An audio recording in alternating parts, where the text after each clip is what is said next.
G'day, May 40 here. So I want to get better at this. I want to be a more effective communicator on YouTube. So I've been watching videos on how to communicate more effectively on YouTube. And there was some great advice by this guy with the channel, Alexander the Create.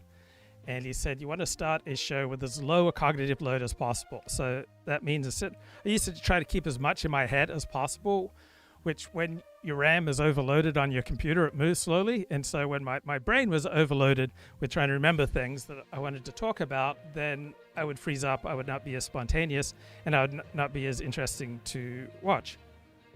Then the other piece of advice he said, before you go live, before you press record, figure out what's going on with you, right? What are you feeling? What are you thinking? And distill it down to one or two things. And to translate that into Einsteinian physics, right? The position of the observer is an important part of the data, and we all tend to understand the world outside to reflect and reinforce whatever's going on inside of us. So I come to you today in a reflective state, in a state of humiliation and loss, and wow, that hurt.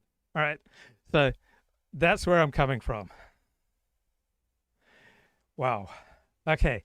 So the big news over the past few days is the indictment of the former head of the FBI, James Comey. And the mainstream media has been singing from the same hymnal with regard to this indictment. It shows the politicization of the Justice Department, a diminishment of the separation of powers, and a general level of incompetence on the part of the Trump administration. Now, people in the center, such as Mark Halperin and people on the right, are saying, how come the elite mainstream media didn't talk about the politicization of justice when there are all these indictments of Donald Trump? And I think one of the indictments, the one about misuse of classified materials, I think there was a very strong case for that one. But the other indictments, particularly the one in New York where Trump got convicted, were much more particularly political. And so the two sides, right, just talking past each other. And here's a trend that I've noticed in news media coverage of Donald Trump and his legal teams. The media consistently belittles Donald Trump's legal team. So here we've got the former insurance lawyer Trump picked to take on Comey. Interim U.S. Attorney Lindsay Halligan worked around the clock to secure an indictment of the former FBI director. And so the elite media often notes that Trump's legal team seemed to be chosen primarily for their looks rather than for their legal acumen. And then the media loves to point out all the disastrous decisions made by the Trump legal team. And this is no exception here, right? When Lindsay Halligan secured the indictment of former FBI Director James Comey this past week, it marked the pinnacle of her rise in President Trump's orbit. From an insurance lawyer to the person he is trusted with the sensitive task of deploying the law to punish a long-term enemy. So very clear direction here of the elite media, including the Wall Street Journal, on how to understand what's happening. And breaking with the traditions of the office, right? Lindsay Halligan presented the case herself to the judge. It didn't go smoothly. The jury decided to indict only 2 of the 3 charges it was presented. The judge told Halligan she had 2 documents before her that were inconsistent with one another, something the judge said has never happened before. One document contained only 2 of the charges. The other document had all 3, causing confusion to ripple through the courtroom. So you see this all the time of all this evidence that Trump's legal team is just incompetent. And yet, how did he get to where he is? How is he the president of the United States and the most powerful person on earth if his legal team is as incompetent as the media would have us believe? And is the system rigged? So by and large, if you're a Trump supporter, you feel like the major institutions in the United States are not serving you. They're not on your side. And if you're a Trump opponent, you feel that by and large, the major institutions in the United States are on your side and they're doing a good job. So populists, the Trump supporters, tend to have a much more skeptical perspective on the institutions, and they put much more weight on checking boxes, following the rules, preserving the norms, And the populist Trumpian reaction says we want to create a united, cohesive, high trust society once again, and not have a pluralistic society where various factions will make alliances with the elites to rule over a divided country. And checking boxes is not necessarily the most important thing in the world. So we've got the Federalist podcast talked about this indictment. Here we go. If James Comey is dead to rights on the letter of the law. And then, of course, there's the whole broader fallout around, first of all, this is the first time that charges have been brought that I can recall against any of the people who were involved in clearly weaponizing the national security and law enforcement apparatus against political dissenters. So that's one massive development. And then ultimately the discourse from the left of, look, Trump's engaging in retribution, et cetera, and all of the familiar fear-mongering and hypocritical fear-mongering at that we've seen from the other side. So I'd kick it over to the group. What do you make of the indictment within its four corners, and then ultimately the broader ramifications of it? Well, I think the fact that there was an indictment is, in some respects, maybe remarkable, just because everyone in every jury pool across the country is basically an activist. So perhaps this is a bit of a sea change. Maybe jury pools are actually a little bit more taking things a bit more seriously than they may have in the past. So I don't know. I mean, I think it's obvious that on the four corners of the indictment, he's dead to rights. So let's see how it goes. But I thought it was interesting that, there was an indictment to begin with.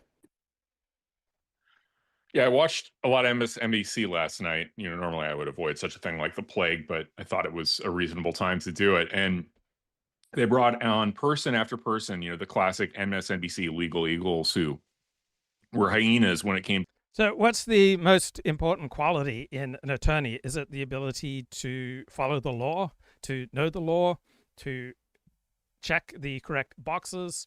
Or are there other qualities such as a certain verbal agility and the ability to effectively relate to the subjective personal element of the law? So there are objective laws on the books, but they always have to be enforced through human beings who are always less than objective. And so the great trial lawyers, for example, they're not necessarily the most precise checking boxes, but they think on their feet, they're good with people, they're adaptable, they can deal with a very wide variety of people. And so how has Trump been so successful if his legal team is as incompetent as the news media portrays them? So I'm thinking about school, where girls are usually much more diligent than boys at coloring within the lines and following the rules. But if you talk to teachers, they will tell you that their best students have usually been boys and have not always been the most diligent at coloring within the lines, but have been much more combative. And so there's this big gap between status signals in the legal profession and actual effectiveness in Trump's world.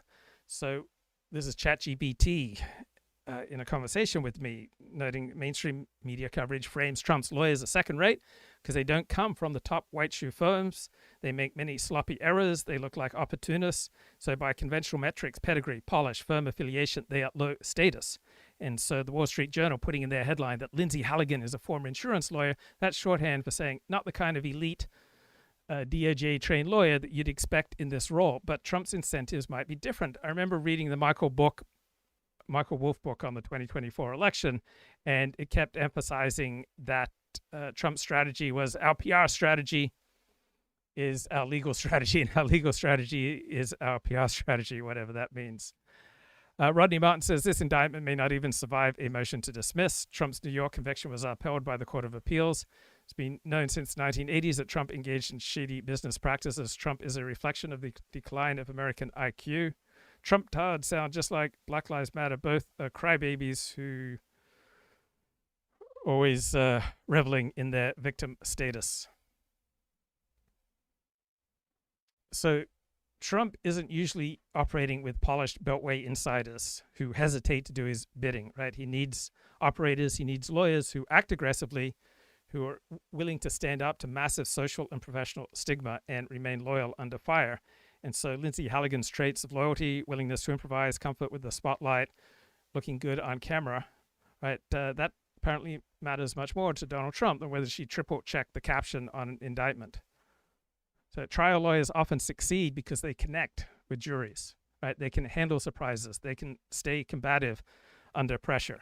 And these qualities do not necessarily show up on resumes. So the media delights in ridiculing Trump and his attorneys for their mistakes, but his attorneys' willingness to take these cases, despite the career risk, despite the stigma, and push them forward, may be a form of competence for Donald Trump.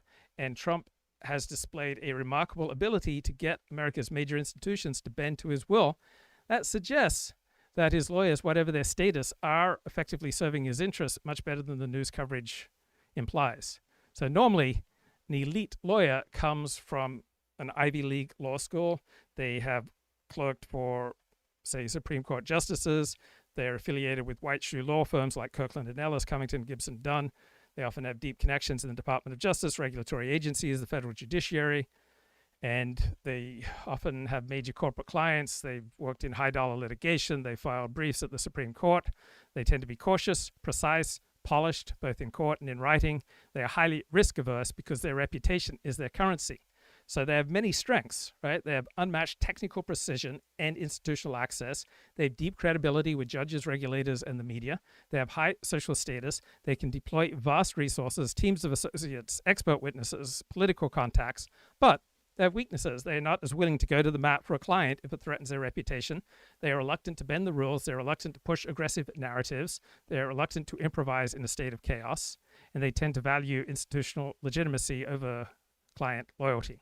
So Trump's lawyers are willing to take the massive reputational hits that come with representing Donald Trump. They go on TV, they make speeches, they're willing to litigate in the court of public opinion.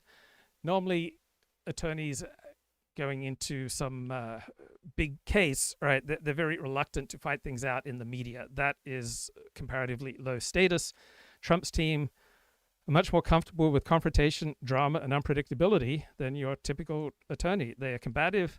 They are often very good on TV. They're improvisational. They're not afraid to make enemies. They're willing to absorb personal and professional risk that the elite firms will not touch. They're agile in fast-moving, chaotic litigation and media storms.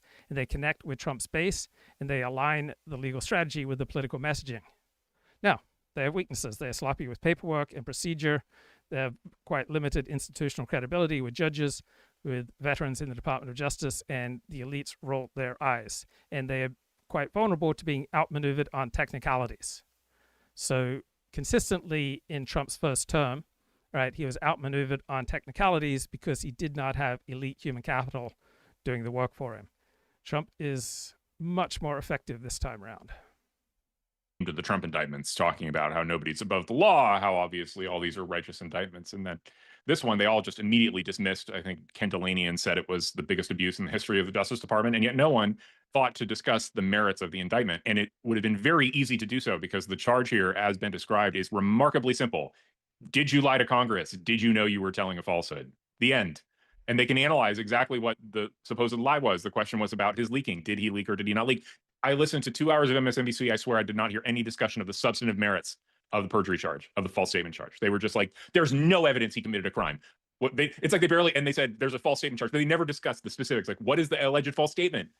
What is the truth of the matter? Not mentioned. So I think, the Democrats are just in absolutely no position to cry about any of this. President Trump was nice in the first term. He had Hillary Clinton dead to rights on mishandling classified information on her private email server and didn't prosecute it because he thought it would be for the good of the country not to start a kind of tit-for-tat lawfare in a world where, the avatars of each of the parties are getting prosecuted. Democrats threw that out the window. They prosecuted President Trump, indicted him 4 times in 4 jurisdictions in a little over 4 months. The norms are gone. And now, this is not even a stretch. This is not some novel interpretation of a statute or some untested legal theory. This is, did you lie to Congress or not? You did you or did you not? Looks like you did. And if you were the FBI director, you were really responsible for telling the truth to the American people. So a righteous prosecution. Hopefully it goes forward and succeeds. Although, of course, all bets are off in the Eastern District of Virginia, which is liberal, but not so liberal as DC, for instance. I'm so glad you brought up the media coverage, Will, because I noticed the exact same thing as I was preparing to talk about this indictment on Rising this morning. I was, of course, trying to find a news source to explain what Comey is accused of lying about and what the evidence is. And naturally, every single article I read just said he was accused of lying, but never detailed what he was accused of lying about. Like, the actual substance was suspiciously absent from every single outlet that I read, including the New York Times and the Washington Post. And so naturally, I have to go to X to refresh my memory of what actually he's being accused of. It's just completely outrageous, the intentional lack of detail that was included in so much coverage of this indictment. And then, of course, there's the sort of spurious, well, some unnamed prosecutors in the office said that the indictment was shoddily thrown together, or the charge rather was shoddily thrown together at the last minute. And then you have Catherine Herridge, a very well-respected reporter, former Fox News and CBS, says actually, no, this was really well planned and very thoroughly investigated. And the only thing that was stopping it from moving forward, apparently, was the attorney who was in charge of the Eastern District. And as soon as he left, they were able to go ahead and bring those charges. And of course, the fact that the grand jury indicted so quickly would immediately debunk the idea that this was shoddy anyway. And all, of course, my co-host wanted to focus on was the idea of this political weaponization, which is obviously so ironic given how much the politicization of the Justice Department started under James Comey and his bedfellows, including, of course, the investigation Crossfire Hurricane into Trump's alleged collusion with Russia. This is not political retaliation. This is actually holding people accountable for their own politicization. Yeah, I want to make one point that on the grand jury issue, the fact that the interesting thing is the grand jury was presented 3 charges and returned a no bill on one of them. So they looked at 3 of them. They said, okay, 2 of these, there's probable cause, 1 there's not. This is not a grand jury that was just going to indict a ham sandwich. They were evaluating the charges, looking at the, clearly just, you can demonstrate it, looking at the evidence and making a decision, is there sufficient evidence on each of these charges? So, you know, I remember seeing one of the chyrons from MSNBC was Trump DOJ indicts Comey. And it's like, well, no, actually a grand jury indicted him, 1, but 2, also like Trump DOJ. I thought it was the esteemed nonpartisan Department of Justice that's always guaranteed to get, provide independent and responsible prosecutions. That's my understanding of how things work. No, but you see, it's not independent because, as Ken Delanian said in one of his thunder. Okay, let's get Rodney back on the show. Rodney, what's going on? You there, Rodney? Hey, Luke, you're using a new platform. Wow. I am. It's been a while. Can you hear me okay? Yes, I can. What's going on? It's been a long time since I've spoken to you. It has been. What's new? Yeah, well, just doing this and that. And I just actually was scrolling through YouTube and your show popped up. So. Okay, well, why don't you go into your critique of the James Comey indictment? Well, I think it's just going to face an uphill battle. There's just, I think Comey gave a statement or made some comments that he wasn't very worried, and I wouldn't be worried really if I was him. Trump already fired the U.S. attorney because the U.S. attorney was slow motions ran out. Trump's interference in his own statements are probably going to make their way into a motion to dismiss. And then you have to prove intent. There's just such a, this is not meant to secure a guilty plea or any sort of finding of guilt. I think what it's doing is sending a political message, which is very disheartening because, as is with the free speech hypocrisy, Trumpers are now engaged in the exact same conduct that just, what was it, 24 months ago, they were crying like BLM crybabies about. So it's all very disheartening what's happened, where we're at.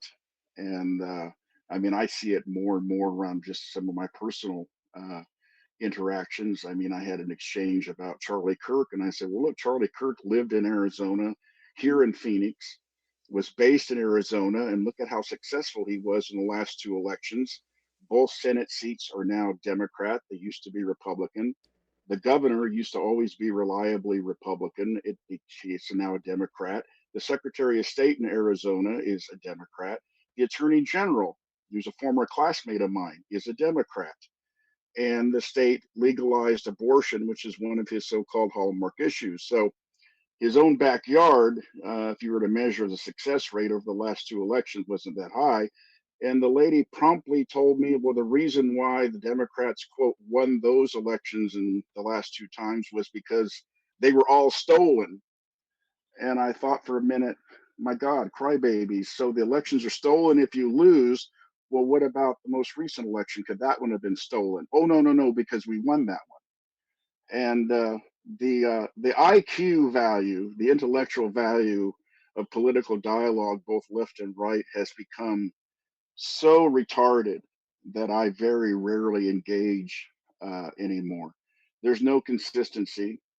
There's no value. I mean, I will say there was a handful of some conservatives that stood up on the and talked about the hypocrisy, but the dialogue overall, both of them had devolved into cults. The Trumpers are a cult, and the Democrats have been a cult probably since Barack Obama's time. And how effective and how aligned with what you want to see is this second Trump administration? Well, the border, the immigration issue, 100%. That was getting way out of hand, and not just the illegal situation, but of what was blending in with the illegals. I mean, I grew up on the border, Luke. So I mean, I had classmates in elementary school that they would disappear for a week and then would be back, and we all knew what the situation was. They had been sent back and then came back across with their family. That's the minor issue. The bigger issue is the human trafficking, literally the surrender of the southern border controls to cartels that are engaging in human trafficking and pouring tons of fentanyl across the border, and not to mention the significant number. I mean, everyone talks about illegal aliens. They still think Mexicans. That's not the problem. The problem was they were coming from as far away as China and Turkmenistan and some of these other countries that are far more dangerous than Mexico, that is, that are picking the crops that white workers just won't get their butts out there and pick. And let's be honest about it, that is a true statement. It's just not going to happen. So that border, 100%. The economics, I can make the case that the economy has gotten worse. I think Trump talking about President McKinley in the 1890s is completely ignorant. The world is not 1890s anymore. And contrary to Trump's statement, McKinley did not make America rich through tariffs. He actually, as a senator, he was supportive of tariffs. As president, he rolled them back because they were detrimental overall to American trade. So I'm not convinced that in 2025 that's going. And of course, he hasn't gotten the number of trade deals that he thought he would get. He's gotten them from reliable sources. But the world is a completely different place than in 1890. And you were talking about earlier, I wanted to comment this on the lawyers that Trump is getting. Let's not forget the huge number of lawyers that filed frivolous cases and feckless cases, absent any substantial legal merit, that are now disbarred, are bankrupt. The biggest one's Rudy Giuliani, but there's a whole litany of lawyers that worked, basically partially on cases that can no longer practice their craft that they spent years in law school to be able to do, because they got infected by what I would consider a mind cult that is just completely as toxic as the left, thinking that they were going to float novel legal theories that just had no basis in law. And they were attacking, if they wanted to challenge the election in 2020, they certainly challenged it on the wrong thing. They keep getting wrapped up on stuffing ballot boxes, and that's not how the election was manipulated. It was manipulated by unelected bodies that were making changes to election law that they did not have the statutory ability to do, and Trump never touched that argument.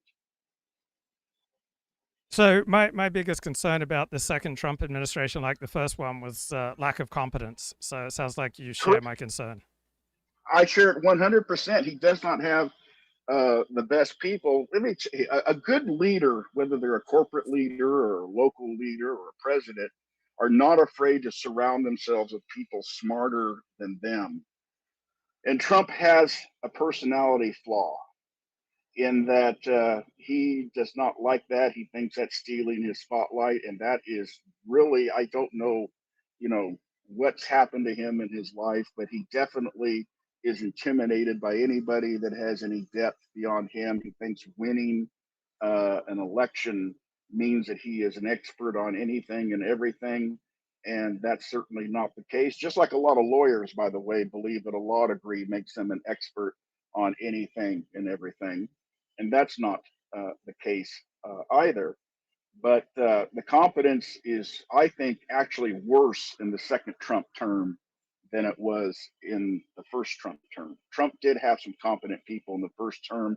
Now he has a collection of literally Wayland Smithers in his second term, and it's going to cost him.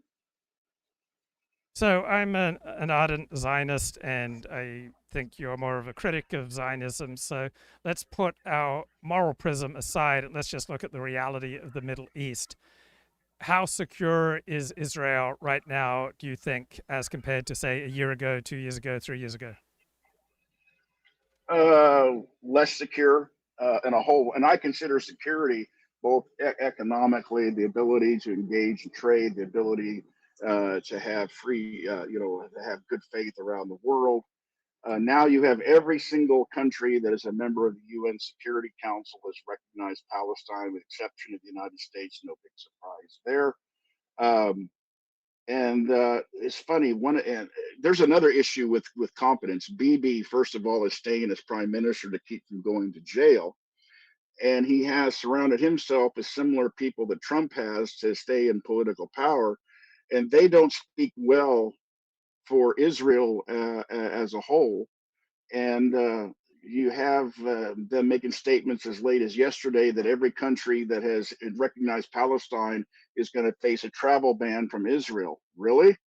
150 countries? I'll believe that when I see it. And what but about if they want Iran? to do it, go right ahead. Go right ahead. And, go ahead. Actually, I think I'm not one that believes that Iran's capabilities were greatly degraded. They're already working on basically pulling the rubble away from that site. And Russia announced a week and a half ago that they're going to build 3 reactors for Iran. And the one thing about Trump that he's consistent with the United States throughout its history, the United States is not going to tangle with somebody that has a significant ability to fight back. The United States is never going to fight Russia or China. And how concerned are you about the Ukraine war? I'm not very, I am, well, let me back up. I'm a little concerned that Trump is all over the place. One week he's glad-handing Putin in Alaska. The next week he's saying that Ukraine can win back all the territory that they lost, which is farcical. That is actually a stupid statement.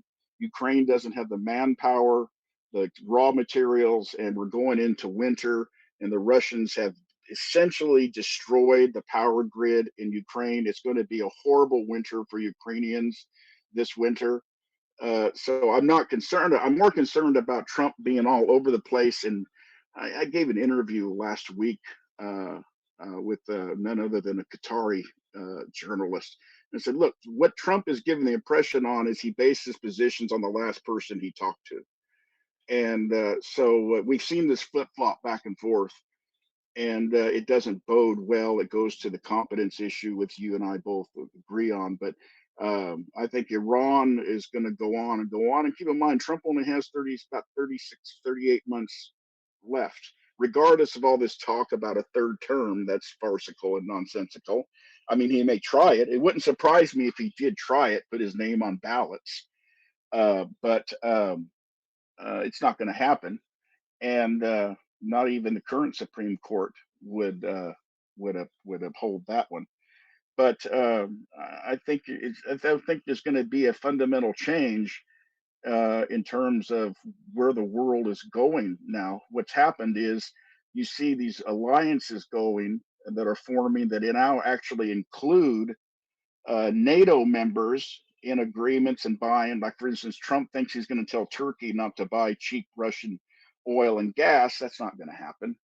And it's really an interesting dynamic. I mean, the United States shouldn't be in NATO anymore, given the the dividing nature. Some NATO members are against other NATO members when it comes to the very Ukraine issue and on other issues. I've always used the example of Greece and Turkey. They're NATO members and they don't like each other. And there's been rumblings in the last 5 years where they were literally put their armed forces on alert. If two NATO members go to war under the universal protection provision of NATO, who do we support? It's just a silly thing. This is why George Washington said, don't get involved in these foreign entanglements. We don't need to. We don't have to. We shouldn't be involved in any of these types of entanglements, not with Israel, not with NATO, not with anybody. And that's been my position from the very beginning, because none of them have served us well. Is there anyone in Trump's orbit who impresses you?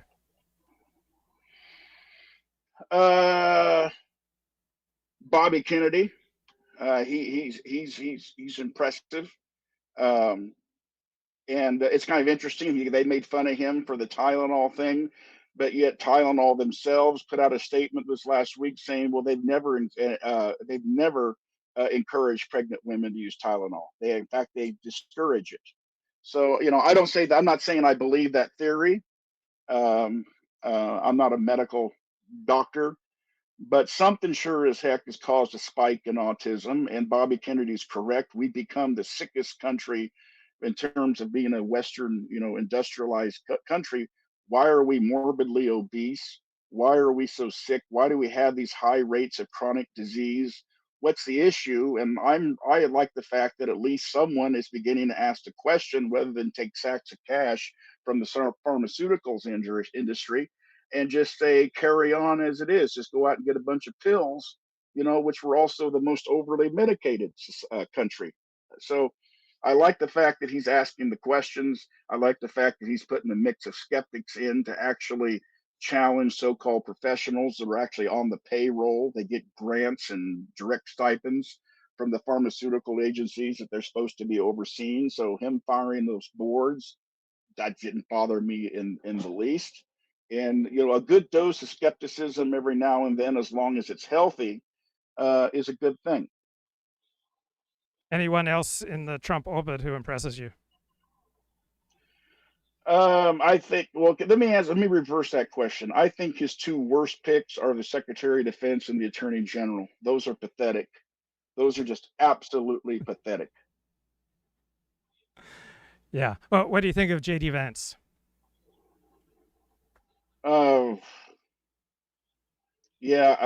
I think he's trying to navigate his way to 2028 so he can run for president.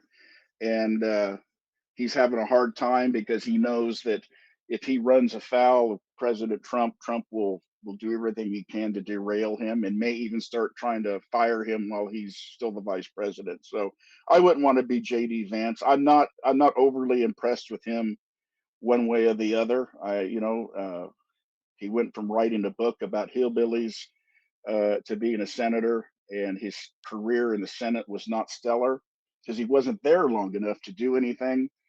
And I think probably he is as sidelined as Kamala Harris was under Biden. I think Biden and Trump have the same impression of their vice president. Go there to break ties in the Senate and shut the blank up. What do you think about Christian nationalism? Well, as a Christian, I don't like it at all. I don't like intermingling politics with religion at all. Period. I think those that purport that engage in it are false prophet. They're engaging in false doctrine. That was one of my biggest disagreements with Charlie Kirk, was he just made up supposed Greek translations of the Bible where he substituted ethos, which meaning ethnicity, for government, and thought that was, we needed to set up a government. But I don't agree with it at all, because politics is strictly of the earth and of man. And I firmly believe there is something greater and bigger, and that we're commanded to rise above all that. And I call them Fox News Christians, by the way, Luke. Yeah. Yeah.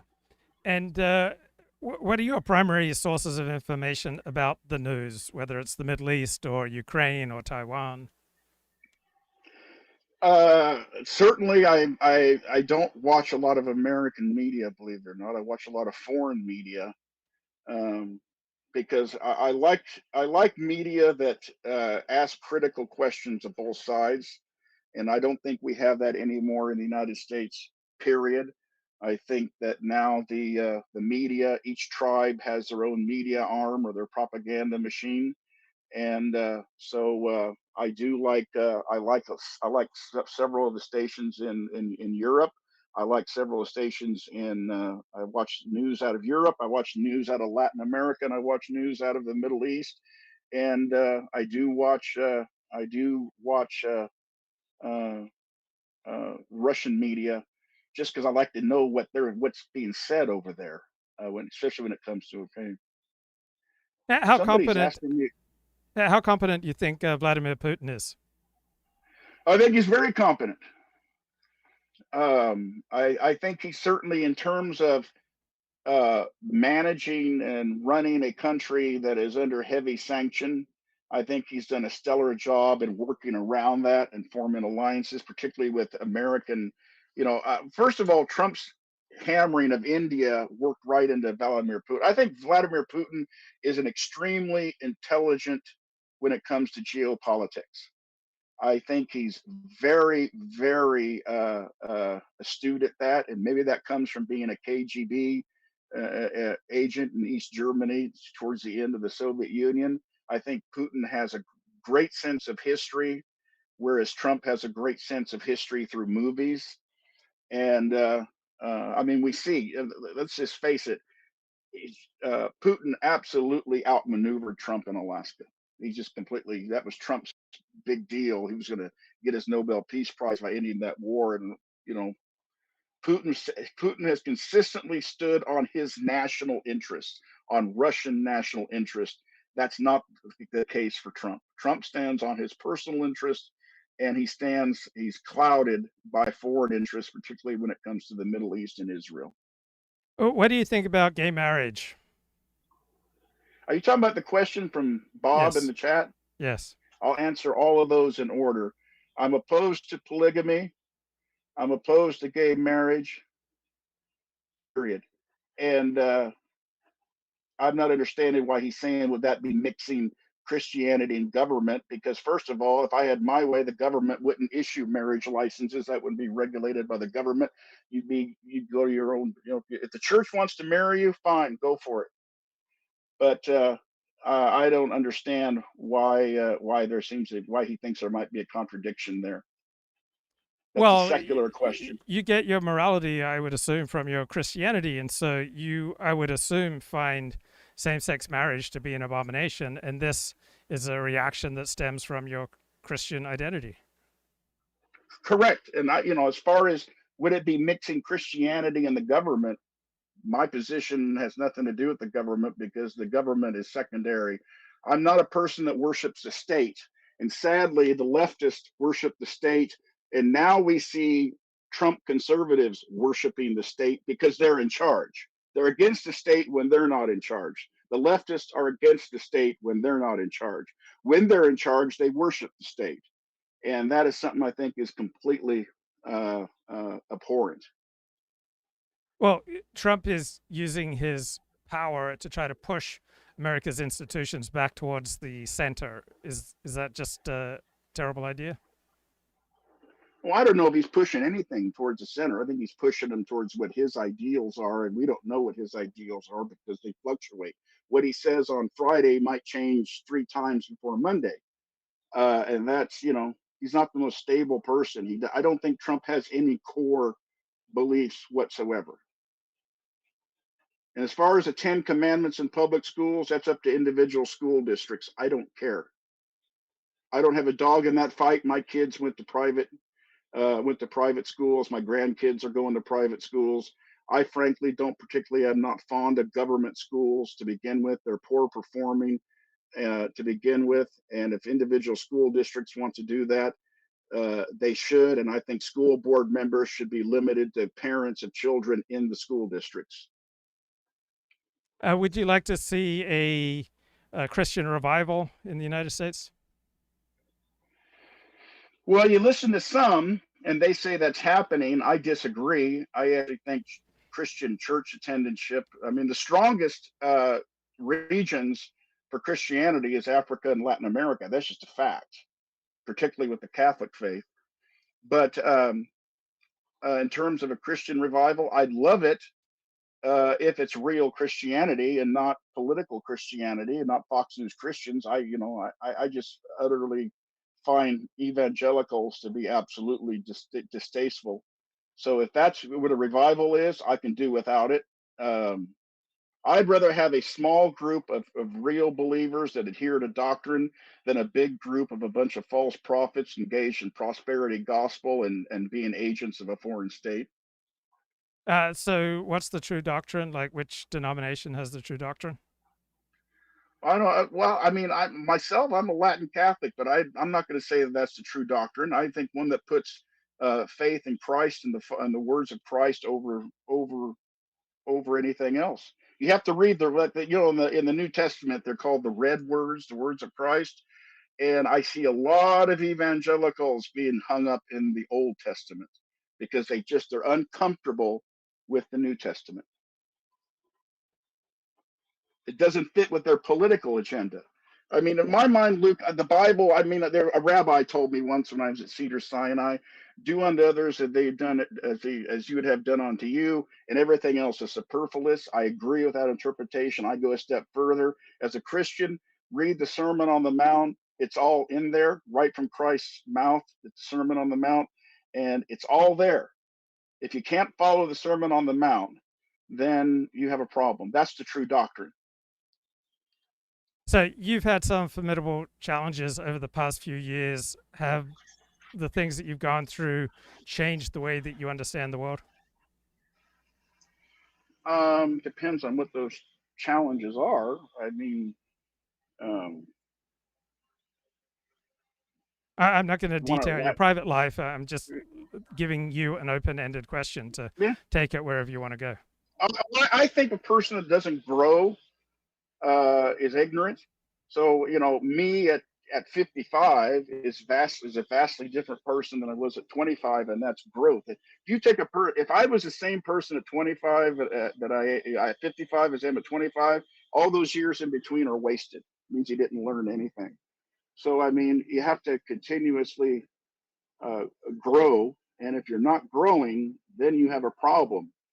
And the thing that I always get that I laugh at most about people is that, don't confuse me with the facts. The problem is we can no longer agree on what facts are. If facts make you uncomfortable, then it's fake news, and that goes for left and right. So Luke, I have generally, because the intellectual value of American politics has become literally single-digit IQ, I try to stay away from it now because it is it's like arguing with a pothead or a drunk. It's a pointless endeavor. Okay, Rodney, any final words before I move on for today? No, I just think I popped in, wanted to say hi. I'm still, rumors of my demise are greatly exaggerated. I still catch your show. Usually not when you're on. This just happened to be a situation where I caught you while you were live and thought I'd say hi. Most of the time I can see your stuff, once it's already recorded. Okay, Rodney, great to talk to you, man. Yeah, have a great day, Lou. Take care, Rodney. Bye-bye. So I spend $183 a year subscribing to the Financial Times because they have many interesting articles. And here's one over the weekend talking about the bond between tech bros and the populace. And it notes that in America, lawyers are rivaled only by politicians as the most hated professional group. Is it any wonder then that the Lawyers Party, the Democrats, was overwhelmed in the 2024 election? That a party platform entirely conceived by lawyers centered on the defense of democratic procedures and respect for minority rights, whose main argument consisted in the lawsuits against the Republican candidate, were swept away by the recriminations of Trump supporters over inflation, illegal immigration, class contempt. So we have a culture clash. The elites, who tend to be left of center, lean on institutional legitimacy and preserving norms. Their worldview assumes that if you follow procedures, if you cite the correct precedents, if you defend minority rights through courts and lawsuits, if you check the right boxes, then the system will hold. And following the imperatives of the system and preserving our institutions, that's the best way to protect America. And so lawyers are the archetype of this elite, right? They're trained to spot every issue, to follow the rules, and to trust that the institutions will confer legitimacy. And so that is why the left instinctively fights Trump in the courts, which have usually been under the dominance of the left. And that's why the left loves lawsuits and loves appealing to norms, which are set by those who occupy the high ground in American cultural, political, and institutional life, which are people on the left. So the populists, by contrast, distrust institutions. They see them captured by left-wing elites. They don't want to check boxes, right? They're not as focused on procedure as on results. The ends sometimes justify the means.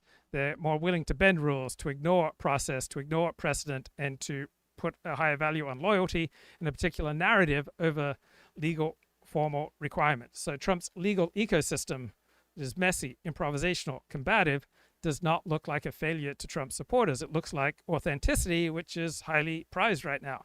So the lawyers' party, that's the Democrats, right? They're leaning on their lawsuits and their legal challenges and their appeals to process, and they are speaking in the language of the institutionalist class. To most of the electorate, this comes off as a form of class contempt. These people think they're smarter than you, and their judges and their lawyers will overrule your choices. So liberalism and democracy do not necessarily complement each other. Instead, they're much more in tension. So the more liberalism you have, meaning the more entrenched rights that you have, then the less democracy. The more democracy you have, then the fewer entrenched rights, the fewer protected parts of the liberal agenda you have. So Trump is not bowing to the institutions, right? He is fighting the institutions to push them back towards the political center. So the press mocks Donald Trump's lawyers as just a bunch of incompetent idiots who are pretty, but they can't even draft an indictment clearly, but they're reinforcing the populist narrative. See, the elite rules don't matter. What matters is that Trump is fighting for you. So you have the institutional professional class composed of lawyers, the highly educated academics, bureaucrats, journalists, NGO workers, HR departments, tech middle managers who went to graduate school. They're deferential to process. They're invested in credentialism.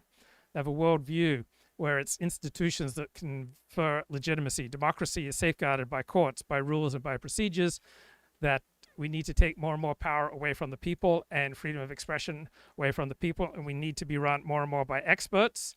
And who are the experts? Experts are those who are designated by other experts as experts. And so this is a box-checking, cautious, norms-preserving, status-conserving approach. And it often comes across as smug, out of touch, and obsessed with form over substance. The Donald Trump wing, the populists, tends to be composed of people in small business, in the military, police, service workers, independent hustlers, often without a college education, distrustful of elites, distrustful of institutions, value toughness, loyalty, and results over process. They see America's institutions as captured by the enemy, self-serving, and corrupt. Legitimacy comes from direct action of fighting for the people. Success is judged by outcomes, not by credentials. And it's a combative, improvisational, rule-bending style. It has weaknesses. It's prone to chaos. It's legally vulnerable. And often it's just outright grift. So Democrats lean on lawsuits, court orders, regulatory fixes, and on institutions. So To do a live stream, I usually have to have a conviction that I have something important to say to you, which can also be understood as a smug, superior attitude of I know more than you. And many people have gotten annoyed by my streams. They just think I'm smug, and they just too smug to watch. So how does one come do a live stream with the conviction that you have something important to impart without coming across as smug? So my very impulse to share carries the whiff of, I know something you don't. And that is highly likely to come across as smug, obnoxious. So how do you soften that edge and still share your ideas? So you can frame it as exploration, not proclamation. So instead of me telling you, here is the truth, instead I can share, here's what I'm wrestling with. This is how it looks or feels to me right now. So I'm trying to signal that I'm not closing the case. I'm just inviting the conversation. I can name my uncertainty. I can shift from teaching and instructing to sharing. So even when I'm confident, I can put things in terms of my own experience. I can respect the intelligence of my audience.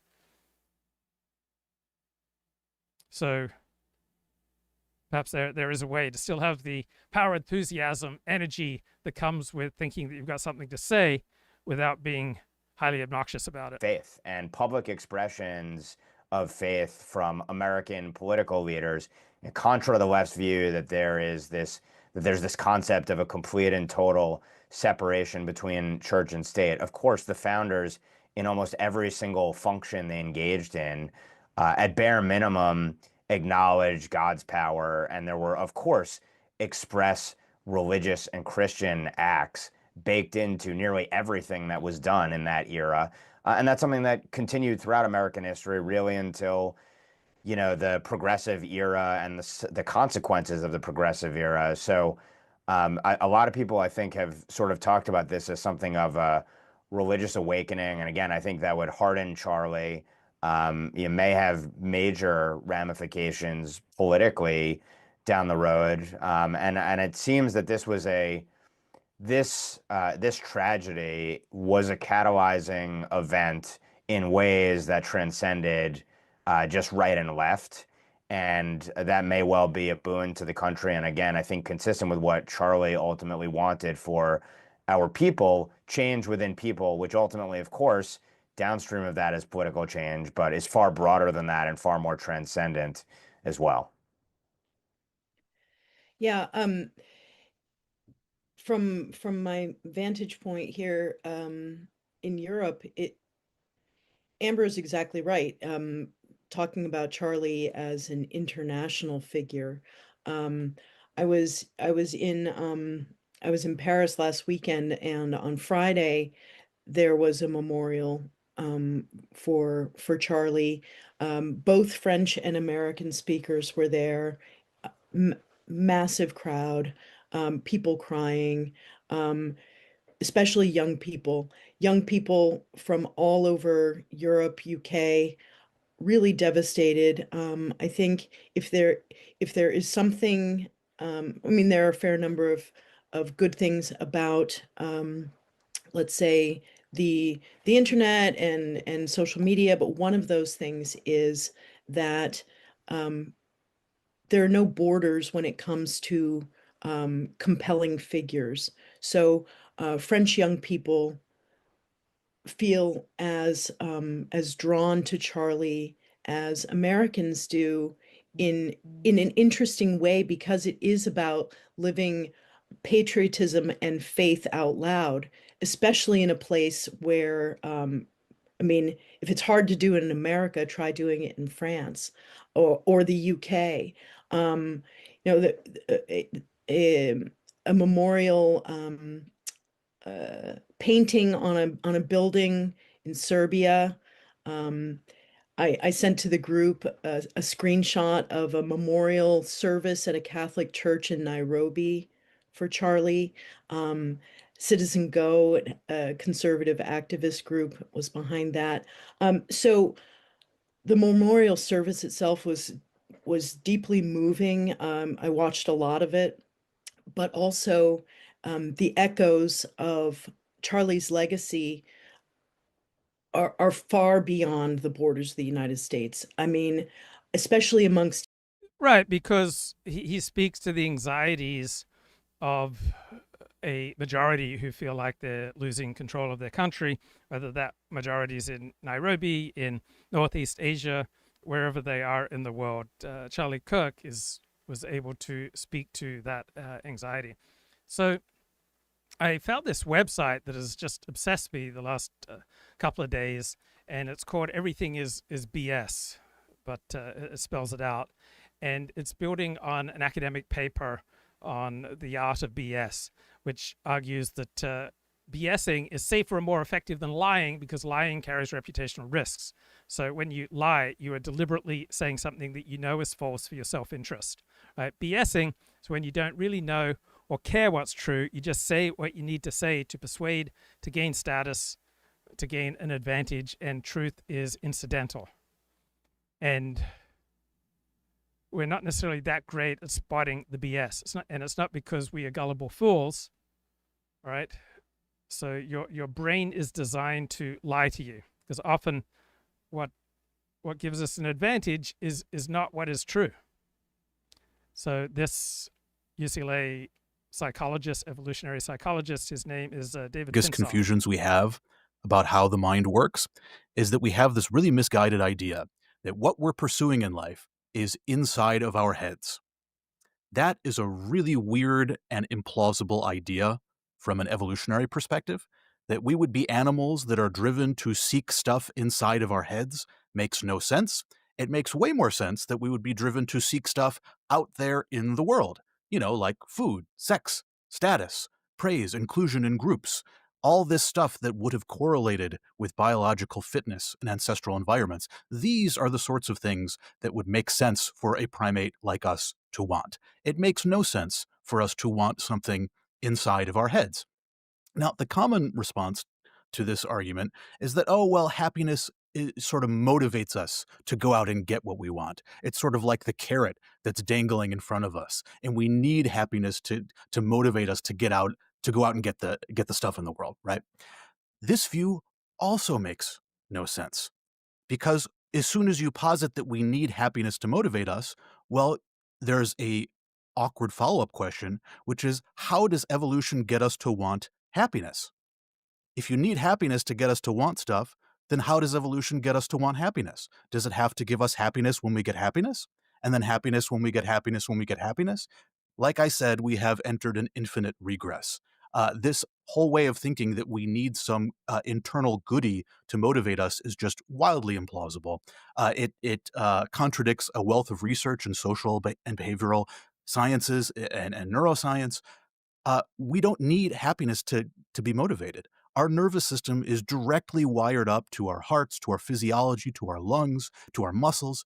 It can just motivate us to go out and get the stuff directly. We don't need happiness to motivate us any more than a thermostat needs to feel happy when it gets your home at the right temperature, right? We have thermostats inside our bodies that motivate us to shiver when we're cold and sweat when we're hot and seek blankets when we're cold and to seek shade when we're hot. Those inner thermostats. So I've listened to many hours of this guy. I've spent hours reading his blog, and I don't detect any political agenda in any direction. All right, this guy seems to me like a fair dinkum truth seeker. David Pinsof, Pinsof, UCLA psychologist. Don't need happiness just any more than the thermostats in our home need happiness. So there are many reasons why viewing human behavior as a pursuit of happiness is misguided. I go through lots of them in my post, but yeah, I think this is just a wildly confused way of thinking about human psychology, about the mind. I think it is way more insightful to think about humanity as striving for things, for real things. So one of the academic papers that this bloke linked to said that the only thing that promotes order in the world is natural selection via or adaptation, reproduction via natural selection, that everything else in the world is pushing towards chaos, and it's only the forces of evolutionary natural selection, as articulated by Charles Darwin, that creates order in the world. In the world that would have correlated with biological fitness in ancestral environments. Do you completely discard with subjective internal states of well-being and our relationship to them then? No, I think those exist, but they're not what we think they are. So what we think they are is just a carrot that's dangling in front of us that gets us that motivates us. What they actually are mechanisms. Happiness is a mechanism that evolved by natural selection to serve a very specific function. And as we discussed, that function cannot be to motivate us because motivation doesn't need happiness, right? It serves a different function. And what is that function? Well, it's to recalibrate our expectations and motivations when something turns out to be better than we expected. Just to try to. So he had a great blog post on the power of suffering, that we learned so much from suffering. We realized that we're out of touch with reality, that we got some things wrong, and that if we adjust some things, that we can dramatically improve the quality of our life. So he also talks about embracing the learning experience of suffering. Do shit on Shakespeare and say it's overrated. Oh, why are people pretending that Shakespeare is so deep? He's obviously, he was fine, but there are plenty of more interesting and better writers. I can learn these lessons by watching TV or by watching a movie. What's the big deal? That's me trying to play the opinion game and try to change social norms in my favor so that my status isn't lowered for not liking Shakespeare. And so everyone who has any kind of preference, wherever that preference comes from, is a stakeholder in the opinion game. Okay, I have author Lisa Ekman joining the show. Lisa Ekman's coming out with a new book. If you can just turn off the feedback somehow, you've got my voice coming through. Lisa, can you adjust that? So let's see. Maybe let me try my headset. Maybe that will help. Yeah, just turn off if you've got YouTube running, or see if you can figure it out. I'll come. Okay, it's gone now. So I'm not hearing it now. So can you hear me right now? Okay, I can't hear you. So just speak up whenever you feel like you've got it sorted. I'll just play some more David Pinsof here meanwhile. They're each trying to shape the social norms so that people who have their preferences get status and people who don't have their preferences lose status. But they have to cover up the fact that they're doing that, because if it came out that... Okay, Lisa, shall we try again? Can you hear me? Now I can't hear you. I can't hear you, Lisa. Let me see. Oh, try it again. Lisa, I think I can hear you. Okay, can you hear me? Yes. Loud and clear. Great. Okay, excellent. Great. Okay, great. So what led you to, I assume this is your first book? This is my first book, yes. I wrote this book after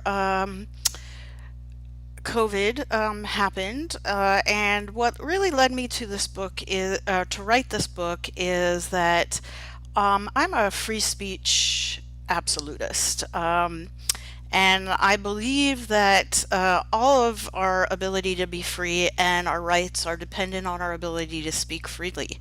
And when I saw that, and I would say I'm really a First Amendment absolutist, because I think sometimes people forget that in addition to our right to speak, our right to assemble, and our right to associate, as well as our right to practice our religion or whatever our religious or spiritual practices are, as well as the freedom of the press, is all enshrined in the First Amendment, our natural rights. These are not privileges given to us by the government, rather things we are born with that our founders in the United States decided to enshrine in the First Amendment. And when I saw that all of those natural born rights were being infringed on by the government, and without necessarily a full discussion of that in the policy realm, kind of shook me to my core, because when you lose the right to speak freely, you really can't consider yourself a free country anymore. And so I had to take a really hard look at the party that I had dedicated my life to, and that would be the Democrats, and the positions that they were taking about things like what they would call disinformation, which I don't believe that the government has a right to tell us what's true and what's not, that we have a right to decide. So I really took a hard look at the party that I had dedicated my life to. I spent 20 years in Washington, D.C. as an advocate and lobbyist. I worked primarily on disability policy, but also healthcare policy. So I had worked with the agencies that were making some of these decisions around COVID policy that I did not believe conformed to the data and evidence that was before them.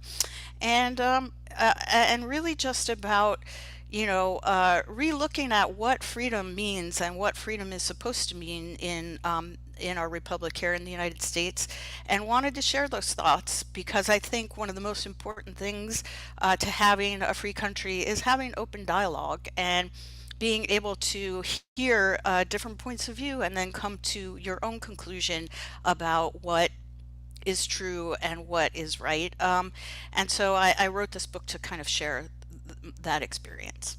Okay, great. The book's called Deprogramming Democrats and Uneducating the Elites, How I Escaped the Progressive Cult. So did you lose friends in this process?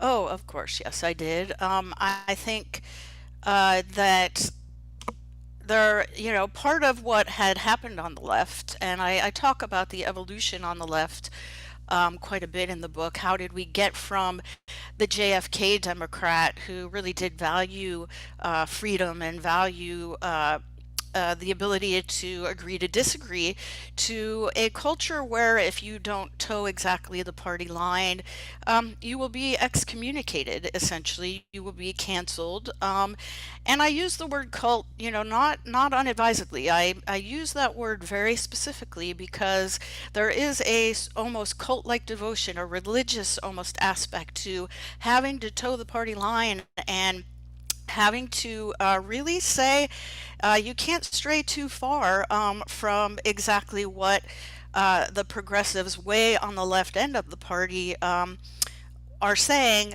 without being canceled or doxxed. And I think we've seen this a lot over the past about decade.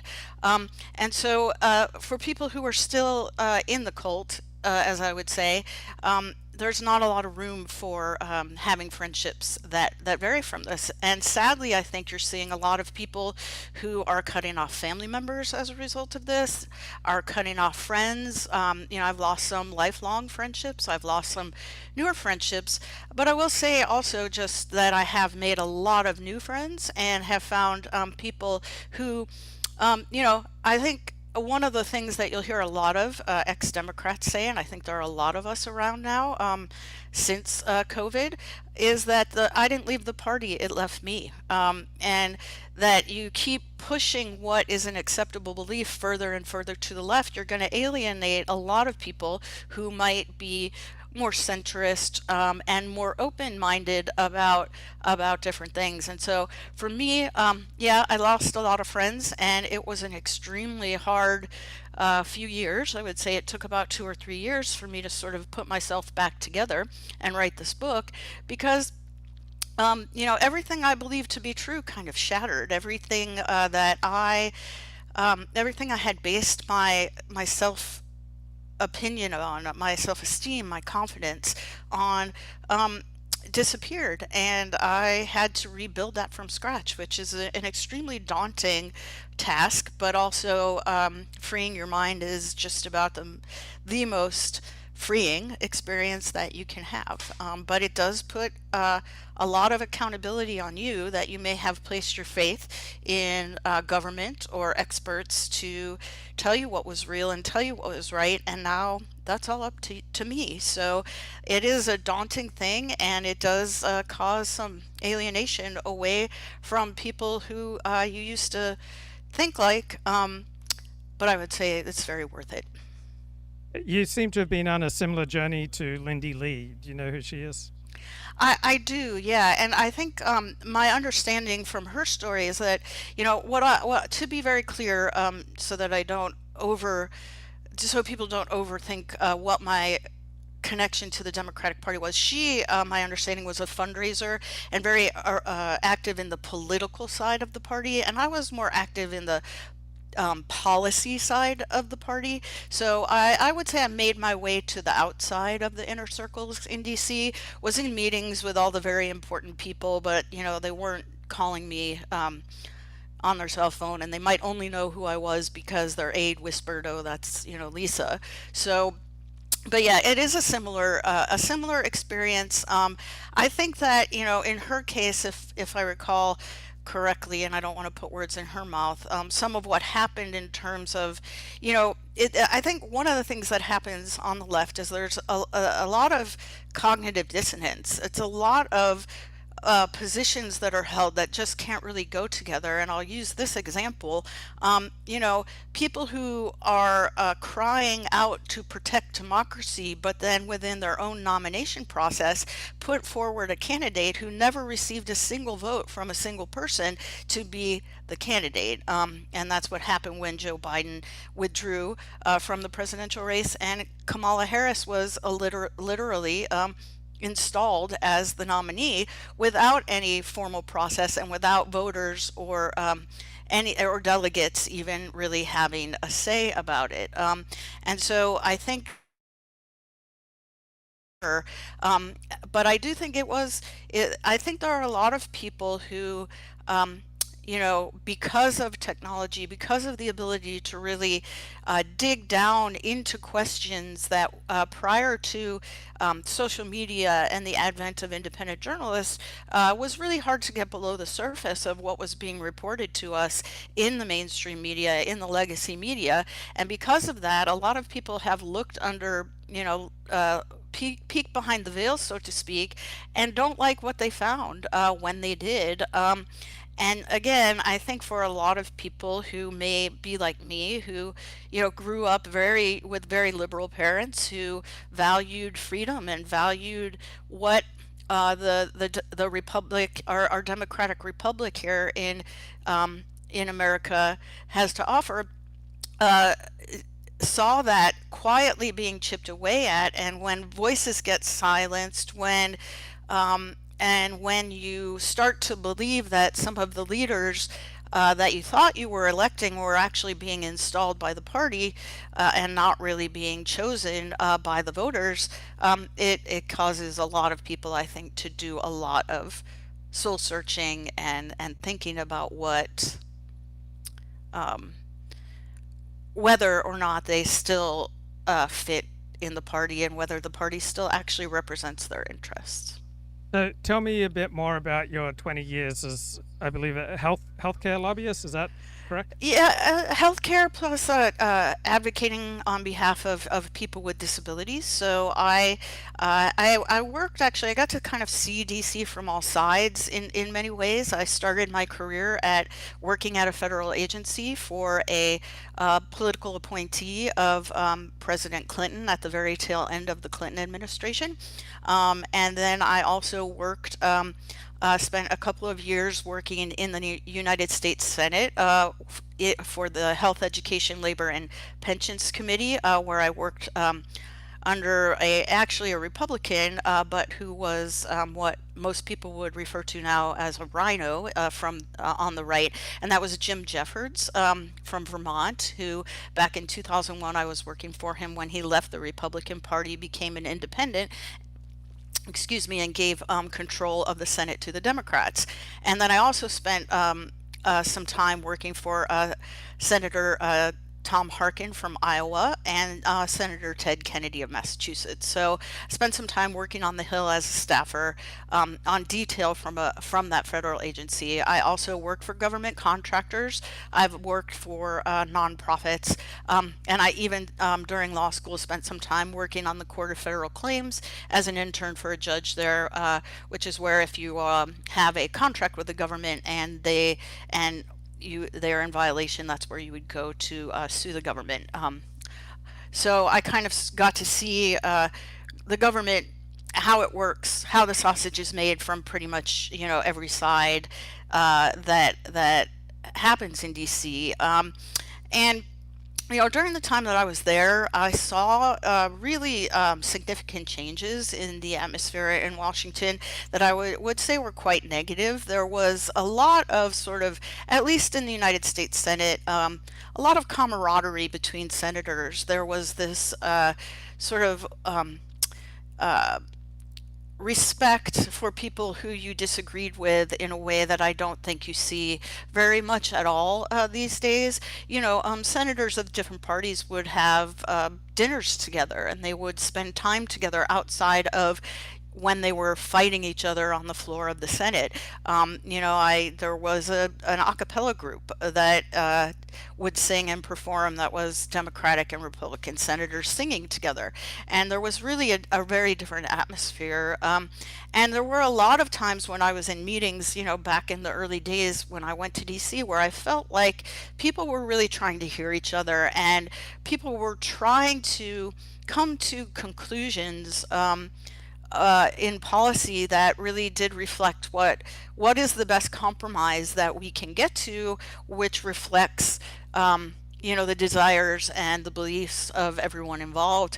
And I really saw that just kind of disappearing during the 20 years that I was there. And you could see an increase in what I would call tribalism related to the parties, where there was an automatic assumption that if someone was on the opposite side of the aisle, so to speak, from you, that they were an enemy, and you would make all sorts of assumptions about who they were and whether or not they cared about other people and whether or not they were very smart. And I would say, unfortunately, this happened. This started to really happen, I think, during the Obama administrations, and then it only continued to get worse from there.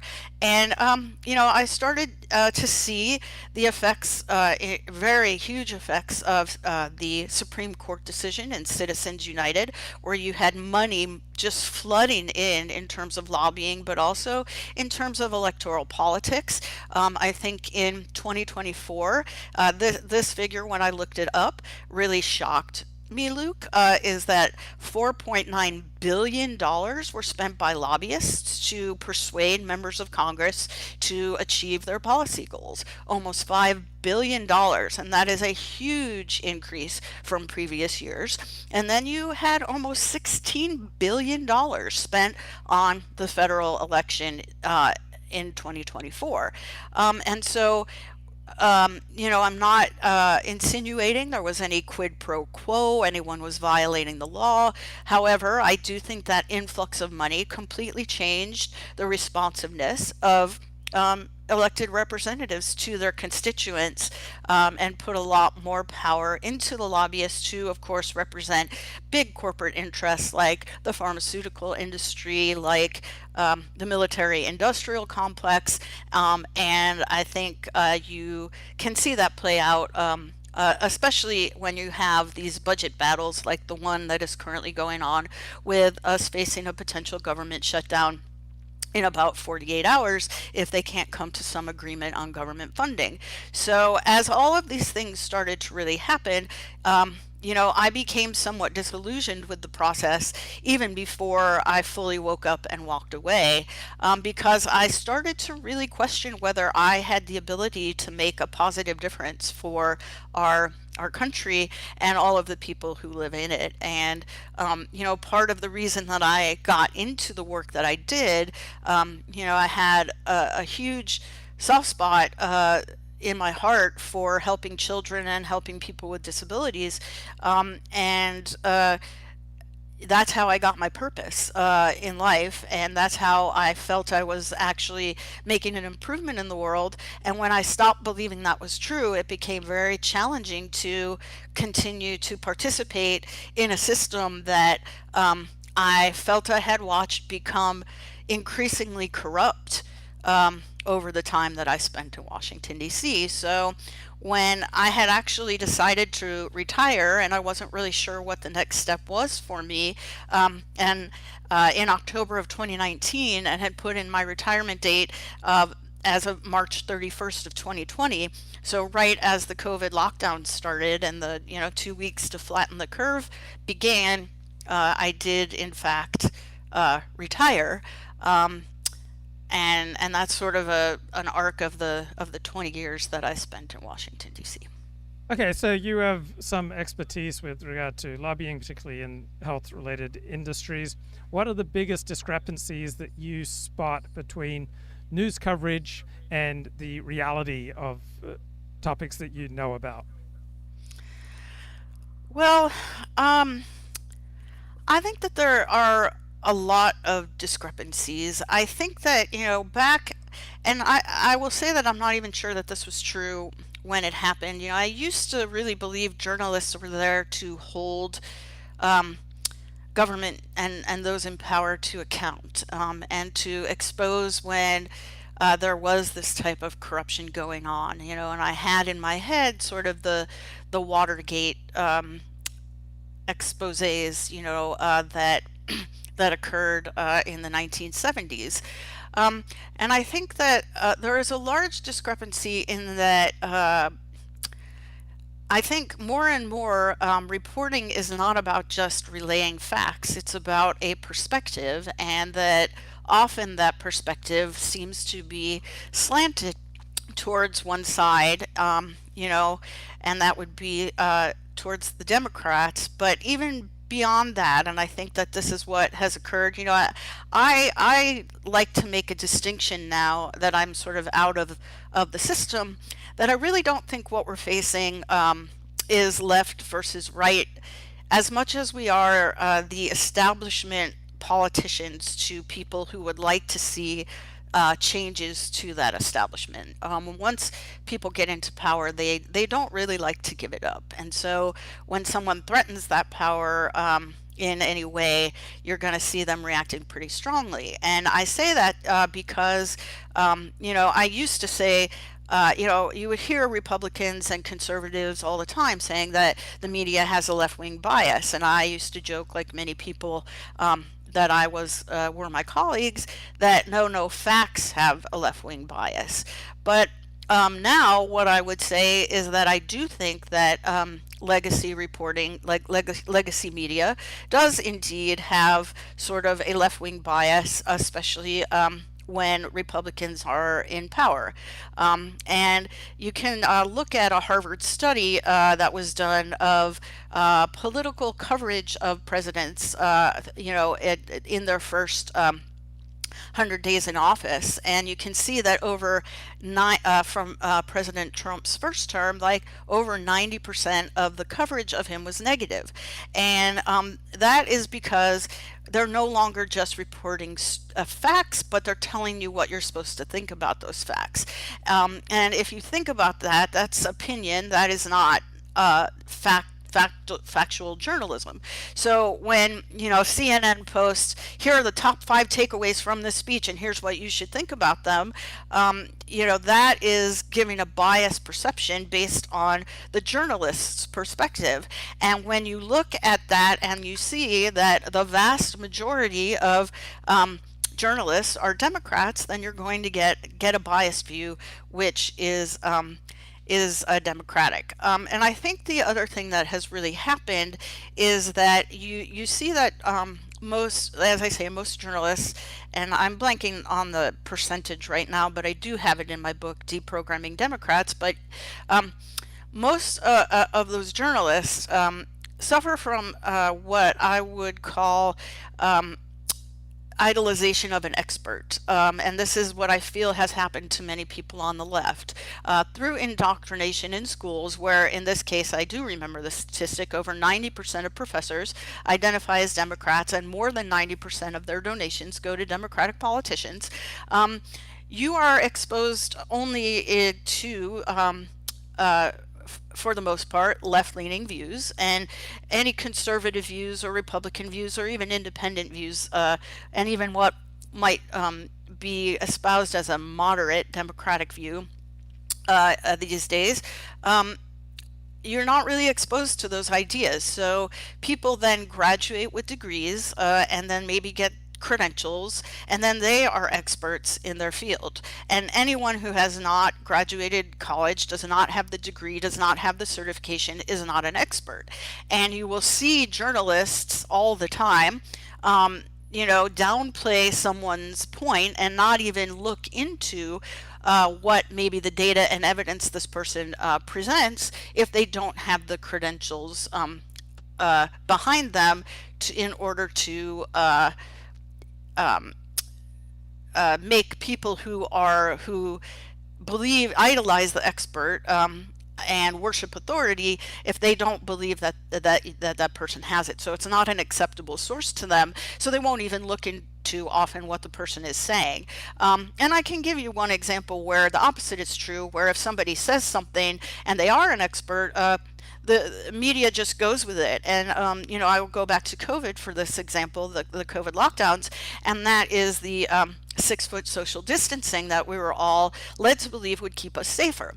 Now, I mean, one could say from a common sense perspective, it might be harder to catch something from someone if you're at a certain distance from them. However, we are not supposed to create policy that is quote unquote scientific without looking at data and evidence for it.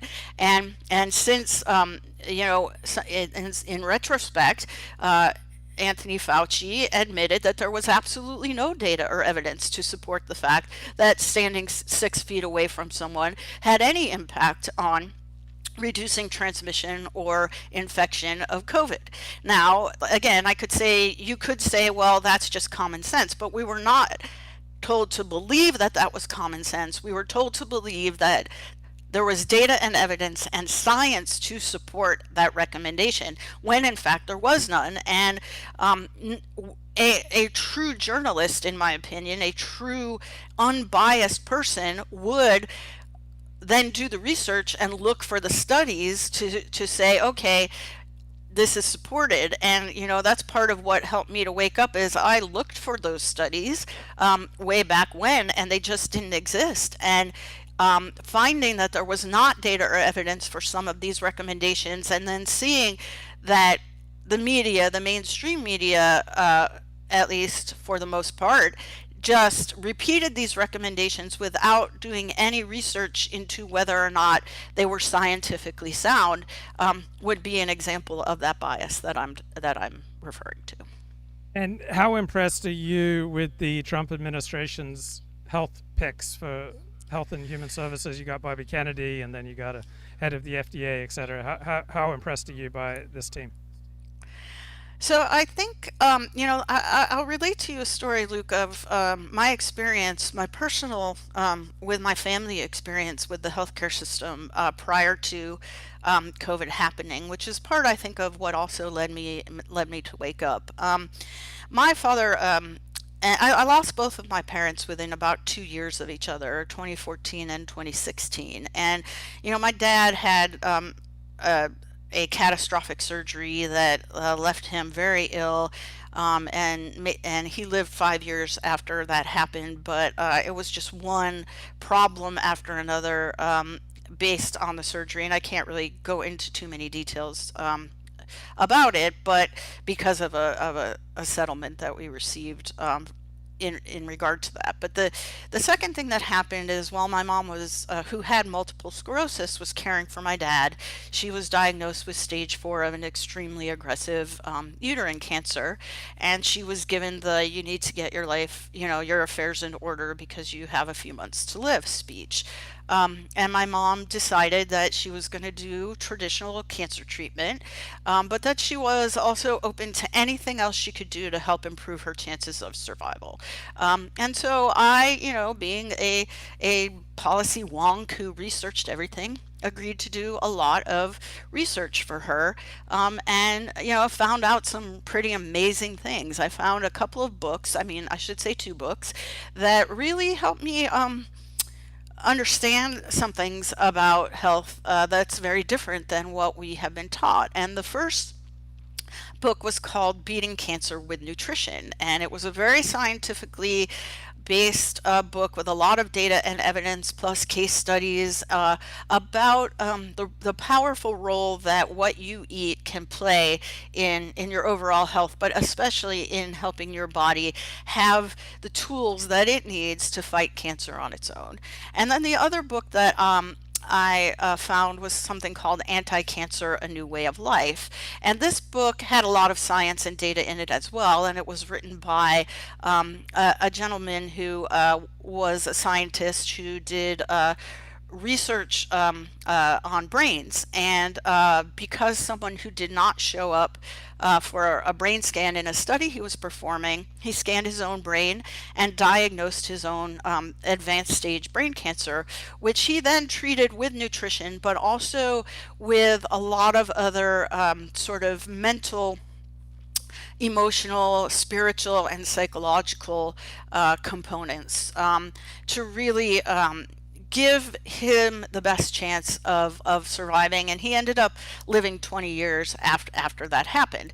And so, you know, my mom, we took her to a naturopath as well as to her oncologist, and she did have surgery, and then she started a round of chemo, which would have been 6 treatments. But we also changed her diet. We changed everything she put on and in her body, and everything she cleaned her house with. And we did, you know, guided meditation, and we did visualization, and we did breathing exercises, and we worked on helping her deal with her stress, which, as you might imagine, with a severely ill husband and battling cancer herself and money being tight, her stress level was really high, Luke. So when my mom had had 3 of her 6 chemo treatments prior to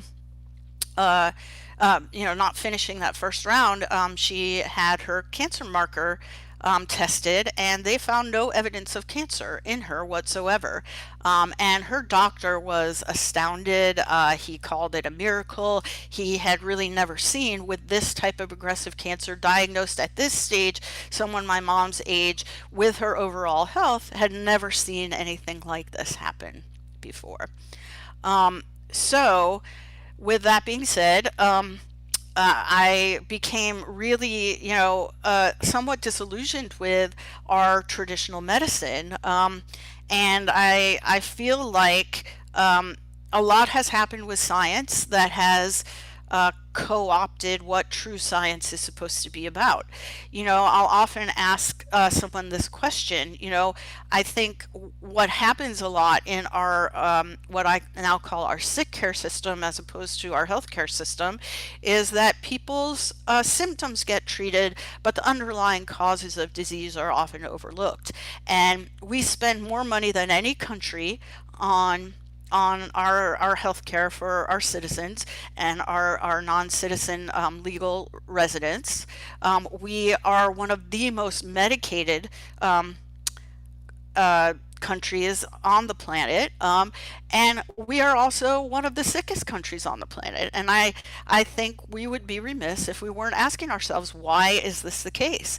And I feel like as part of what I was talking about with lobbying, that our agencies that were established to regulate industries to protect our health have done a really, really poor job of it, and have in many cases been fully captured, if not fully captured, by the industries that they're supposed to regulate.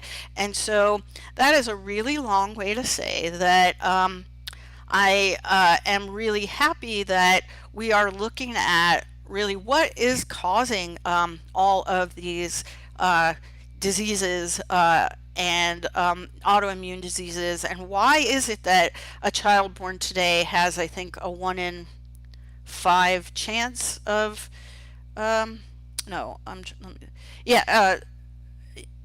is very much more likely to have a chronic disease than someone who was born when I was born at the end of the 60s. And what is it about the food that we eat? What is it about the environment that we live in? And what is it about that contributes to this? You know, I think that you know, one of the questions I often ask people is, like, you know, when someone goes to see their doctor and their doctor prescribes them a medication, how often is it, putting antibiotics aside, because that would be a completely different discussion, but how often is it that that person is ever cured? And 99 times out of 100 when I've asked that question, the answer is never. And actually quite often the person ends up not just taking that medication, but other medications for side effects of that a first medication. And so I think that do I agree with everything that is going on in the health space? No. But I think that we all really should be asking these questions. And if everything in science is sound, if the data and the evidence that we have relied on in order to approve all of these different drugs and vaccines and our nutritional guidelines, if it's all sound, then we shouldn't be afraid to have someone take a look at it, even if that's someone that we don't disagree with, because again, data and evidence doesn't have a political bias. And if all the evidence and data is made transparent, then once again, we can make up our own minds about it. I'm not saying we should get rid of all the drugs people should have, or the vaccines, or that we should require people to eat in a certain way. But I do believe that we need to be transparent, and people need to have informed choices about what they are putting in their bodies, whether that be the food they eat, the prescription or over-the-counter medication that they take, or the vaccines that they choose to take for themselves. So I'm curious how your experience of life has changed as you've moved on the political spectrum. I feel like our politics, if we are into politics, it almost physiologically wires us in a certain way. And so by you shifting from a conventionally liberal perspective towards the center or the center right, I presume that has had some effects on you psychologically, physiologically, cognitively, socially. How has your experience of life changed from changing your politics?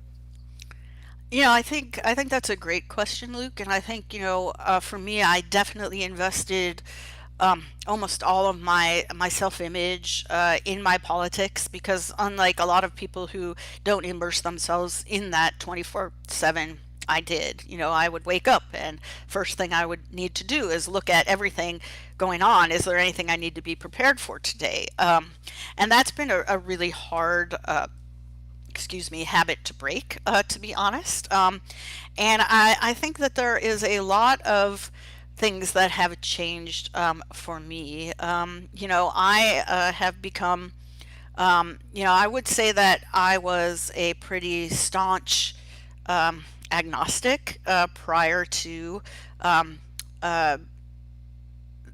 waking up and my political change, and the faith that many people have in their creator and God, I put into the government, which I believe a lot of people on the left, and especially the far left, do. And so I definitely have become much more present to what is happening directly in front of me, and also have worked on my spiritual connection and my connection to people. I have worked really hard to become a lot less judgmental. I think that people on the left, I think people in general spend a lot of time not looking at themselves and looking at everybody else, and judging everybody else around them.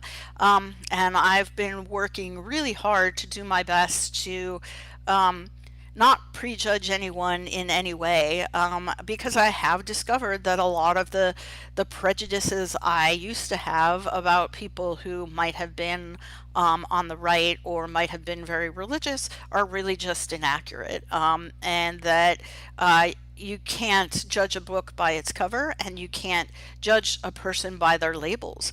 And so it has created a lot of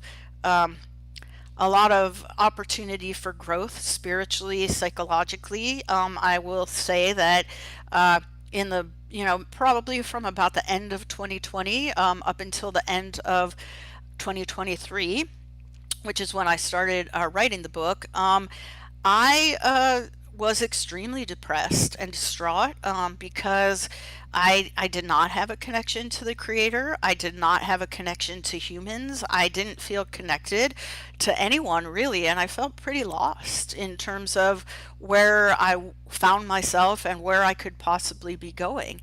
And working on the connection to both my fellow humans who are a reflection of the creator. We're all, if you have, and I'm not, I don't practice a particular religion. I see the beauty in and the rightness in many different faiths, and I don't. So I think that by doing that, and connecting as well as I can to my fellow humans, it has really changed my spiritual health and my psychological health a lot. And I think one of the things, that we're facing with a lot of the issues that we see happening, not just in our country, but the world, is a reflection of that lack of connection. And I have sort of a love-hate relationship with technology. I wouldn't be here talking with you, obviously, without technology. I would not have woken up. I don't think people would have the ability to connect electronically. Obviously, we're connecting across the country. But I also think that people, younger people who, especially those born from 2000 on, have had a lot less opportunity to actually connect in real life, physically, and experience that type of connection. And a lot of their connection with their fellow humans is through a screen. And there's a lot of reasons why that is changing the nature of human interaction. And it's a lot of the reason why people are our mental health is not great. People are sad. So many people, adults and children, are on antidepressants, on anti-anxiety drugs, have social anxiety, don't have difficulty relating to one another. And I think that the lack of connection and the real life community disintegration that we have seen is contributing to that a lot. And I do think, though, that there's some good news on that front too, because I do think that post-COVID, a lot more people are looking at trying to create those communities. People are returning to church. There had been, for example, people are becoming more involved in their schools and their communities and volunteering for the school board and running for local office to be more involved and to strengthen that connection. And I think for me, that has been part of what has really helped. And I've been very welcomed, by people in the center and by people on the right. And I think the more that we can talk to people that we don't necessarily agree with, the more that we can remember and see that we are all humans and that we have a lot more in common than we do that divides us. And that shared humanity can be the road back to some sort of sanity in our public discourse and our relationships to one another, where we don't have to agree about everything, but we also don't have to hate each other, and we don't have to wish ill on each other, and that our differences of opinion are simply that and not moral failings that we should be judging each other for before we even get to know someone. Okay, great. Thanks, Lisa. Just telling people the name of the book is called Deprogramming Democrats and Uneducating the Elites, How I Escaped the Progressive Cult. So thanks for coming on my show. Appreciate you sharing your time. Thank you for having me, and you can find the book on Amazon or Barnes & Noble, and you can check out my website, deprogrammingdemocrats.com. Thank you so much for having me, Luke. Okay, thanks, Lisa. Good to talk to you.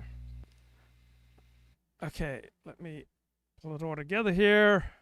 A little bit of David Pinsof here. He is a UCLA psychologist. And I think part of the reason for why morality is so often cruel is because it is rooted in our evolutionary history. And because evolution itself is a competitive process. So if morality evolved by natural selection, which most scholars who study it think that it is, then ancestral moralizers must have somehow outcompeted non-moralizers, right? They must have gotten more stuff than them, more mates, more friends, more allies, more resources, whatever. And the sad thing is that there's really not a nice way to get more stuff than other people, right? You have to either exclude them from your stuff or scare them away from your stuff, not share with them, bully them, even kill them in some cases. And there's evidence of killing in hunter-gatherer societies, of ganging up on people and literally killing them if they're getting too out of line. Richard Wrangham has done work on this. He calls it the execution hypothesis for the evolution of morality, that morality emerged when gangs of males started executing people for acting up. And that caused us to start to worry about our moral reputations because if we ran afoul of the existing moral norms, we might be killed. And so once you reflect on the evolutionary that is a fascinating hypothesis about the origins of morality, that we had these roving gangs who would execute people who were a threat to the group. And as a result, people were incentivized to show that they were moral. And this is how we develop morality. Just a hypothesis, but it's a fascinating one, that when your well-being, when your very life is at stake, right, that is a very strong incentive to behave along the lines of your group's interest. And groups will only perpetuate themselves if they're able to adequately police and incentivize members of the group to behave appropriately. So one of the primary ways that we still police and incentivize members of our group to behave appropriately is through the use of gossip. And when people start stepping out on what's socially acceptable within your group, we gossip about them. And there's a new academic paper out with a terrific title, Bless Her Heart. Gossip phrased with concern provides advantages in female intrasexual competition. So many women report being victimized by gossip. Fewer women report spreading negative gossip. Female gossipers might be unaware that they are gossiping. They disclose such statements out of concern for their targets. Female gossiper was preferred as a social partner when she phrased her gossip with concern versus when she phrased it maliciously. So concerned gossip harmed the perceptions of the female target just as effectively as malicious gossip.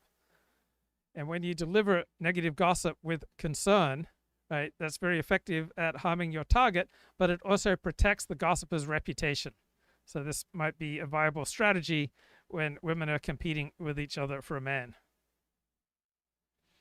So I once had a girlfriend for about a year, and I don't remember ever needing to explain myself to her. So I tend to be a bit sarcastic, and many of my girlfriends have not appreciated my sarcasm. They've been bewildered by it. They've asked for explanations of it. They weren't big fans of it. So I remember that one relationship where I was so deeply understood, and it is intoxicating to be understood. And once you've tasted that experience of being deeply understood, it's hard to be at ease with people who have no interest in understanding you. It is dispiriting to talk to someone who isn't willing to invest anything in understanding what you're saying. So when I feel that my interlocutor is simply biding his time until he gets to speak, right, that's when I know, hey, I just want to walk away from this pointless conversation as soon as possible. So to the extent that this show has some merit, it is to the extent that it optimizes for truth, for good faith argumentation, and for perhaps a secularized version of this Judaic concept of argument for the sake of heaven, right? The secularized version of that is argument for the sake of truth, right? When the interlocutors are optimizing for truth, right? When you've got some conversation that is genuinely aimed at clarity, coherence, and truth rather than scoring points. I'm not particularly interested in debates where people are just trying to score points with each other.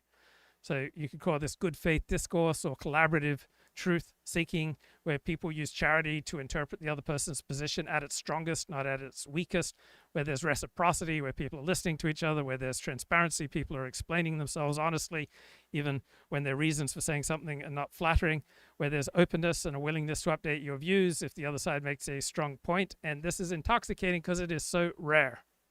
Most arguments seem to be about winning rather than knowing and arriving at truth. So my new favorite psychologist, David Pinsof, he says, the human brain is not a steam engine. It is an information processing device designed by natural selection to find food, to seek status, to court mates, and to solve other adaptive problems. When you think you're venting, what you're actually doing is talking bad about your rivals and covering it up with some strained metaphor from the 1800s. Right? Venting is just a clever strategy for saying mean things about people without looking mean. And venting does not work in reducing our anger. Right? Why would it? Anger serves an important function. Right? We don't want to turn it off. The important function of anger is that you are signaling to other people that they need to treat you better.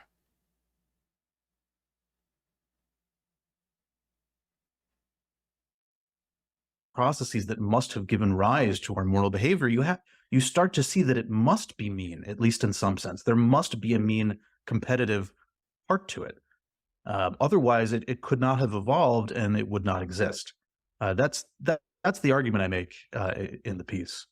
Yeah, and our status monkey, as you call it. Yeah, I love this phrase, status monkeys. All right, what I'm doing now is chasing status, but I'm chasing status by optimizing for truth to whatever extent I can, not in a suicidal, self-destructive, antisocial way, but optimizing truth within the incentive structure that I face.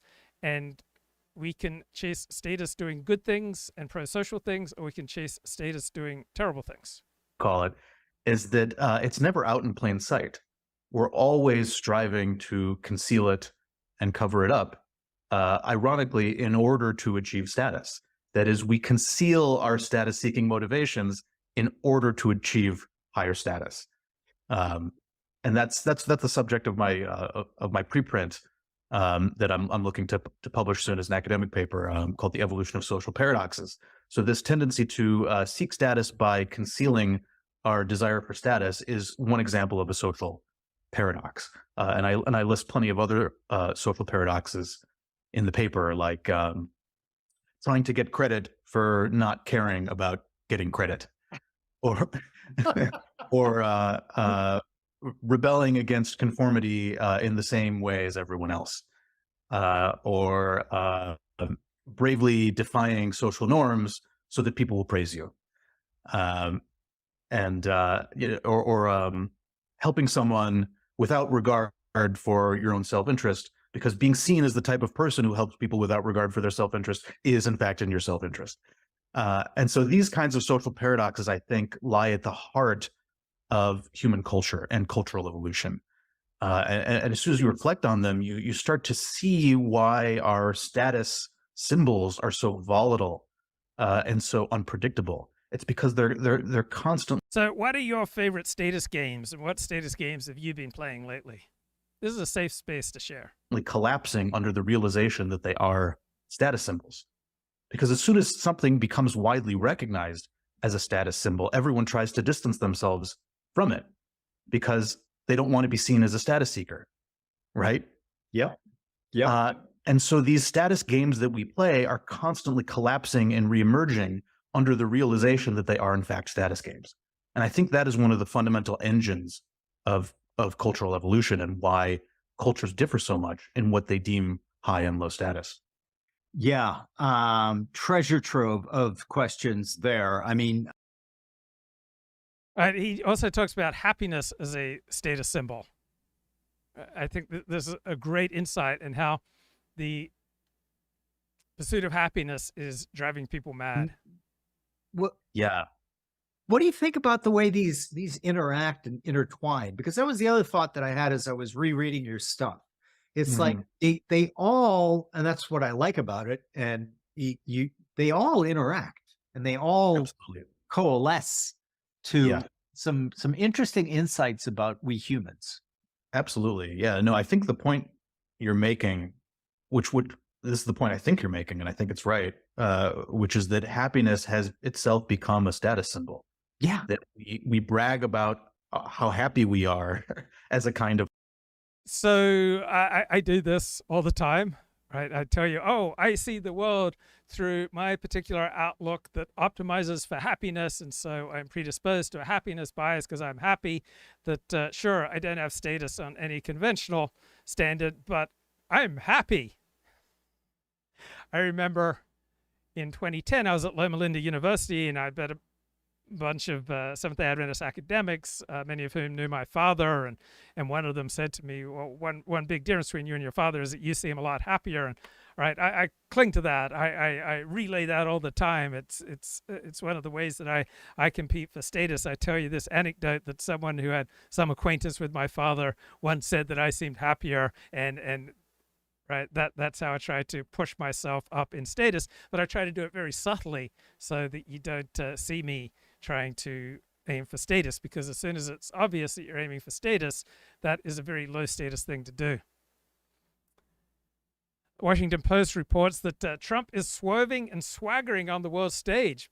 That's all good and fine, but what are the principles here, guys? What remains missing for the president are the foundational principles that historians might refer to as a Trump Doctrine. I don't know about you, but this is what's killing me about this new Trump administration is, where are the foundational principles that historians might someday refer to as a Trump Doctrine? You go to a diner, you go to a bar, this is what's preoccupying the American people. Where are Trump's foundational principles? This over-moralization of reality, this over-moralization of politics, this overemphasis on transcendent global principles, as opposed to, why not a fair dinkum principle of national interest or self-interest? To me, taking appropriate concern for yourself, for your group, for your tribe, for your family, for your nation, that should be a dominant principle. Not necessarily the most important one. Sometimes abstract global principles are more important than your own selfish interests. But to me, national interests are a principle in and of themselves, and sometimes your interests should be more important than abstract global principles. For 40 years, Donald Trump has stood publicly for immigration control and for protectionism to try to protect and promote the interests of ordinary Americans. So does it bother you that there's not some kind of coherent philosophical Trump doctrine, where there are these universal global philosophical terms defending freedom? Guys, why isn't Donald Trump just defending freedom? So I do think there are core Trump principles. He's transactional. He's opportunistic. He favors nationalism over universalism. He sees that strength leads to credibility, that loyalty is currency, and he's skeptical of these buffered, intellectual, enlightened abstractions of liberal internationalist norms.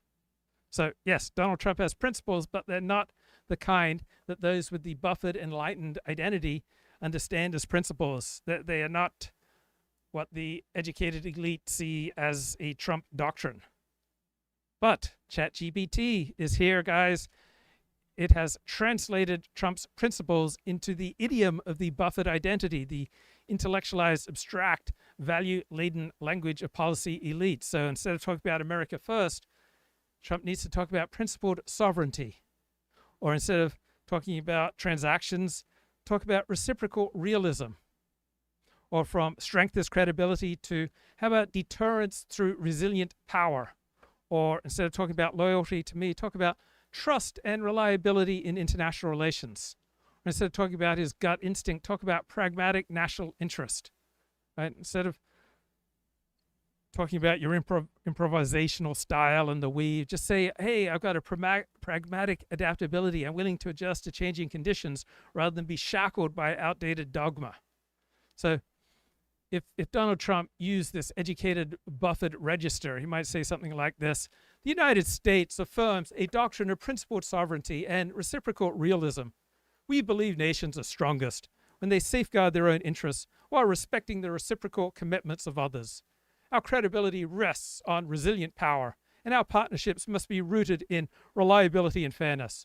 America will pursue pragmatic strategies, not rigid dogmas, to ensure peace and prosperity for our people and through strength for the world. Right? That's America first, but translated into the language of a Brookings white paper. Now, do you feel better? Of humble brag. And when we feel happy, we see that as a sign that we're high status. And when other people claim to be happy or seem happy, we view them as high status, and we tend to reward them for that. And so status has become intertwined with happiness in a way that I think is really actually toxic, devastating, in fact. So there's a psychologist by the name of Jonathan Rottenberg who actually thinks that this mythology surrounding the pursuit of happiness is actually responsible for a lot of our mental health problems, and is actually responsible for the increase in depression. So if you think about it, if happiness gets tied up with status, then we start to want happiness as a means to getting status. So we're not wanting it as an end in itself, we're wanting it as a means to getting social approval and esteem. And once that happens, that's a really devastating and toxic mind loop. Because once you start wanting happiness, even if it's just as a means to getting status, you set yourself up for failure. This is psychologist David Pinsof, and his terrific blog, and I don't like to swear as everything is BS, but he fully spells it out. And he has many sharp insights.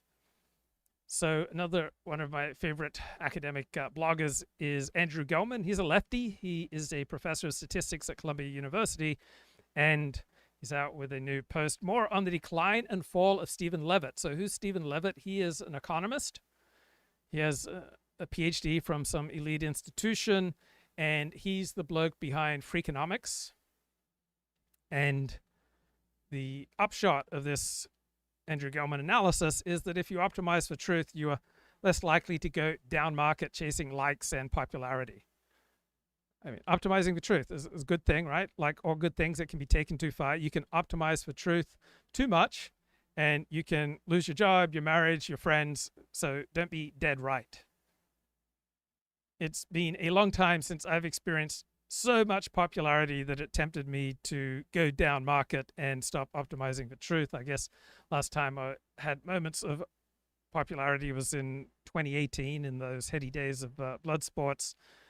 And I often comfort myself with this idea, like God doesn't want you to have too much success, Luke, because he knows that it will intoxicate you and it will destroy you. So most things that are exciting and highly pleasurable are really bad for me due to my addictive personality. So this is the analysis by Andrew Gelman of the Freakonomics crew. What happened? Steven Levitt, economist, he had all the advantages. He was a successful academic researcher for good reason. This is a lot like Neil Ferguson. Neil Ferguson at one point was a serious academic, a serious intellectual, a serious historian, but he threw it all away for the pleasures of popularity. And now Steven Levitt is just not particularly optimizing for truth anymore. And it's not just that he's choosing not to do hard work. And it's not that he's moved from being a researcher to being a communicator, right? There's nothing wrong with being a communicator. It's just that he's pushing a lot of nonsense. And he is not putting much effort into detecting what is true and what is bogus. So why is he playing this down market role? Because he's no longer in the business of truth, right? He's in the business of appealing to a mass market. He's in the business of pushing out mass market journalism. And if you do not limit yourself to what is true, there is a lot more room to say interesting things. Interesting, exciting things are usually not true. True things are not usually exciting. I've got a friend who likes to look and discover and find new, exciting podcasts. But new, exciting podcasts are usually bogus. They're meretricious. They're showy. They operate with pseudo-profundity. But they're quite low in nutrition value. They're low in truth. And so my friend finds these exciting podcasts, and he subscribes to the Substacks of people like Richard Spencer, but he just feels dirty afterwards. So if your goal is to get clicks, right, and get subscriptions and to enlarge your audience, right? It might be happy talk, such as the Freakanomics crew, or scary talk. All right, then you are happy to operate with credulity because you have more opportunity to be interesting if you don't limit yourself to what is true. For example, we could severely reduce the amount of violent crime we have in this country simply by putting more effort into catching violent criminals and locking them up for longer. Right? Not a terribly exciting perspective, but we could slash our violent crime rate if we did these simple things. So it just seems to me that when most academics and intellectuals taste popularity, they're never the same. They cross over that John Yoo line where there's no point in even trying to maintain any credibility.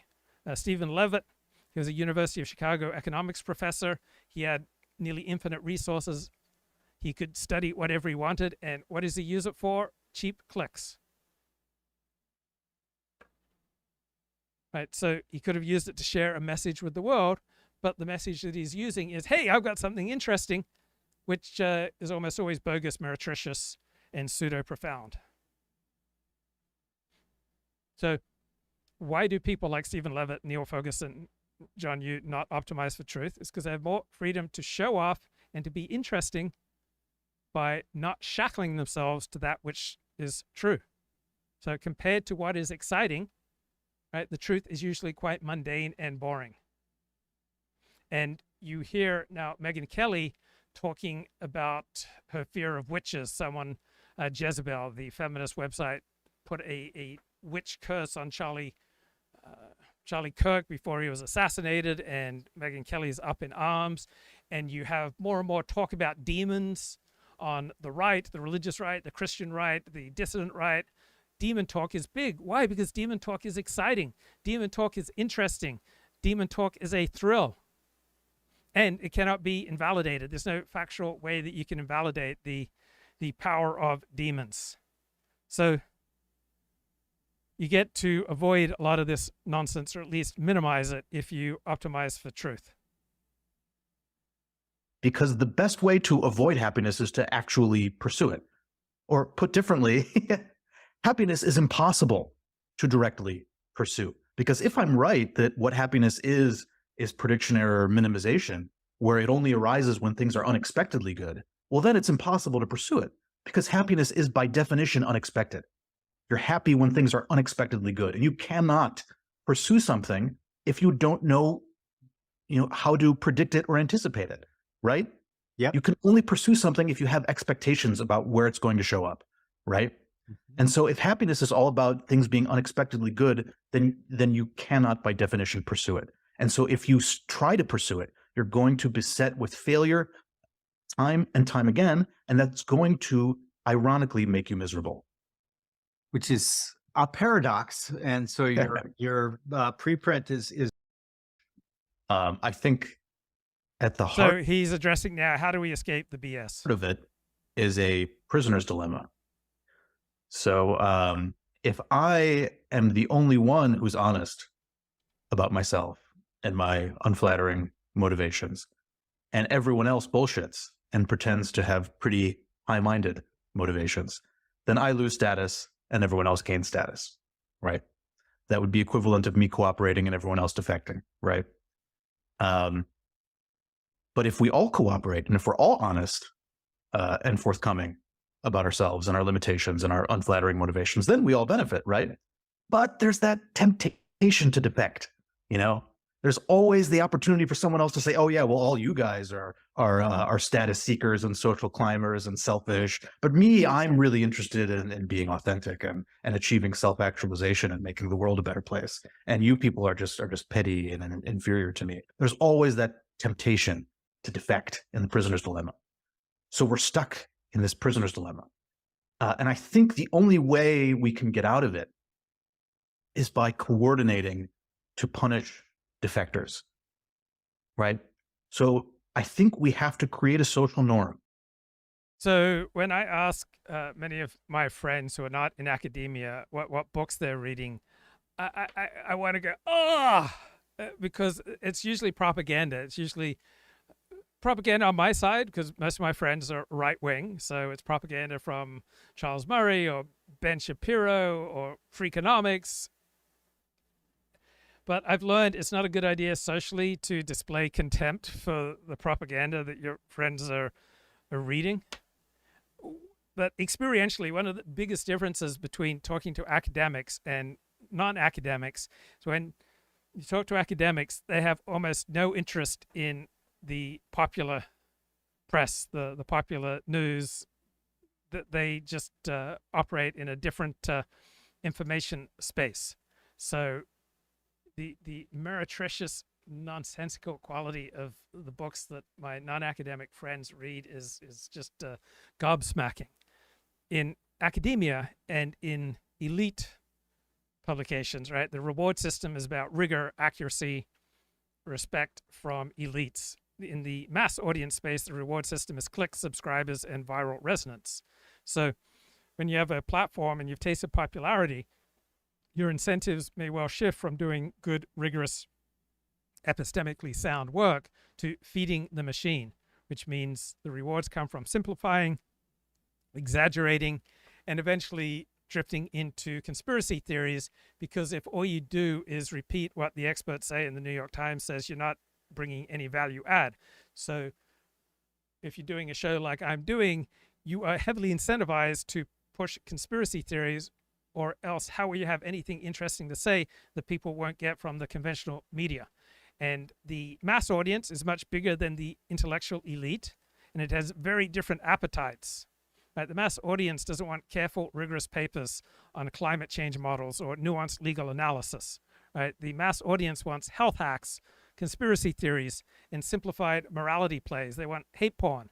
Right? And the more you deliver the hate porn, the more your numbers go up, and that becomes a feedback loop. If you are able to claim profundity, even if it's just pseudo profundity, and you give people this easy presentation of what's really going on in the world that other people aren't able to see, such as we're on the verge of a fascist or communist takeover, right? That's a very exciting message. Very exciting messages are very rarely true, but it is a way to polarize and to capture views. So once you've tasted the rewards of building a brand on provocation and trafficking pseudo profundity and that which is counterintuitive, right? You get trapped by it. Right? If you then start producing sober, careful, boring, truth optimized analysis, right, your audience will leave. To hold them, you have to escalate. You have to move into contrarian pop psychology shortcuts, talk about demons. And once you have left your original academic discipline, you will not have peers pushing back at you. So Steven Levitt apparently is no longer embedded in active academic research. So the normal academic correction mechanisms of peer review, conferences, colleagues saying that's pathetic, right? They no longer constrain him. Megyn Kelly is no longer operating in a network newsroom. So there's nobody saying, perhaps we shouldn't do a segment on witch hexes. So Steven Levitt and Neil Ferguson, they could do serious, interesting work. They've got the freedom, they've got the training, they've got the resources, but the attention incentives steer these people elsewhere. And if you don't optimize for truth, you can do many more things to gain attention. So much easier to gain attention if you're not constrained by that which is true. So the larger your platform grows, right, the less incentive you have to use it for truth, for any serious intellectual work.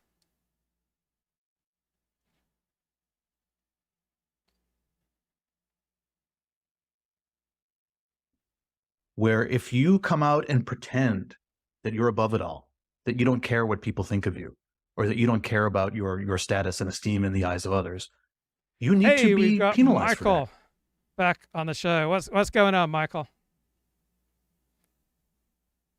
Oh, whoops, my mistake. I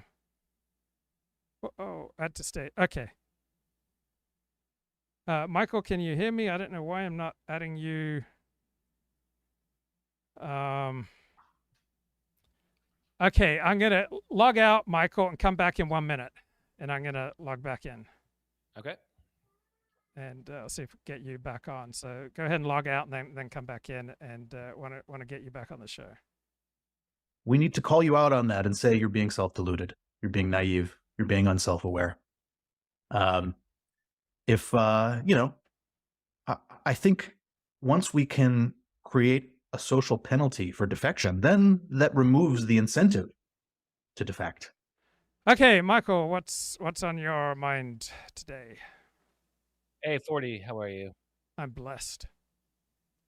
So, yeah, talking about Megyn Kelly, she is kind of caught up in a little bit of an anti-Semitism scandal. Not really that she said anything, but I think it's by way of her association with Tucker Carlson, Yeah. which is that she kind of referenced the theory that Israel was behind the Charlie Kirk assassination, meaning that she did not state it as her belief. She merely alluded to like the existence of that.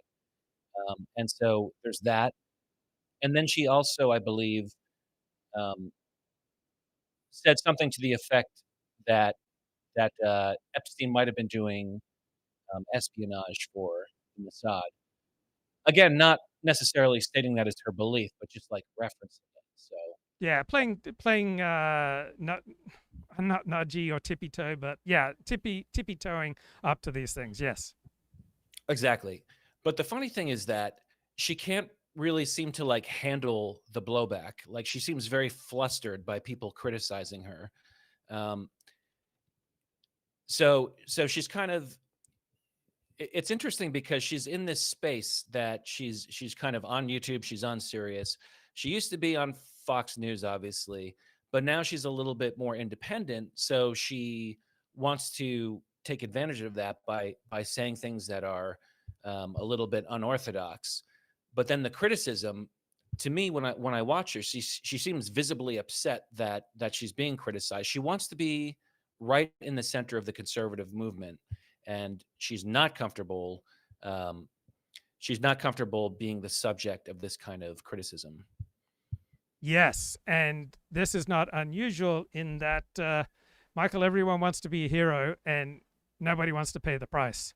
And Megyn Kelly wants to be the hero of being a person who is willing to go there, but she doesn't want to pay the price. And this is so very, very human. Yeah, true. So speaking of that, Charlie Kirk paid the price. Yes. And some are calling him a martyr, and I think that's actually valid. Wait, sorry, my phone. I think it's valid to call Charlie Kirk a martyr. I mean, he didn't intentionally die that day, but he was aware of the risks, and he died, speaking to his beliefs, speaking the truth, or at least his version of the in that activity. I think you can say, yeah, that he's a martyr. I think that's fair. So there was an excellent New York Times analysis of Charlie Kirk's debating style, and he was a very good debater. But I don't know about you. I just don't have any interest in polemicists. I just don't have any interest in like owning the libs. It just leaves me completely cold.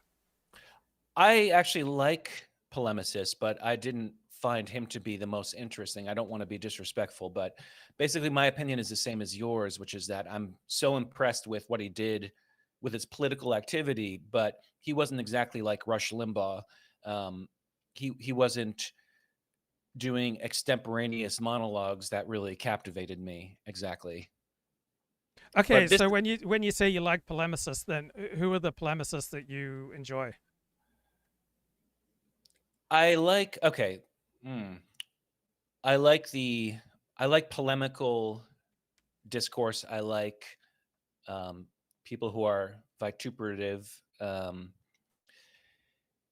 give you an example from history. Edgar Allan Poe was like that. He was, everyone's familiar with Poe from his poetry and his short stories, but he was also a literary critic, and he was extremely harsh in his reviews of other writers. And I think that sprung from a place of like irritation, because Edgar Allan Poe was the real deal, and he saw people who were succeeding perhaps due to nepotism or just some kind of like network they had, something besides merit. So I think that polemical writing can come from kind of a righteous place, and it can be just funny too. So, do you remember when Andrew Breitbart died? Yeah. So I remember I knew Andrew. We were friends. We hung out. I spent a weekend with him in Palm Springs. I remember I had one of the things that I noticed welling up inside of me after Andrew Breitbart died was I wanted to tell the world how close I was to Andrew. and I see the same thing with regard to Charlie Kirk. Anyone who's had any interaction with Charlie Kirk is just dying to tell the world how close they were to Charlie Kirk. Like we are status seeking monkeys. Yeah. Yes. Well, Charlie Kirk I think now that he has been killed, assassinated, well, first of all, it's more appropriate to like reflect on what was positive about him. But there is a lot that was positive about him. He was so genial. He was so friendly and outgoing. Kind of the contrary of myself. Maybe I can kind of admire that. And sometimes like someone like you or me can look at Charlie Kirk and say, well, why is he so popular in the conservative movement? I don't necessarily understand it, but it's because don't underestimate the value that he just has a normal family. He just presents as just a very normal, friendly guy. There's like no darkness about him. And that's important. And he's Christian and he talks about his Christianity. So I think some of us that are more interested in like words and how fluent you are and how good of an orator you are might underestimate the element of just like the presentation of a kind of wholesome guy. But what do you make of people just tripping all over themselves to announce to the world how close they were to Charlie Kirk? I mean, I remember I had that very same instinct with regard to Andrew Breitbart, and I was a little miffed I wasn't invited to the funeral. And I remember people on the radio, they were boasting about how close they were to Andrew Breitbart. Now people are boasting about how close they were to Charlie Kirk. From a disinterested outside perspective, it is such blatant status chasing that it just seems really cringe. Yeah, I mean, I can mention that President Trump tweeted out 2 of my articles, and that would make me feel good, but that would just be status seeking. So I won't. We can't help but chase status. But 1, you can chase status in a way that is pro-social and good for you. And 2, you can do it in a way that doesn't look like you're chasing status. Yeah, but of course, exactly. We're all chasing status. We wouldn't be talking to each other right now if we weren't chasing status. Yes. Well, I view it a little differently than you. I mean, I don't think it's necessarily a bad thing. I have my channel, Michael M. Vlog, which is doing quite well. And I expressed my views there. I liked a tweet that you had the other day, which was like, you just don't hear interesting political takes in your everyday life. And I think that's true. And it's not to sound superior to other people, because other people are good at different things, but I just learned to stop stating my opinion in real life. Stop trying to find like a receptive audience of people. And you're much better advised to just find that among the broader public. Yeah. And so I'm not opposed to chasing status. I'm not demeaning the chasing of status. I'm just noticing that there are ways that you can do it that are good for you and for other people around you. And so for example, I could chase views. And the way to chase views is to be interesting. But that which is interesting is about the least likely to be true. And that which is true is the most likely to be prosaic. Do you have any thoughts on that challenge where it's so tempting to be interesting, but then you're very rarely going to be operating in the truth optimization game?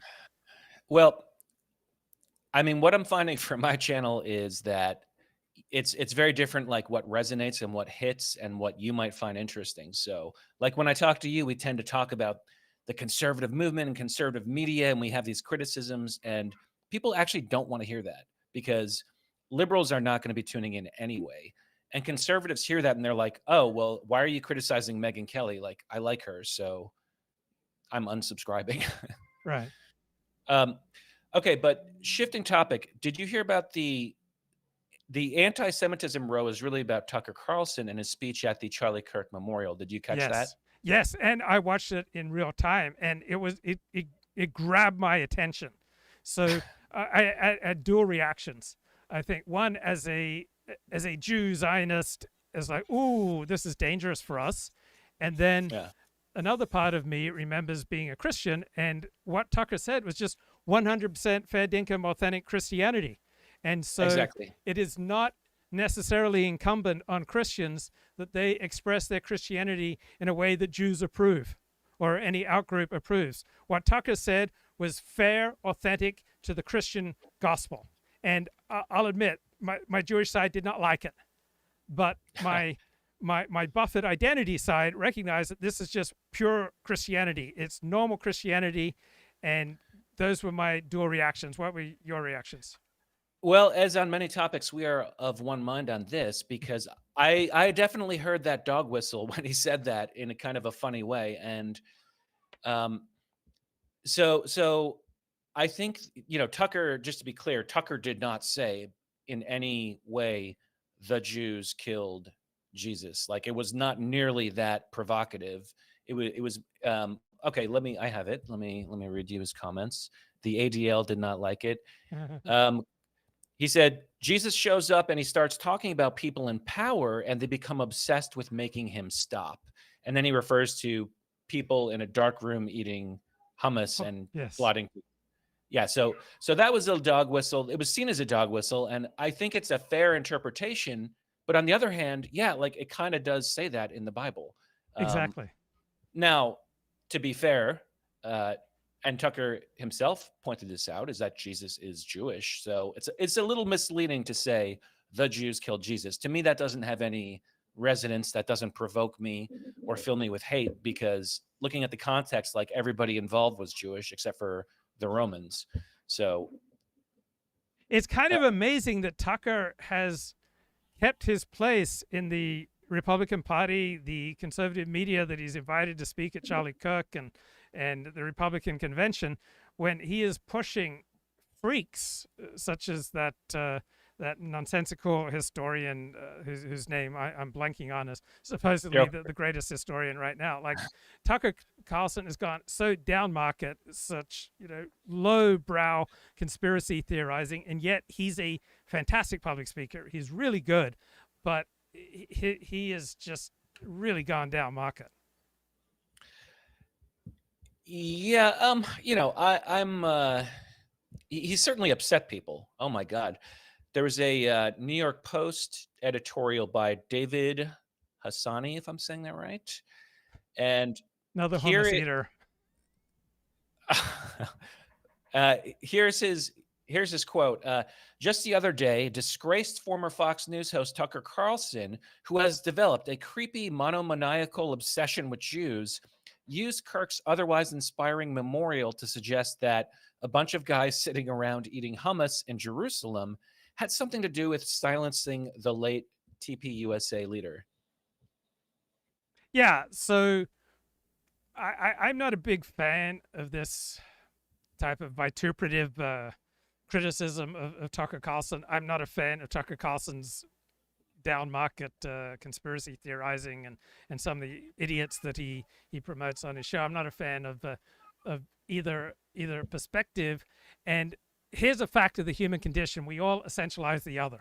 So if the other is Jews, gays, blacks, Chinese, it is just part of people who live in Bakersfield. We all lump them together as just one thing, because we don't have infinite cognitive capacity. We have to reduce our cognitive load, and we reduce our cognitive load by essentializing outgroups. Now, this is just part of the human condition, and there are many bad things that come with that, but it's just how human beings operate. And as national identity grows, as Christian nationalism grows, as people's in-group identity grows, then the more you're incentivized to essentialize outgroups, which has some ugly parts and some dangerous parts to that, but it also had some very adaptive parts that most people will feel happier if they go through life with a stronger in-group identity than they currently have, but it comes with a price. So These things I just see as a mixed bag, and it's just part of the human condition. We are wired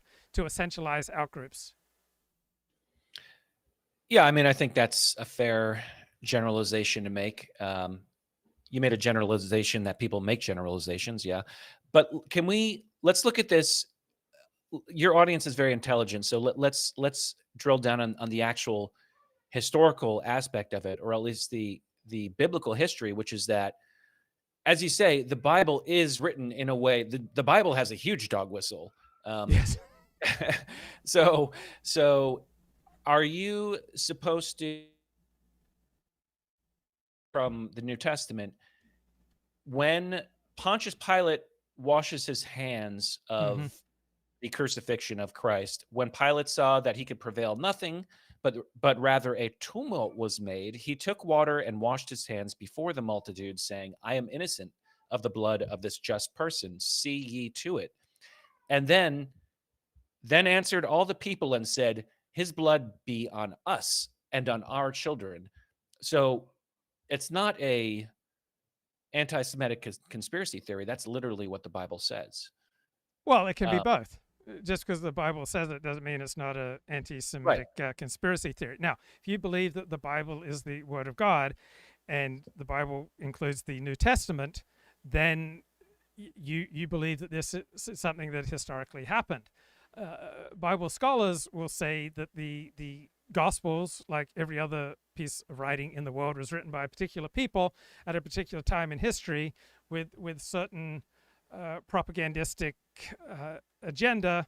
It had an audience, and that the Gospels were composed and edited and put together at a time when Romans were slaughtering Christians. And so the writers of the Gospels were heavily incentivized to remove the blame for the crucifixion of Jesus away from the Romans and put it on the Jews. This also incentivizes this growing in-group Christian identity and a desire to separate from the Jews. And pretty much every group does this when it's competing within itself. Like this, our rivals are bad, and so if you see this as sacred scripture outside of history, then you take it for granted that this is historically accurate. If you look at it with the buffered, enlightened, academic, secular perspective, then you see, oh, this is the work of particular people at a particular time responding to particular incentives. And often Jews will apply the secular approach to Christian scriptures, but retain the tribal or divine approach to their own scriptures. Yes. Okay. So I have a 3-part answer to that. Okay. Number one, I agree with you that is usually the interpretation that, Romans obviously would not want to implicate themselves in the crucifixion of Jesus. And so that would have been an influence on the way they write it, as to make Pontius Pilate is kind of a sympathetic figure in the New Testament, really. Yes. Number two, that's kind of a politically correct interpretation, which makes you kind of step back. Like, this interpretation makes sense to me, and I think it's probably right. But on the other hand, it's also very convenient in that it takes like the sharp edges off of the New Testament. And number three, it's not really the job of Tucker Carlson or like someone like Erica Kirk. They're not biblical scholars, so it's not really their problem to put the Bible in historical context and think about the motivations in 330 AD. Like, their job is just to read the Bible and believe it. Yeah, except the Bible in any text is never just a text and the individual. It's always mediated by incentives and community. And so the incentives operating in America right now is that you don't take the Bible literally in certain areas, right? If Erica Kirk was to go around talking about how we must put homosexuals to death and we must put witches to death, right, that would get a lot of blowback. So there are consequences if you want to promote a literal approach to the Bible. So there's never been a time when a text is simply a text and you can then just refer to the text without there being any consequences. So texts speak to people differently in different circumstances. It's always, the meaning of a text always depends upon one, the text, and two, the context in which the text is consulted. Yes. Okay. But agreed. And finally, look at it like this. Let's try to be more charitable. Basically, Tucker was making a comparison between the martyrdom of Charlie Kirk and Jesus, not to compare the two, I don't think literally, but just in the sense that Jesus was speaking truth to power in one view, and he was killed for it. At least that's what the story says. And likewise, Charlie Kirk was. So is that a valid analogy? Yeah, I think is a valid analogy, but it's a valid analogy that is going to bring a lot of harsh consequences. So you can say all sorts of things at work that are valid and will get you fired. Also, you have the right to drive across a street when you've got the green, and you can be dead right. You can follow the green light and you can get killed. And you can do all sorts of valid things that will result in you getting killed, you getting hurt, you getting damaged. Yeah. And so that you are ontologically correct is not normally the primary evolutionarily imperative question to ask. What's usually the most important question to ask before you say something in public is what will the consequences of these words be, particularly to myself and to the people I care about? Well, if you take out the line about eating hummus, I don't necessarily think it has to be provocative to say that, Jesus was killed for speaking the truth to people in power, and Charlie Kirk was killed for not exactly the same reason, but he knew he was saying things that were provocative, and he knew that it was controversial. And Tucker said, they killed Jesus, so that pronoun they, he kind of, I think he said the same, they killed Charlie Kirk. He might have said they. I have to go back and look at the speech. So maybe if he said they killed Charlie Kirk, maybe that's another dog whistle, who is the they that killed Charlie Kirk? Well, different people experience reality differently. You experience those words differently than your average Jew. And even me, as someone who grew up Christian and is quite favorably disposed to Christians, the Jewish part of me was triggered. And so that you're not triggered, you just have a different life experience. And so too, if you're trans and someone denies your trans identity and you experience that as dead naming, that is your experience of reality. And right. You and I might try to argue that this is not logical, but different people experience the world differently. And there are very powerful people who are going to experience what Tucker said and how Tucker said it in a way that is going to send them into a fight mode. Oh yeah, sure, I get it. And again, this is nothing personal to me.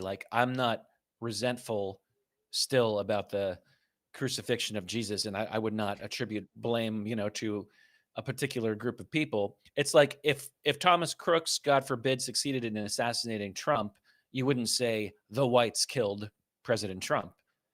I mean, that's almost like the perfect analogy. However, if I'm aware that Christians don't exactly think Jesus was Jewish, or there's some kind of slightly different interpretation on it. But anyway, 40. Well, wait. What's your overall reaction to Tucker Carlson? Are you discomforted? Are you bothered by his down market trend over the past few years? No, I don't. I mean, I don't necessarily think it is. Well, okay, some of it is down market. I'm just different than Tucker. I mean, he's a very religious person, and so I think that affects his worldview. But I kind of just like his style. I'm not always into the hour-long interviews. I miss just the little monologues. Yes, I love those opening night monologues. Those are gold sometimes. I think when he was on Fox News, it was like he put on a suit and tie and he was part of a big system and an organization, and it kind of helped to normalize him in a sense, or Mm-hmm. now that he has his own show, it's like his own idiosyncrasies are amplified. Like he has kind of bluegrass music and he's showing himself fishing. It's like a little bit less relatable for me personally. So, but other than that, yeah, I'm still a fan. Okay, great. Good to catch up with you, bro. Okay. All right, man. Take care. Take care. All right. So I think pretty fair and powerful New York Times analysis here. The debate style that propelled Charlie Kirk's movement, right? Charlie Kirk, probably best remembered for arguing in public. He had a devoted conservative following from his twice-yearly tours of universities around the country. And for hours, he would cheerfully perch on a folding chair and challenge students and the public to, as he called it, prove me wrong. And he would talk about hot-button issues like abortion and trans rights. He created content that was perfect fodder for brand building on social media. He had curated clips highlighting his wins, promoted with captions describing him as destroying liberals, and he amassed tens of millions of views. And so, yeah, I'm sure that there's a part of me that's jealous of this level of success, or there might be. And then there's a huge part of me that just kind of cringes at what I find just down-market, lowbrow arguments. So to me, both the left and the right have valuable roles to play, and in different situations, one approach to life will be more adaptive.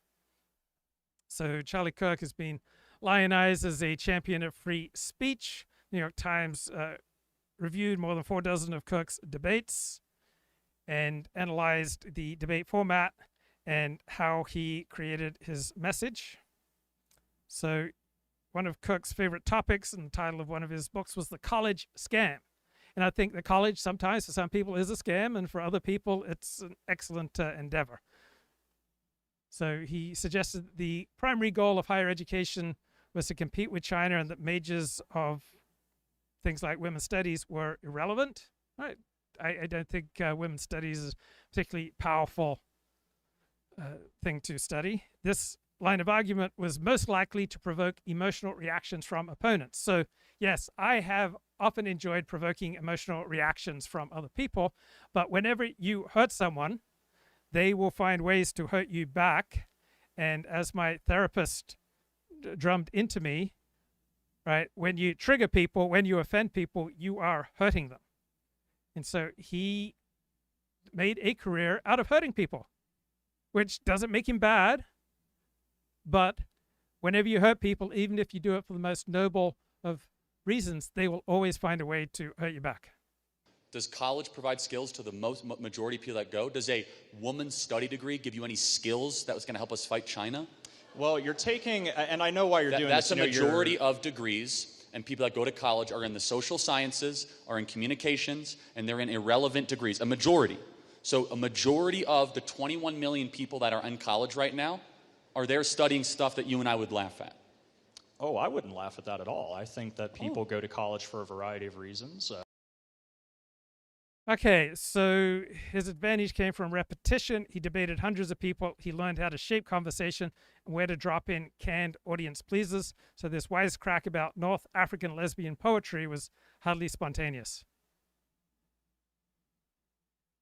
Come on, man. Let me unmute you. No, I know that. But do you think that when we're looking at American competitiveness, studying North African lesbian poetry is going to make us more competitive?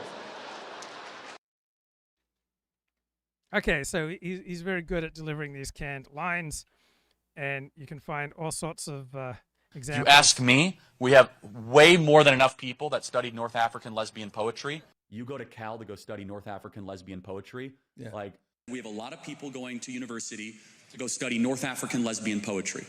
Because they're willing to send their kid to go study North African lesbian poetry at Arizona State University. If you ask on the most progressive campuses, Charlie Kirk's debates drew large and boisterous contingents of supporters cheering him on in MAGA hats. While he's trading barbs with his adversaries, he discouraged heckling. But making space for opposing viewpoints, he enhanced his image as a defender of free speech while centering his own argument. And by restraining his audience from shouting down his opponents, Mr. Kirk insulated himself from seeming like a bully to many viewers of clips shared on social media. So it was a very effective tactic. Guys, please don't heckle. I want to try to understand, because these words have a lot of meaning. Yeah. But you can't get. I know it's hard on the spot. I just want you to think about it, because if you say Trump is a racist, you should be able to easily give a definition of what that word means. Right. So this is a very effective tactic. You attract your rabble rousers, and then you tell them not to interrupt. All right. Here's another tactic. What happens if you need a medical abortion? If the mother will die if she does not get an abortion? So what's your stance on the that? The only place where medical abortion is necessary is before 20 weeks, which is incredibly rare. What if she will die? What if the mother Hold on a will second. die? So Kirk, who opposed abortion, responded by proposing a cesarean section as a better alternative, and then he asked the student if she knew what the procedure was. Right? This is a debate tactic that he frequently used. He would ask opponents to define a term. This is what that bloke at the New York Times, Ezra Klein, does all the time. It's just such an unworthy debate tactic. And Charlie Kirk would often score easy points by making his interlocutors appear stupid if they couldn't define. For example, this is a very important question. Let's say it's 27 weeks, okay? And the mother will die. Why shouldn't, you could agree, why don't we just have the baby delivered by cesarean section? You know what a cesarean section is, right? Yes. What is a cesarean section? A C-section? Yeah, why wouldn't we just put the baby out by C-section instead of terminating it? Okay, it's an effective debating style. It's not one that I have much respect for. All right, so when the student knew what a C-section was, Charlie Kirk quickly pivoted to another common strategy by addressing allies in the crowd. This is for you guys, with advice on how they should respond to the question if it ever came up in their own lives. So his claim that C-sections are safer than abortions is widely disputed by medical professionals. It's not safe to do that. You remove the baby. I understand. Threat removed. I know what a C-section is. But it's actually safer than an abortion. So every time they say, this is for you guys, they say, oh, you need to have abortion for medical reasons. Respond, then have a C-section. And then in a debate with the same student at the University of Tennessee, he shifted to more extreme rhetoric. He called abortion worse than the Holocaust. So by discussing forbidden topics and upholding forbidden arguments, he came across as a muscular and emotionally resonant strategy. Right? This is a powerful strategy to which he regularly returned. Come on, man. It is never right to justify the mass elimination or termination of people under the guise of saying they're unwanted. That's how we get Auschwitz. That's how we get the greatest horrors of the 20th century. Those people are unwanted. So you're comparing abortion to the Holocaust? Absolutely, I am. In fact, it's worse. It's worse. It's really not. I don't it's think it 45 million babies. It's nearly 8 times worse than the Holocaust. What's the moral difference between a small baby in the womb and a grown Jew who was killed at Auschwitz? What's the moral difference? One is older. Is a person. Okay, Luke, pay attention to the chat. So here I go. Let's scroll through the chat. Could Tucker Carlson's cynical, opportunistic insincerity be any more transparent? The smirk, the laugh. I'm not sure he's driven by negative things. I don't have a strong opinion on that. Did Charlie Kirk ever dissent from Trump substantially? No, not really. Was he not a mouthpiece for Trump largely? I don't know what Michael Tracy's criticism is, but I typically find Michael Tracy very impressive. Yeah, Tucker Carlson's monologues were the best. I like what philosopher Michael Huemer said about Tucker, that he was irresponsible demagogue or a hilarious demagogue. I think that's an accurate and powerful descriptor of Tucker Carlson, hilarious demagogue.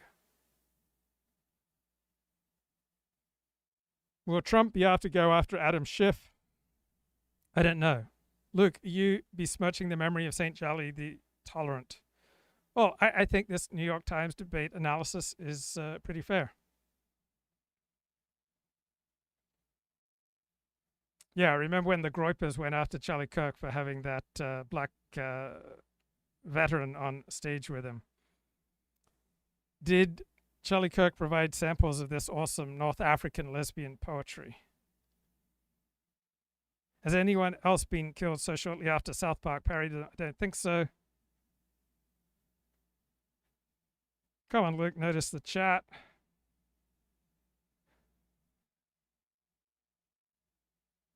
Two more months and Charlie would have been talking about the Holodomor. Okay, let's get a little bit more here from... Charlie Kirk mentioned 45 million babies.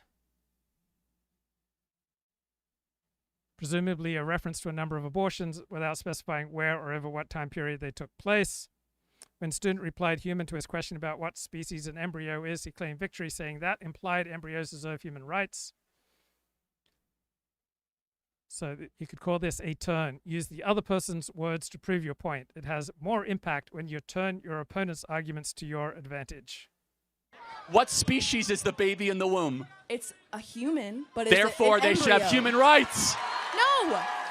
They should have human rights. I do not agree. Oh, so small humans, no human rights. Grown humans, human rights. It's not a small human. It's an embryo. You just said it was a human species. It's not a living human child. And you can argue about when does life begin. The more important question, perhaps, I think, reflecting a Jewish approach is when should the right to life begin? Charlie Kirk often borrowed from the Socratic method. He used questions to steer his opponents to their disadvantage. So flustered, the young person conceded ground and he leapt to occupy it. This is great, he said. Black people are only 13% of the population, yet they commit 55% of the murders. Why? Because Black people tend to be in lower economic statuses because of Okay, no, this CRT. is fine. This is great. Basically. So you think that poverty equals crime? All right, and even though that is the elite attitude, and yeah, I'm sure there is a relationship between poverty and crime. For example, crime will create a vast amount of poverty. There's a lot of studies this is where on we that. disagree. What an insult to the working poor of this country. So why do you think Black people commit more crime, Well, first Charlie of all, Kirk? Then he tried another tactic. He would use a compelling statistic to demolish a claim about poverty and crime. In this case, that 80% of Black people in America do not have a stable father around. Problem is the statistic is not accurate. So let me ask you a question as my answer. Go on. What percentage of blacks have a father around when they're raised? I'm not sure. 20%. So that's why you 80% think of it blacks is. do not have a stable father around. It is the most predictable way to end up in prison, end up as a murderer or a criminal. And we found at least 4 other times that Kirk used a variation of this inaccurate statistic in debates. Come on, man. In 1964, right before the passage of the Civil Rights Act, 75% of black youth had a dad around. Now it's 25%. But 75% of black youth are not raised with a father in the home. Right before the Civil Rights Act passed, about 24% of black children were born without a father. Now it's upwards of 70%. Today, it's nearly 75%, about 70%. So that means that 1 in 4 black kids will have a father around. Only 1 in 4. In 1964... So studies show that less than half of black children live without a father at home as of 2023. Historically, that number has not risen above 65%, and it does not account for fathers who may not live with their children, such as after a divorce, but may otherwise be a regular presence in their life. And because his opponent was unable to fact-check Charlie Kirk in real time, she was forced to concede and debate in a framework that was not grounded in reality.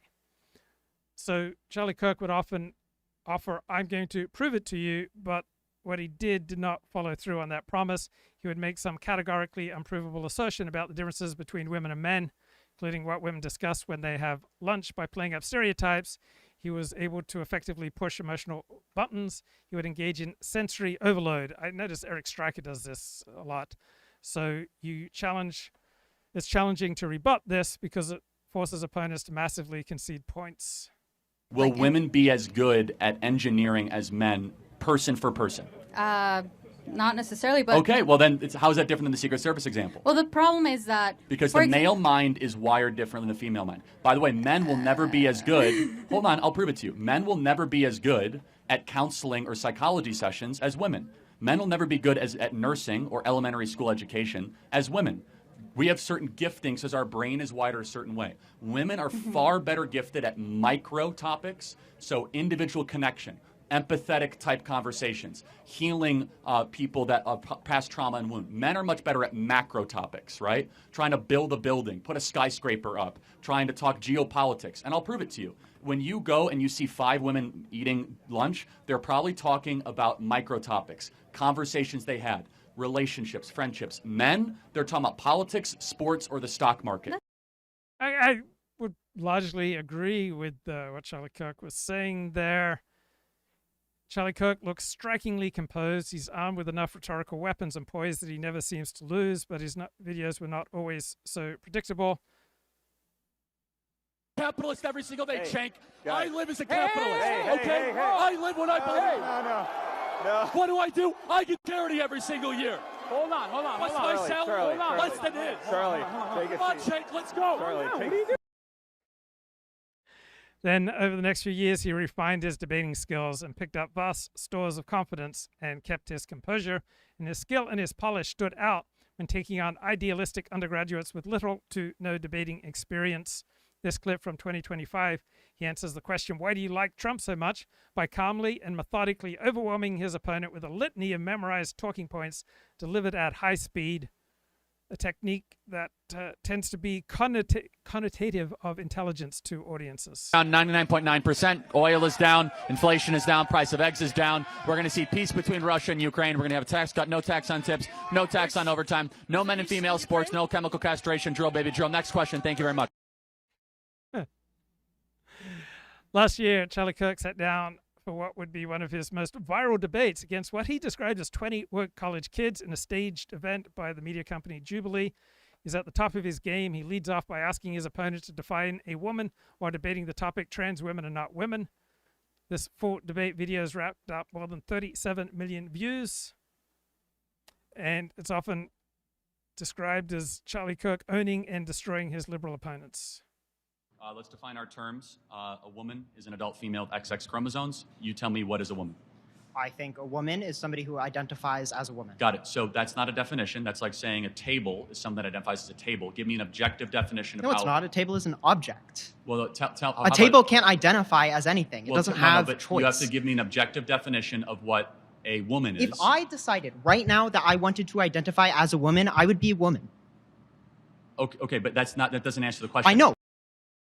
The moment he was shot, Charlie Kirk was about 20 minutes into another Prove Me Wrong debate. And now his Turning Point USA organization is going to be run by his widow, Erica Kirk. Right? And if we can do that together, we can escape the prisoner's dilemma and build a more honest, bullshit-free world. And so that's what I'm trying to do with my Substack, is to try to create common knowledge of this bullshit, to try to burst. See, I'm much more at ease and much more interested in this type of academic analysis than what I find cheap, lowbrow point-scoring debates. The bullshit bubble, so that we can all escape this prisoner's dilemma together. You know, in Hofstadter's Go to Lesser Bach, he talks about the tit for tat model with prisoner's dilemma. And then they used to have these prisoner's dilemma gaming things, and for computer groups have been trying to do it, since the dawn of humanity. Every social movement is essentially an attempt to build a new social norm. Yeah, this is important, right? Every social movement is trying to build a new social norm, and it's very hard to do. Some of them are successful, some of them are not. And I wish I had the answer of what it is that makes it successful and what it is that doesn't, but I really don't. It's an extremely difficult and complicated social science question. But what I can say is that there needs to be an incentive for everyone who's a part of the group to enforce the norm. It needs to be in their interests to enforce the new norm. You need to get status in some way for following the norm, and you need to lose status for failing to follow it. The best ways of getting out of this cycle of bullshit is to sort of see ourselves from the third person, is to see ourselves as a different person and not as ourselves, because we're so much better at spotting the bullshit in other people than we are at spotting it in ourselves. Totally. And really the only way we can spot it in ourselves is to sort of treat ourselves as someone else, right? You know, to send a voice memo to yourself as if you were sending a message to someone else, right?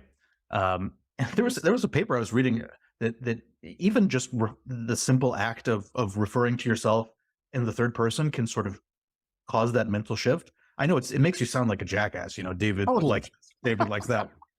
So, you know, that's part of why I'm hesitant to actually endorse it, but it might help you break out of it a little bit to you know, talk about yourself in the third person.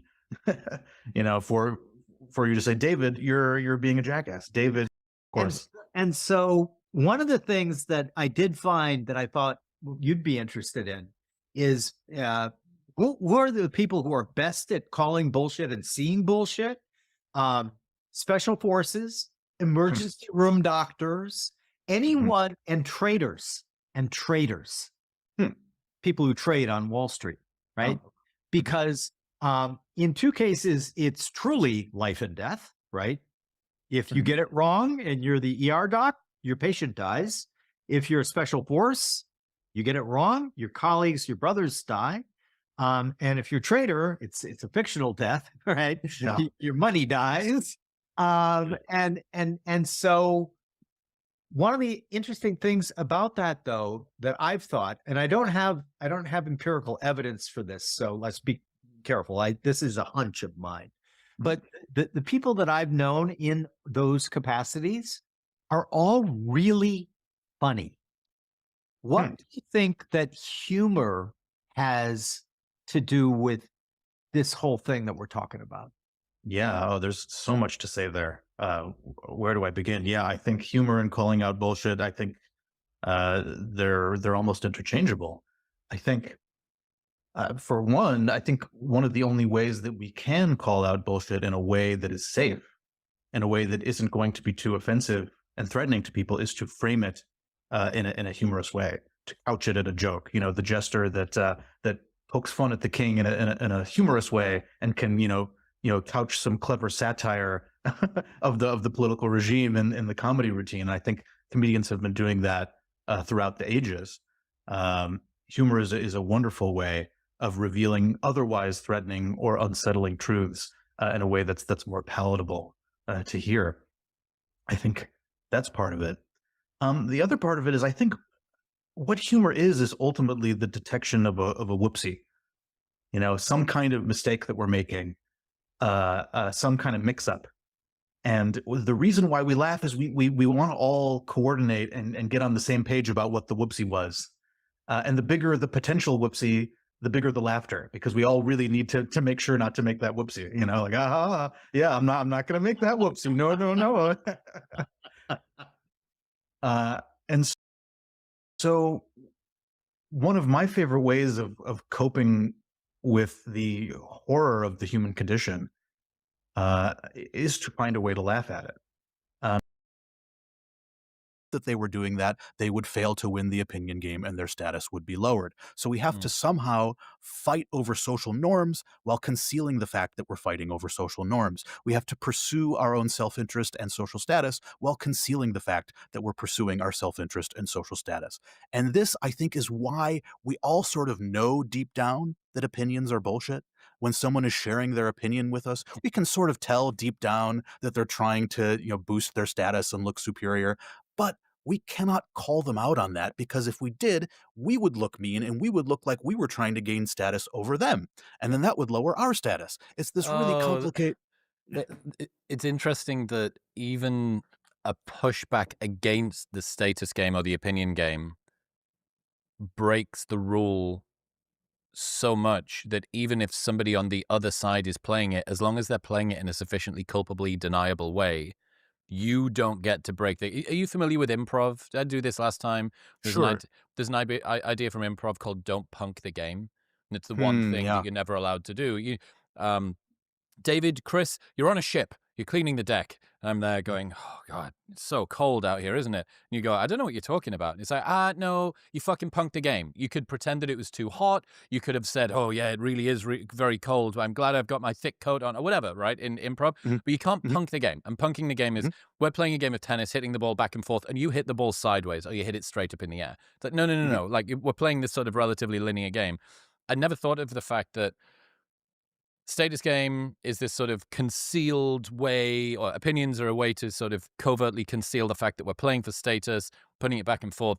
But even in the act of criticizing, unless the person opposite you, unless you say, dude, this is like, you're only saying this because you believe in that, unless that person has done something that makes it obvious that they're doing it, that the case for the prosecution on your side has a good case to be able to sort of justify it, that sounds like you are disregarding the higher order, refined search of truth and beauty and art and fulfillment and whatever. Yep. Oh no, they're playing a game of social norms. You're playing a game of personal status. Oh, you look like the one who is actually the very shallow, vapid seeker of credibility. Exactly. If pointing out someone's status motive lowers their status and increases your status, well, then that itself can be seen as a status tactic, right? And it often is. And not only that, it can be very threatening to the person that you're calling out because you're threatening to lower their status. You're threatening to make their status game collapse. So what happens when we all realize that a status game is a status game? Well, the players no longer... See, you blokes, you're playing status games and opinion games. I'm just seeking truth and the good of humanity.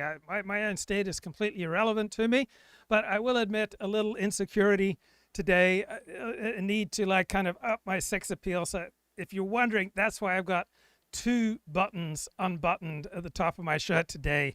I just felt I needed to do something to just drive up the sexual tension on this show. Gain status for playing it because being seen as a status seeker lowers your status. And those at the top of the hierarchy, their status gets lowered because they're seen as the ickiest, most vainglorious, most selfish status seekers of all.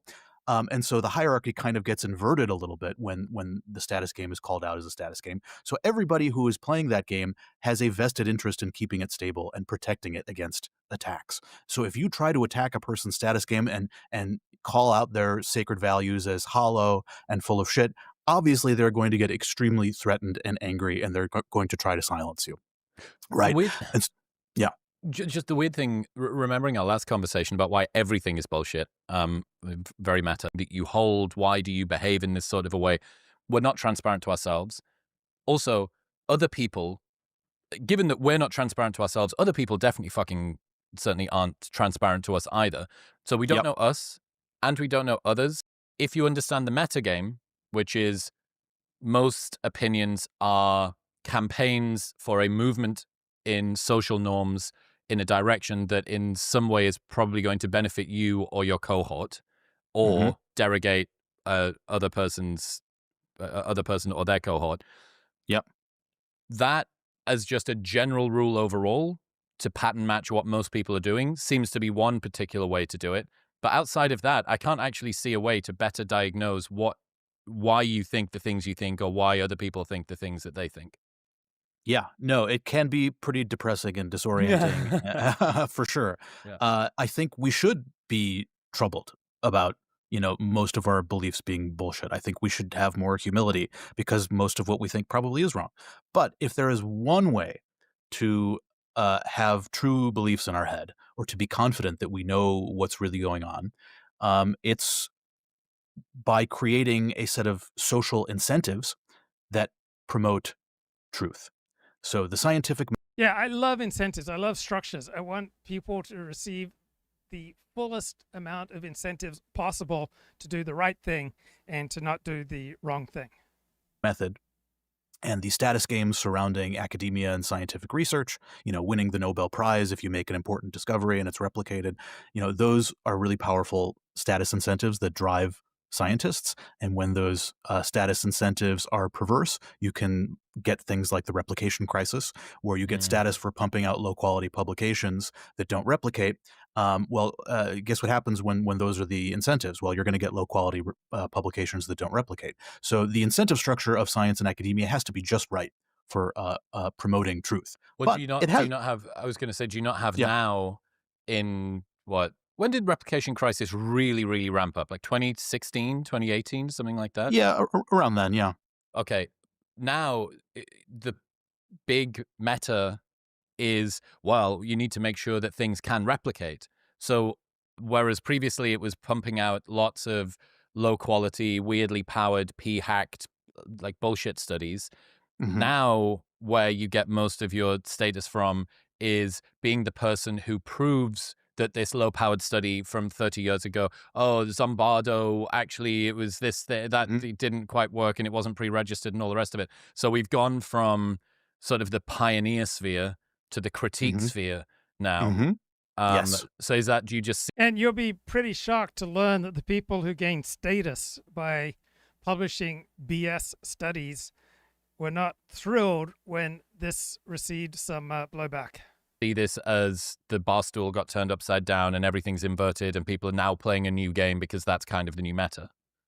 Absolutely. That is very well put. I think that's exactly what happened. I think that's a good thing, though. It's good that the status game got turned upside down and now you get status for, failing to replicate others' work. Balance the scales a little bit. Balance the scales. But what's interesting, and this is bringing back to your point about how calling out the game often can be disadvantageous, when people were originally starting to call bullshit on these bad studies and publish failed replication attempts, they were actually heavily attacked and criticized. Their character was attacked. They were called replication bullies, the replication police, methodological terrorists. I know this because I was in one function of sharing opinions might be to test people's loyalty, to see if they share your preferences, if they have the same interests, if they're playing the same status game, if they're going to benefit from the social norm that you're advancing in addition to you, well, then that makes them a good ally. You have common interests. In the same way that, nations who are economically interdependent are more likely to team up with each other.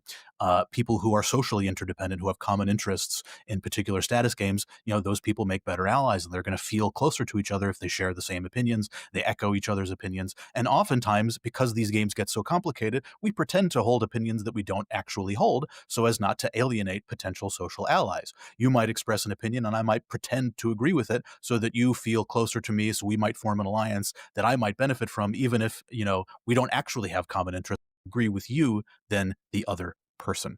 So if you look at presidential debates and the post-debate analysis, it is very clear that these debates are not about the contents of public policy. When people analyze the debates, they're like, oh, he looked really great in this moment. He was really presidential. Or it's like, oh, yeah, he looked really confident. This was a great one-liner. They're not talking about whether their beliefs are correct or whether their policy preferences are actually going to promote the common good. They're talking about which one looked better, right?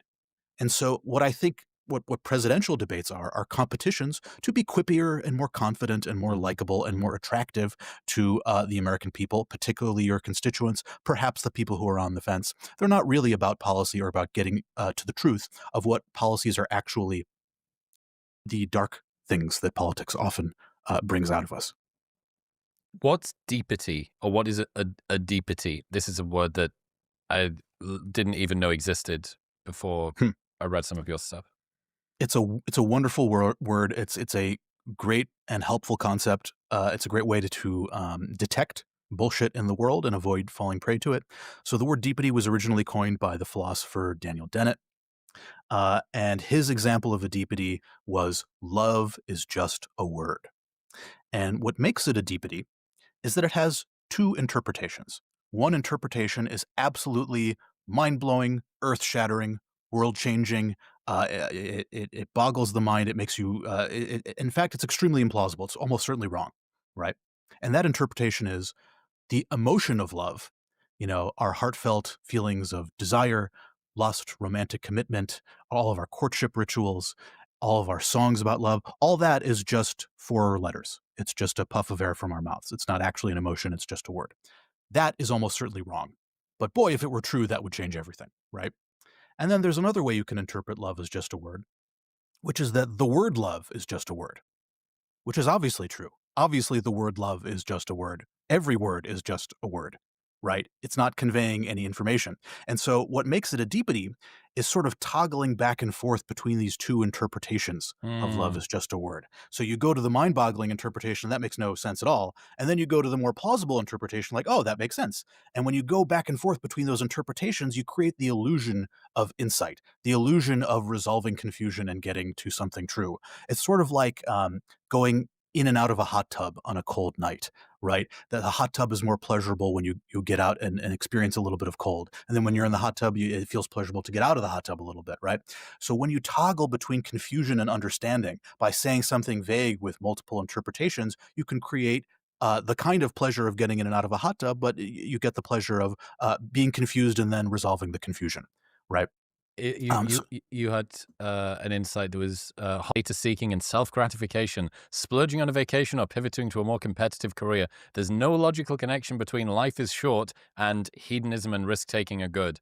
All right, that deepity thing, it's like the Martin Bailey. There's a reasonable explanation for something, and then there is the exciting explanation. That which is exciting and interesting is usually not reasonable and truthful. So I love this guy, David Pinsof, man, this psychologist out of UCLA. I'm so impressed by him. I haven't encountered anything that I would regard as a political bias so far. So I love my Judaism. I love this Everything is BS by David Pinsof. So how do I reconcile these two loves? How do I reconcile a traditional God-centered, Torah-centric worldview versus LOL, nothing matters? And I feel like Torah helps me see through the shtos, the nonsense of the secular world. And these two perspectives, traditional Judaism, David Pinsof's Everything is BS worldview, they look like opposites. But how can they work together? And so Pinsof specializes in exposing how people rationalize, posture, and self-deceive to win status games. And this fits in, I think, quite well with any traditional perspective on life that recognizes that human nature is not basically good. So Pinsof's perspective doesn't mean that tradition and community and belief in Torah is worthless. It just means that you should have some skepticism about why people say what they say. And Judaism is not primarily about just a set of abstract claims. It is a lived system of law, of ritual, identity, community. And it exists and persists over centuries precisely because it delivers coherence, solidarity, meaning.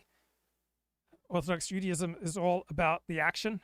It's about the deed. You keep the Sabbath, you keep kosher, you pray. And this bloke's skepticism mostly cuts down the nonsense justifications that people often give. Right, in Orthodox Judaism, there's a great deal of transparency. Right, you bind yourself to heaven, to the Torah, to Torah commandments, to mitzvot, and you gain respect in the community by contributing to the community, by getting in continuity with your ancestors, and by aligning with the divine will. Right, this doesn't make it BS. It makes it one of the most durable, honest ways to live a life. So it's good to have some skepticism about your own motives, other people's claims. At the same time, we all need structure and community. So what are the new status games that we're playing in 2025? So I asked ChatGPT, it notes health and optimization. So biohacking, cold plunges, intermittent fasting, wearables like Whoop and Aura. Longevity is a flex, right? Not just about fitness, but blood panels, peptides, lifespan extension. People competing for status over their recovery scores and biomarkers, the way that they once did with expensive watches and cars. Knowledge and curated taste. So moving out of mass popular culture, now you make your own kombucha or kefir. Right? You read the right long form or obscure book. It shows that you got cultural capital more than just referencing some Netflix show. Right? You have tech fluency without being cringe. Right? You don't just know AI tools, but you have a personal stack and a workflow that makes you look more like someone who's highly competent but not a hustler. So the flex is a subtle adoption. It's not hype. Where you live is a big signal. If you live in Austin or Lisbon or Mexico City or Miami, do you live in a cool neighborhood? Social proof via screenshots, people who DM'd you, who you're collaborating with. And saying that you're offline is now a status signal. Oh, I don't use social media much, or I only check Twitter once a week. That is its own flex. It's an inverted status game. Free-range parenting, gentle parenting, screen-free homes, sending your kids to Montessori schools. These are all status flexes. Type of cookware that you use, such as Our Place or Made In. These are status flexes, demonstrating that you have low-carbon habits. You own nothing but sustainable brands. Right? It shows your good taste and your restraint. Is that an example of deepity? A Yes. deepity? I think so. So there are multiple ways to interpret the sentence, you only live once. One of it is just, one interpretation is obvious, right? Like, of course we only live once. Of course we're all going to die. That is, we want to look more virtuous than our competitors in the social marketplace. So there is a competition for moral superiority. And we find tons of clever and creative ways to signal our virtue to one another, and in turn to see through those signals as bullshit occasionally. Would this constitute an example of a status game then? Yeah, I think virtue games are a kind of status game. Will Storr has a wonderful book where he talks about status games, and he carves it up into 3 different categories: success games, virtue games, and dominance games. I think that's a pretty good way of carving it up. I might add a few more, like surrounding, say, epistemic status games, I think is another one. But yeah, I think that's a pretty good way to carve it up. So epistemology, and the word epistemic refers to how do we know what we know? Epistemic status games, what does that mean exactly? Would that be something that you find among, for example, intellectuals and academics? Yeah, I think so. So we trust certain sources of information more than others. We deem them more credible, more reliable, more trustworthy. And there are huge benefits to being seen as a credible and reliable source of information. There are benefits to being seen as reasonable and rational. And so a lot of the status games that intellectuals play with one another are competitions to be more reasonable, more thoughtful, more epistemically credible and reliable, more meticulous, those types of competitions. There's actually a surprising scarcity of academic literature on epistemic status games. I feel like there should be tons more on this topic. But I think it's because it's the water that intellectuals swim in that they have a hard time seeing it. So one thing that you mentioned in your not your paper, your post, is that when kinds of strategies do we employ? Yeah, I mean, it's pretty hard to do, as you can imagine, to look virtuous without looking like you were trying to look virtuous. It's a pretty difficult hoop to jump through. But we find all sorts of clever and creative ways of jumping through it. There's a hilarious episode of Curb Your Enthusiasm where Ted Danson donates anonymously, I think it was to an art museum, and then he proceeds to tell everyone that he was the person who donated anonymously, thereby obviating his anonymous donation. And yet he still got tons of status, and he got extra status for donating anonymously. And by that logic, he upstaged his rival, Larry David, who donated conspicuously by putting his name on the wing. And so Ted Danson ended up gaining more status than Larry.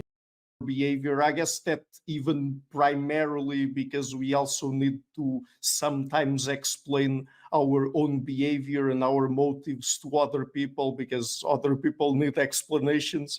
But also, I guess that even psychologically speaking, for our own psychological well-being, we also need to sort of integrate things within a personal narrative of some kind. I mean, do you agree with that? And if so, I mean, those kinds of narratives that we might create.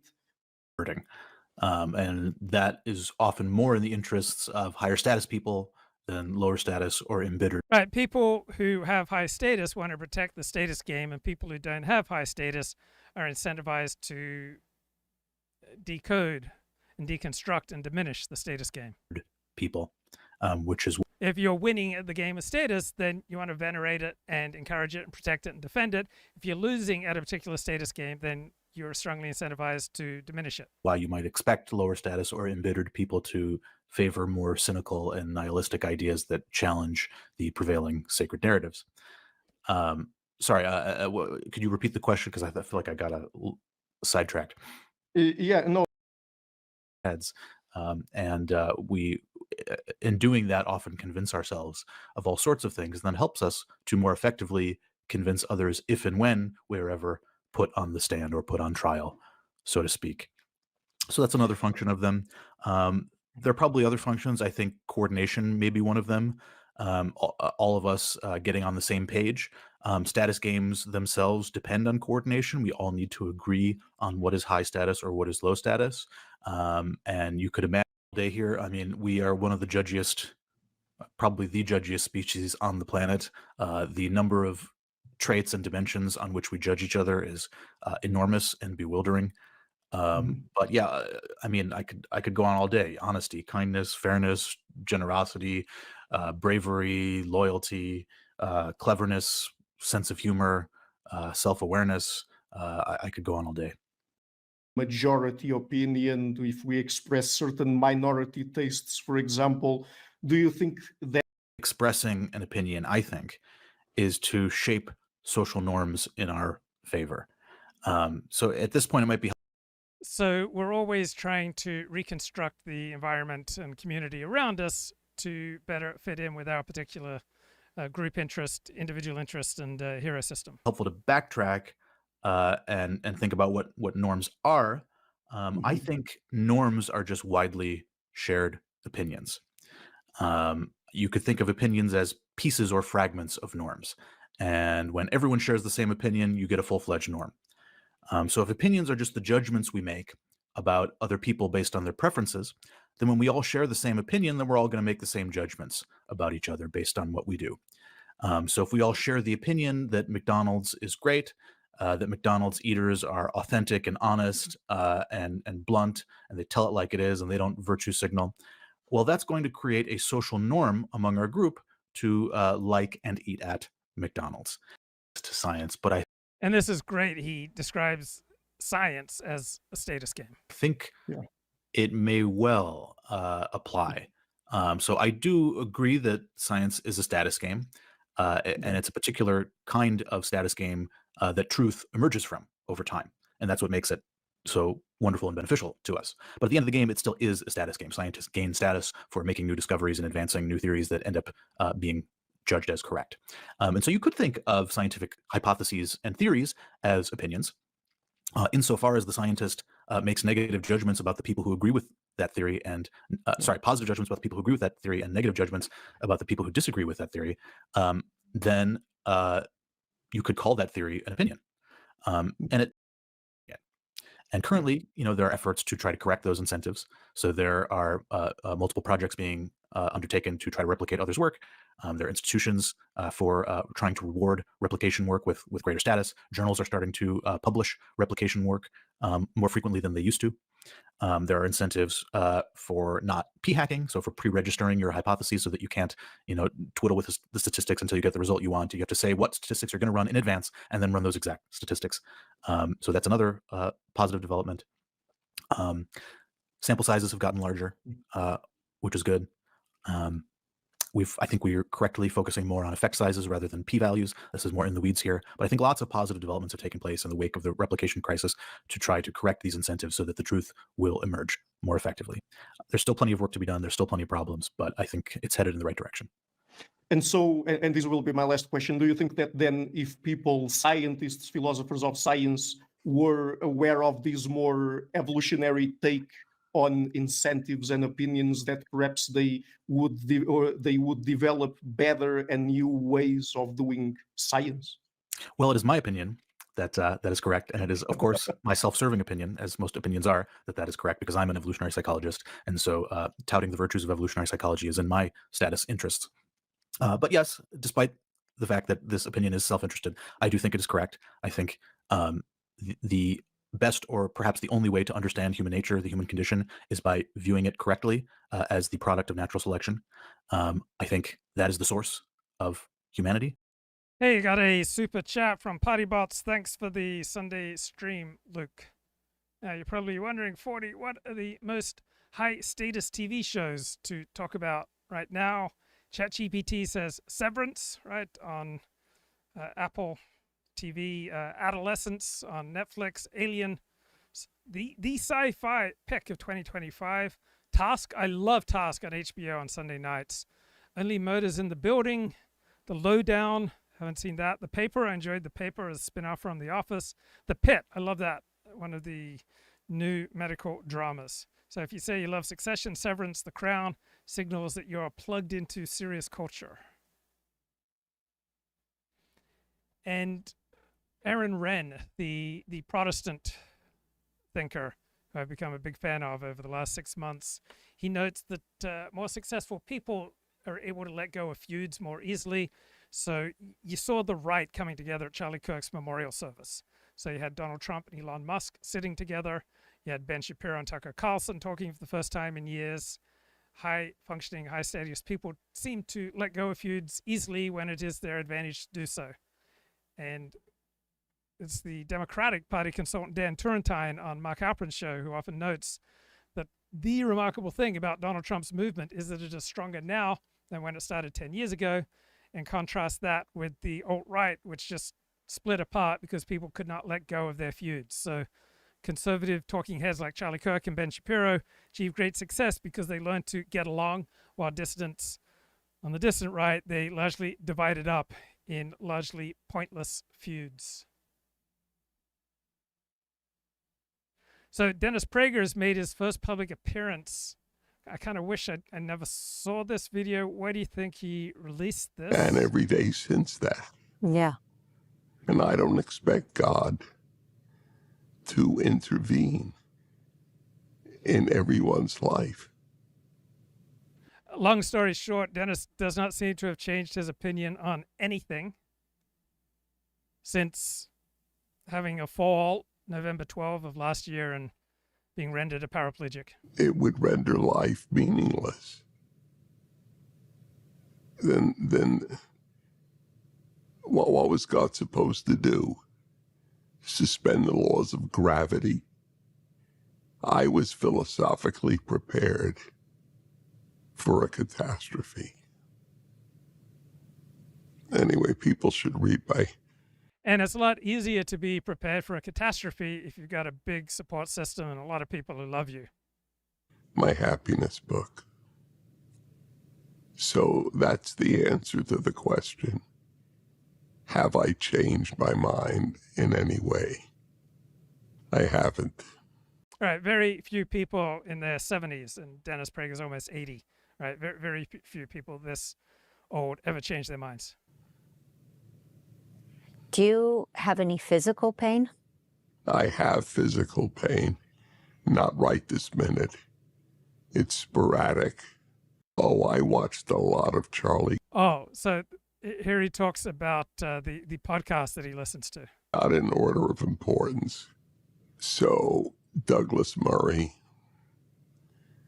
Ben Shapiro, Trigonometry. That's Konstantin Kisin. Konstantin Kisin. Yeah, they interviewed me. I'm on there. They have a lot of views on that one. I think 500,000. Just on. So one of the signifiers you're dealing with a guru is very focused on metrics. That, if it's got a lot of views, it must mean that it has significance. YouTube. They're very intelligent. The two of them is. I mean, that's hilarious. I don't want to speak ill of Dennis Prager, but I just can't imagine spending my time listening to podcasts by Ben Shapiro, Douglas Murray, and Trigonometry. His sidekick, Francis. Oh, I watched a lot of Charlie Kirk. I can't imagine watching a lot of Charlie Kirk. I would find that unbearable. I agree with Charlie Kirk, Ben Shapiro, Douglas Murray, Dennis Prager about almost everything, but I would so much rather spend my time listening to something with depth and profundity and substance. I was so impressed with how he was very impressed with Charlie Kirk's debating tactics.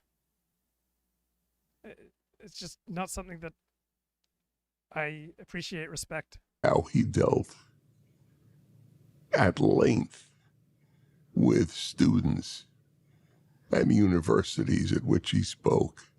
I'm just not a big fan of polemics and using all these debating tricks. Who differed with him, and how respectful he was of them. The charge that he promoted hate is among the most vile of the many lies of the left. Look, if you simply have a left-wing hero system, you would normally naturally see Charlie Kirk promoting hatred. Right? If you have a left-wing hero system, you would normally naturally be glad that one of your biggest enemies was no longer on the scene. And you should also have enough wisdom not to publicly state that. He promoted respect. That's what he promoted. I'm just trying to think about what else. Oh, Megyn Kelly. I watch her a lot. And I watch TBN. TBN has... Anyway, I did think Charlie and I had something special. He dedicated his forthcoming book, which will tragically end up his last book. So I kind of like and respect that Dennis is so open and proud of his accomplishments and is willing to boast. All right, I just think it's very human. Making the case for Shabbat observance for Gentiles, and especially for Christians. And he dedicating the book to me because he got the whole idea of Shabbat from me, which he acknowledges. We both spoke at Arizona State University, and his whole speech was on why. Right, so when someone gets big metrics and big success, right, you are naturally incentivized to play up how close you are to such a person. People should observe Shabbat. And I mean Friday night to Saturday night. Yeah. He was not talking about Sunday. He was talking about the Torah Shabbat. And I figure, wow, if all I did was influence Charlie Kirk, I've influenced millions. So that was a wonderful feeling. Anyway, he would go out of his way to visit me. But then I heard all these other people saying how close they were to Charlie. And I don't negate that at all. But what I said for an audio that I made for Erica, I told the story about Rabbi Joseph Telushkin. And Dennis was quite disappointed they didn't play his audio at the big Sunday memorial service. I thought the world of him. Do you know that Charlie listened to all 260 hours of my Torah commentary? Dennis, I did too. I probably listened to it on average 3 times. Why don't you tell the world about that? How much you influenced me and my movie, What Women Want. He claimed that no one has listened to me more than Charlie Kirk himself. That meant a lot to me. And he would then call me and ask me to clarify a point. And I spoke for his group very often. It's a beautiful thing to see thousands of college students who share our values. What's crazy is that people have accused Charlie Kirk and even the folks at Turning Point USA for being fascist and Nazis. It is so crazy. How do you describe a 31-year-old? It's not crazy. Different people experience the world differently. Different people have different hero systems. Depending on how you experience the world and what is the nature of your hero system and what are the incentives operating within your community and what was the effect of imprinting on you early in life, you will then respond to reality differently than Dennis Prager. Who is so focused, obsessed with doing the moral thing. He would fly out here to spend time with you.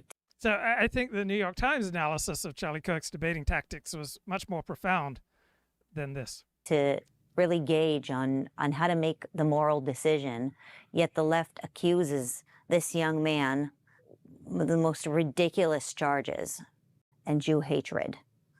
And so you have on one side of the equation Jews who may be overreacting, calling anybody, or there is an alleged claim that Jews are calling anybody an anti-Semite simply for not agreeing with them on policies regarding Bibi Netanyahu.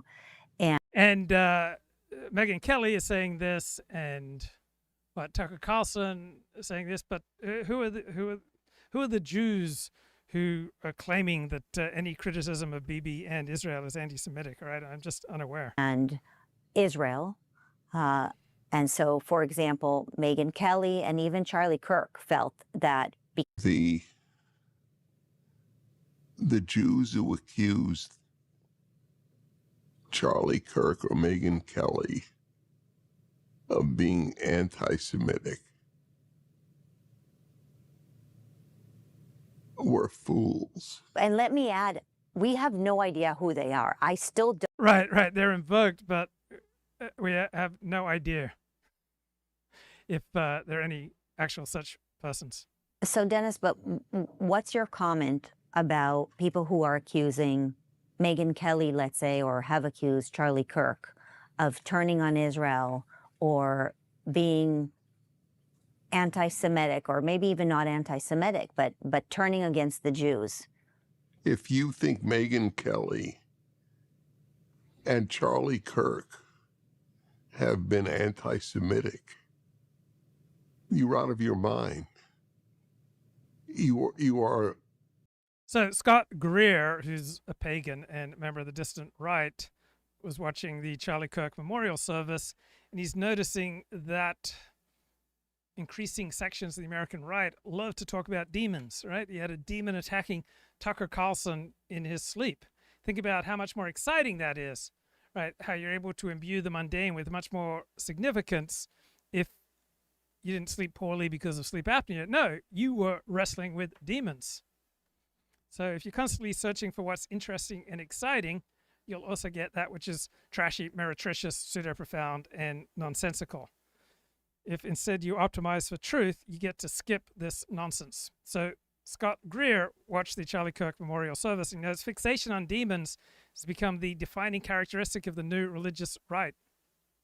Because it's fun. It's exciting. And it literally demonizes the enemy. Now, for the higher IQ crowd, it seems silly. But MAGA, by being a below average IQ movement, right, or the Republican Party by moving down in IQ in its political message, right, it's been a winning formula. So the MAGA religious right is more eager to provide state funding for exorcists than to repeal gay marriage.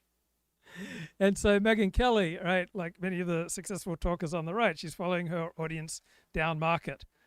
Right? She was once the face of moderate girl boss republicanism. Now she greatly fears hexes and demonic forces interfering with political affairs. So when you talk about demons, in part, it's an identity performance, right? Calling or your opponent's demonic. It collapses politics, culture, religion, spirituality into one category of cosmic struggle. So you're not just a political partisan, you're an embattled warrior in a spiritual war. You get to erase all boundaries between yourself and the world. Right? All of life becomes more exciting because you're in such a dramatic battle in the spiritual world. So we've moved from the moral majority to motley crew Christianity. Right? The former religious right was all buttoned up, wary of sounding crazy and careful to present Christianity as respectable. Today's Christianity delights in being outrageous, and talking about demons is part of this style shift. It shows that you're defying liberal norms, you don't care about mainstream ridicule, you're willing to burn those boats to respectability. Right? We now have a flamboyant Christianity. And the vibe is clear. The theology may be muddled, but the vibe is clear. We don't care if you think this sounds nuts. It's fun, it's powerful, and it makes us feel alive. Talking about demons is a partisan shorthand. And one question is, do we have a genuine Christian revival here, or do we just have cosplay?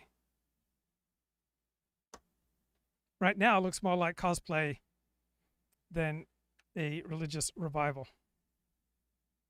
And it reflects the joys and excitement of a porous performative identity. You get to turn politics into an exorcism. You get to turn your everyday grievances into supernatural battles. It's not your father's religious right, it's Donald Trump Christianity, loud and theatrical, built for an online age. So I was doing some research into the James Comey indictment. Apparently 142 Republican presidential administration officials have been indicted by grand juries since 1968 versus how many Democrats? 3. 142 to 3. But the fact checkers such as PolitiFact say, yeah, this is factually true, but this is just because the Republicans have more scandals. This is not about grand jury prejudice. So what type of people have the time and the inclination to sit on these grand juries? Maybe they are disproportionately left-wing activists. Right. I will give the left and the mainstream media credit. It does seem that these indictments against James Comey seem muddled, unimpressive. It does feel like this indictment is based more on Donald Trump's personal vendetta than on the pursuit of justice. And this is a bad thing for many reasons, including that it encourages those who work for Donald Trump to engage in similarly petty behavior. And I agree with Dan Turrentine that people in the political middle hate this sort of thing. They hated the lawfare against Trump, and now they hate Donald Trump's lawfare. So there's a novelist who published a piece in the Financial Times this weekend, noting that in America, lawyers are rivaled only by politicians as the most hated professional group. And what tech bros and the populists have in common is an attitude of hatred for lawyers. They want to wipe out the old elites.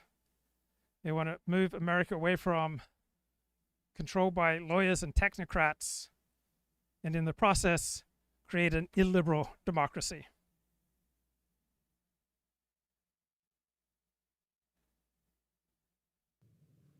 Charitably, you're paranoid. And all right, I love this Alliance theory of political belief systems. This is my favorite theory for political belief systems. I think it just beats the pants off Jonathan Haidt's moral foundations theory. Pattern to this alliance structure. How can we explain how all these groups hang together in the way they do in the United States in the year 2025? Well, we might ask the same question about a female friend group at a local high school. Why is Kayla besties with Avery while Mia is frenemies with Avery and Kayla told Avery about her crush? Or we can ask the same question about the alliance structure in a chimpanzee society. If you haven't seen the Netflix docuseries Chimp Empire, I highly recommend it. So there are many alliances and betrayals in this docuseries. We might ask the question, why did Jackson form an alliance with Miles and not Abrams? And why did Abrams share meat with Gus but not Miles and Jackson? Or we might ask the same question about the alliance structure in Game of Thrones.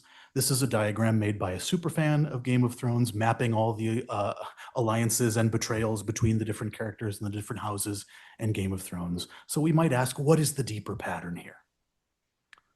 What I want to argue is that the answer could easily be nothing.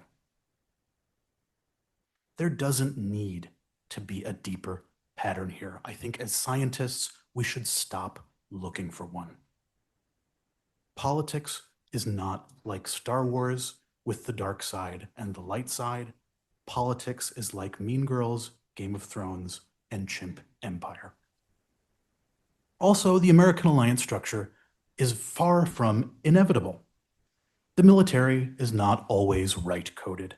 There were many radical left-wing movements in Latin America, like Chavismo in Venezuela or Peronism in Argentina, that were actually led by former military leaders and championed a kind of militaristic socialism. College professors are not always left-coded. During the early 20th century, they supported the eugenics movement that involved an opposition to immigration because they were of inferior stock. Christian fundamentalists and big business, not a natural alliance by any stretch of the imagination. Religious traditionalism, including opposition to abortion and gay rights, is actually more often associated with left-wing economic views if you look across culture. So this notion that abortion is murder is an exceptional belief in Christian history. It was the product of some cynical strategizing by Republican political consultants, and then millions of Christians came to buy it. But prior to about 1975, very, very few Christians regarded abortion as murder. But it was a very powerful political strategy for organizing opposition to liberalism and getting people to vote for Republicans. And then less thoughtful people took it literally. Cultures, particularly in Central Europe and Latin America. The alliance between these two groups in America is quite unusual. Feminists and ethnic minorities. Surely they're natural allies, not necessarily. During the women's suffrage movement, many feminists actually excluded African Americans from protests and did not like the idea of Black men voting. Environmentalists, surely they're always left-coded. Well, no. During the 1980s and 1990s, Green parties in Central and Eastern Europe arose in opposition to Soviet industrial policy. The Soviets were not very eco-friendly. And these groups formed alliances with anti-communists and right-wing nationalists. This is true of Latvia and Estonia during this time period. The ethnic majority, surely they're always right-coded. Surely opposition to immigration and ethnic minorities is a right-coded thing. No. Economic leftism is often fused with ethnic nationalism. This was true of Australia's Labour Party prior to the 1970s. More recently, it's true of Slovakia's Direction Social Democracy Party and Italy's Five Star Movement. If you're an Italian and you're a socialist, you're likely to oppose immigration. Also, the alliance structure wasn't always like this. We have a historical record, and we know that this isn't written in stone. At the beginning of the 20th century, the South was actually left-coded. It was a Democratic stronghold. Southern Democrats were known as Dixiecrats. African Americans were actually more loyal to the party of Lincoln for understandable historical reasons. Devout Christians were actually evenly distributed between the parties. Religiosity per se was not a major political issue, although denominational differences mattered. Then in the latter half of the 20th century, we had some major political realignments. Democrats passed the Civil Rights Act, causing African Americans to shift into the Democratic Party and the South to shift into the Republican Party because the friend of their enemy is their enemy. Republicans took ownership of the pro-life side of the abortion debate in the 1970s, causing devout Christians to shift into the Republican Party and secular feminists to shift into the Democratic Party.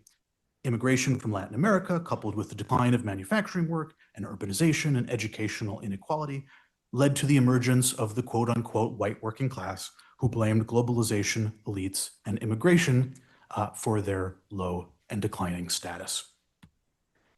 The opposite of this white working class, that is the highly educated, urban, quote-unquote professional managerial class, then shifted to the Democratic Party.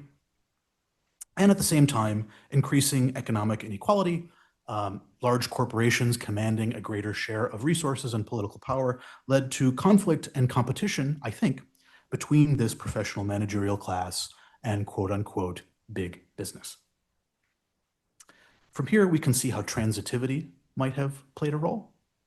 So there were political conflicts between African Americans and police officers. This may have caused Democrats to develop opposition to police officers because the enemy of their enemy is their friend. Republicans in turn develop allegiance to police officers because the enemy of their enemy is their friend. Police officers become right-coded. Wars against Muslim countries like the war in Iraq and Afghanistan. This may have led the enemies of devout Muslims, namely devout Christians, to develop allegiance to the military because the enemy of their enemy is their friend. And the enemies of devout Christians, namely the secular feminists we met previously, may have developed allegiance to Muslims because the enemy of their enemy is their friend. This is a particularly good example of a strange bedfellow alliance, given that Muslim countries are deeply patriarchal places. And so here it is again, the strange, peculiar political alliance structure of the United States. Now that we've gotten a good look at where it comes from, we can begin to ask the question, what are ideologies? Well, according to alliance theory, ideologies are not moral philosophies. They are instead collections of ad hoc justifications, rationalizations, moralizations, embellishments, and rhetorical tactics designed to advance the interests of complex political alliances in competition with their rivals. Moral differences, including moral foundations between partisans, these are overstated. They're not really playing a strong explanatory role in the contents of political beliefs. The primary difference between liberals and conservatives is not what values they hold, but whom they view as their allies. When heterogeneous groups cluster into political alliances, ideological inconsistencies are bound to arise.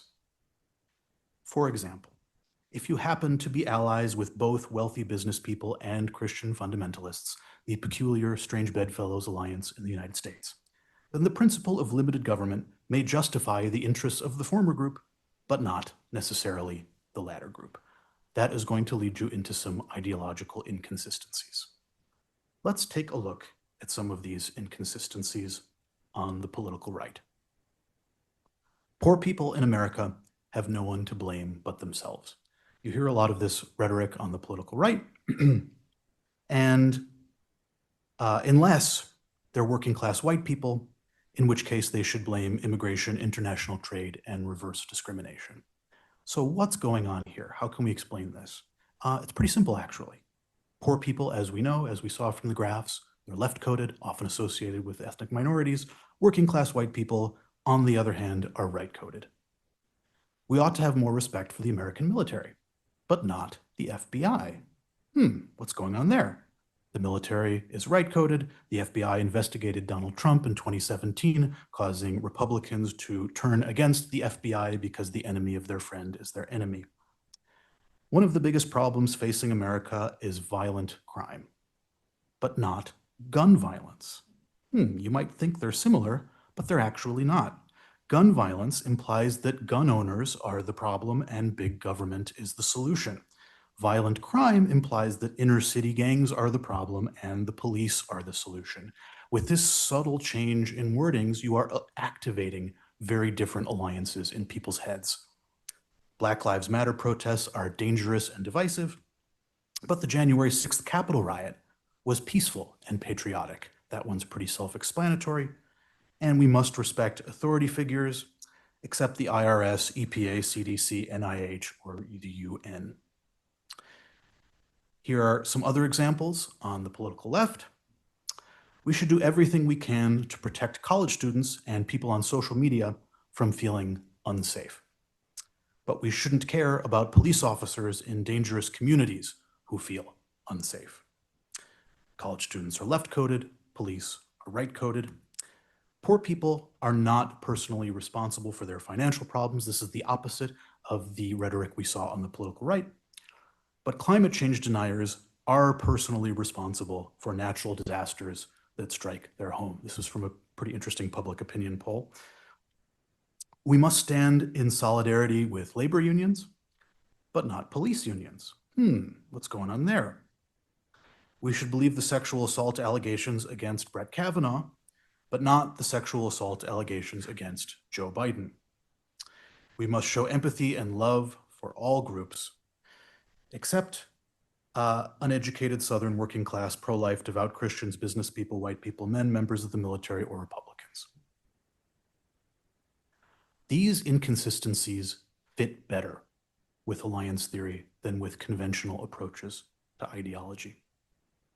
If political belief systems are collections of ad hoc justifications designed to advance the interests of complex political alliances, then we should expect these inconsistencies. We should not be surprised by them. We should expect them in particular when the ad hoc justification that was designed to support a political ally is taken out of its proper context and applied to a political rival.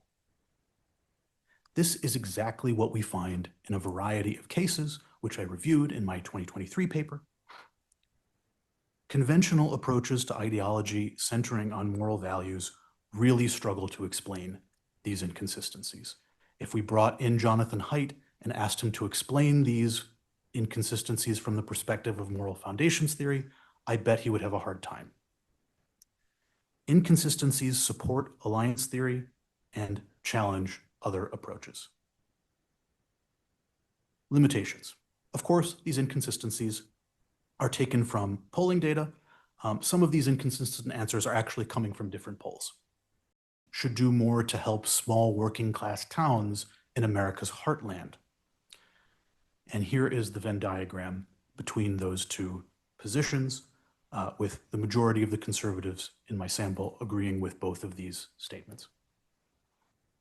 Do conservatives value free speech? I first asked the conservatives in my sample if they agreed that people should be free to express their political opinions in the workplace. Usually, this is meant to refer to anti-woke people.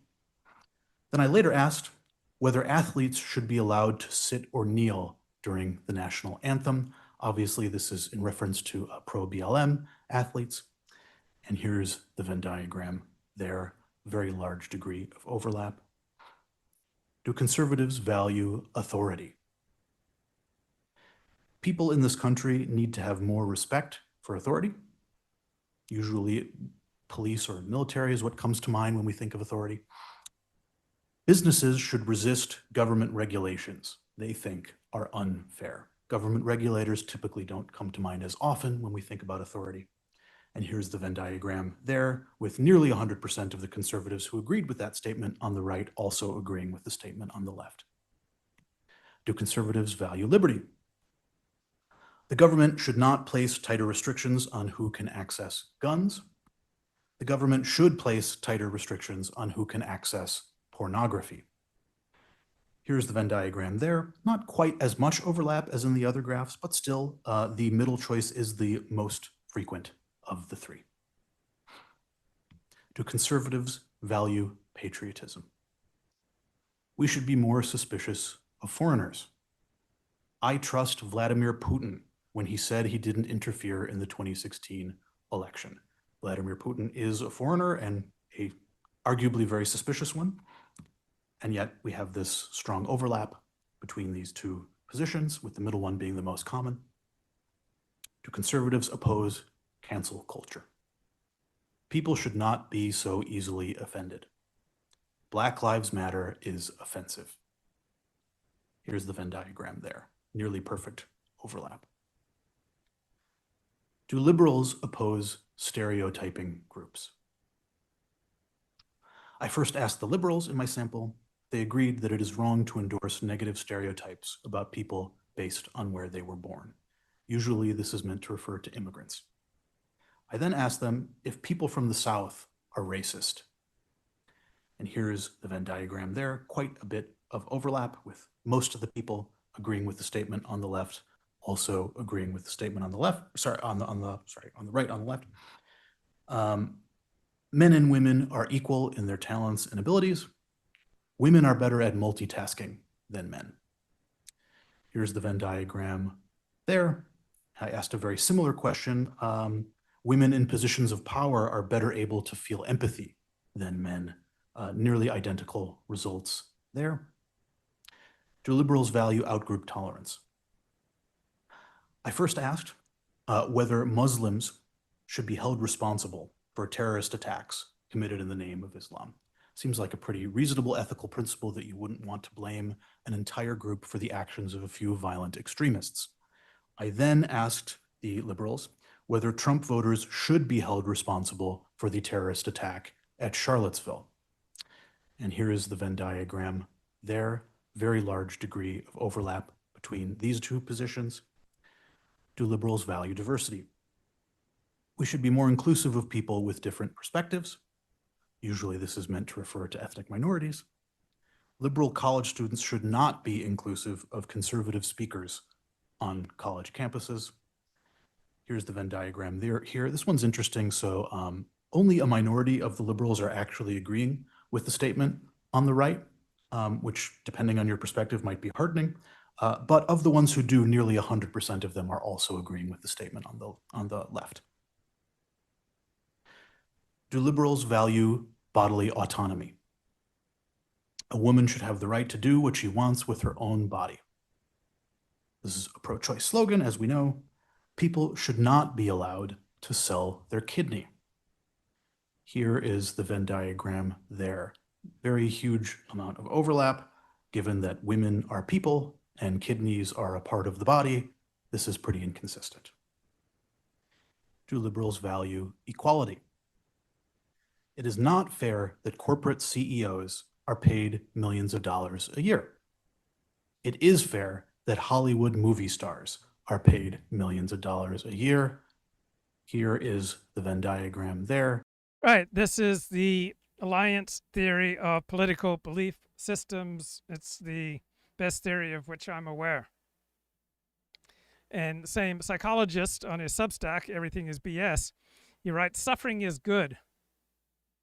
When you suffer, your brain does all sorts of useful things. Figures out what went wrong. It adjusts your expectations. It updates your beliefs. It gives you an adrenaline jolt if you're under threat, lowers your energy if you're helpless, and it recalibrates your motivations to the right level. Suffering is useful. Suffering is designed by evolution to help you deal with bad things, to avoid making them worse, and to prevent them happening again in the future. So why do teenagers get crushes on people out of their league? Because that's how they learn what league they're in. Why do little kids get so many boo-boos? Because every boo-boo is a learning opportunity for their clumsy little bodies. Why do we want to know when our partner is cheating on us, even if it makes us suffer? Because we're not trying to avoid suffering, we're trying to avoid being cheated on. Why do we watch horror movies, read bad news, and give ourselves mild electrical shocks and have nightmares? So we can learn about dangerous stuff without putting ourselves in danger. Why do we say we grow from suffering? Because we do grow. Why do we talk as if suffering is bad? Because we're BSing. We want pity points. We're like personal injury lawyers trying to milk the jury for sympathy. Personal injury lawyers don't just want to recover lost wages for their clients. They want compensation for the pain and suffering caused by the injury. That means the pain and suffering have to be as bad as possible. If the suffering wasn't bad, they wouldn't merit compensation. So all of us, including personal injury lawyers, pretend that suffering is the worst thing in the world because it maximizes the compensation we get from the jury of our peers. More yummy pity points. By contrast, the defense attorney will want to preach the good news. Yes, this person suffered a bad accident, but then they recovered and they now have a great life again. And so you preach the good news and you reduce the amount of money that the plaintiff claims. We want to hide our unflattering motives. Our motives are often pretty ugly. We get jealous when our friends like other people more than they like us, but we can't come out and say that we suffer this kind of jealousy. We can't say why we're suffering. We can't say, I feel bad because you're spending time with people who are not me, and I want you all to myself because I'm a clingy, selfish person. Instead, we're saying, I'm feeling hurt.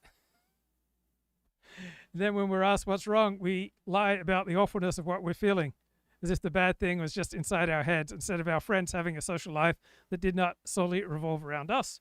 We want to show that we care. A lot of good points here. Why do we feel anger?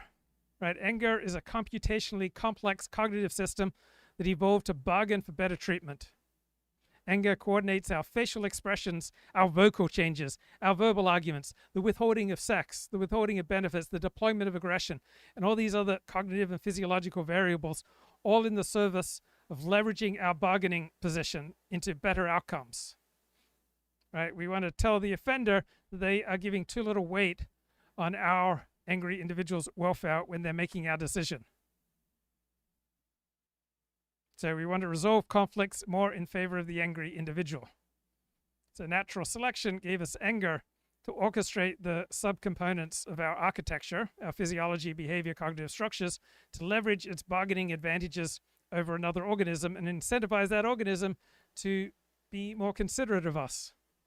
Right? Do more of what I want and or less of what I do not want. And if you don't do this, I will hurt you. So anger is a plea for better treatment. We want to gain the attention of the target, and we want to interact with the target that says, you need to treat me more kindly going forward. So anger motivates us to gather the attention of the target and then to carry out strategies to get the target to do what we want.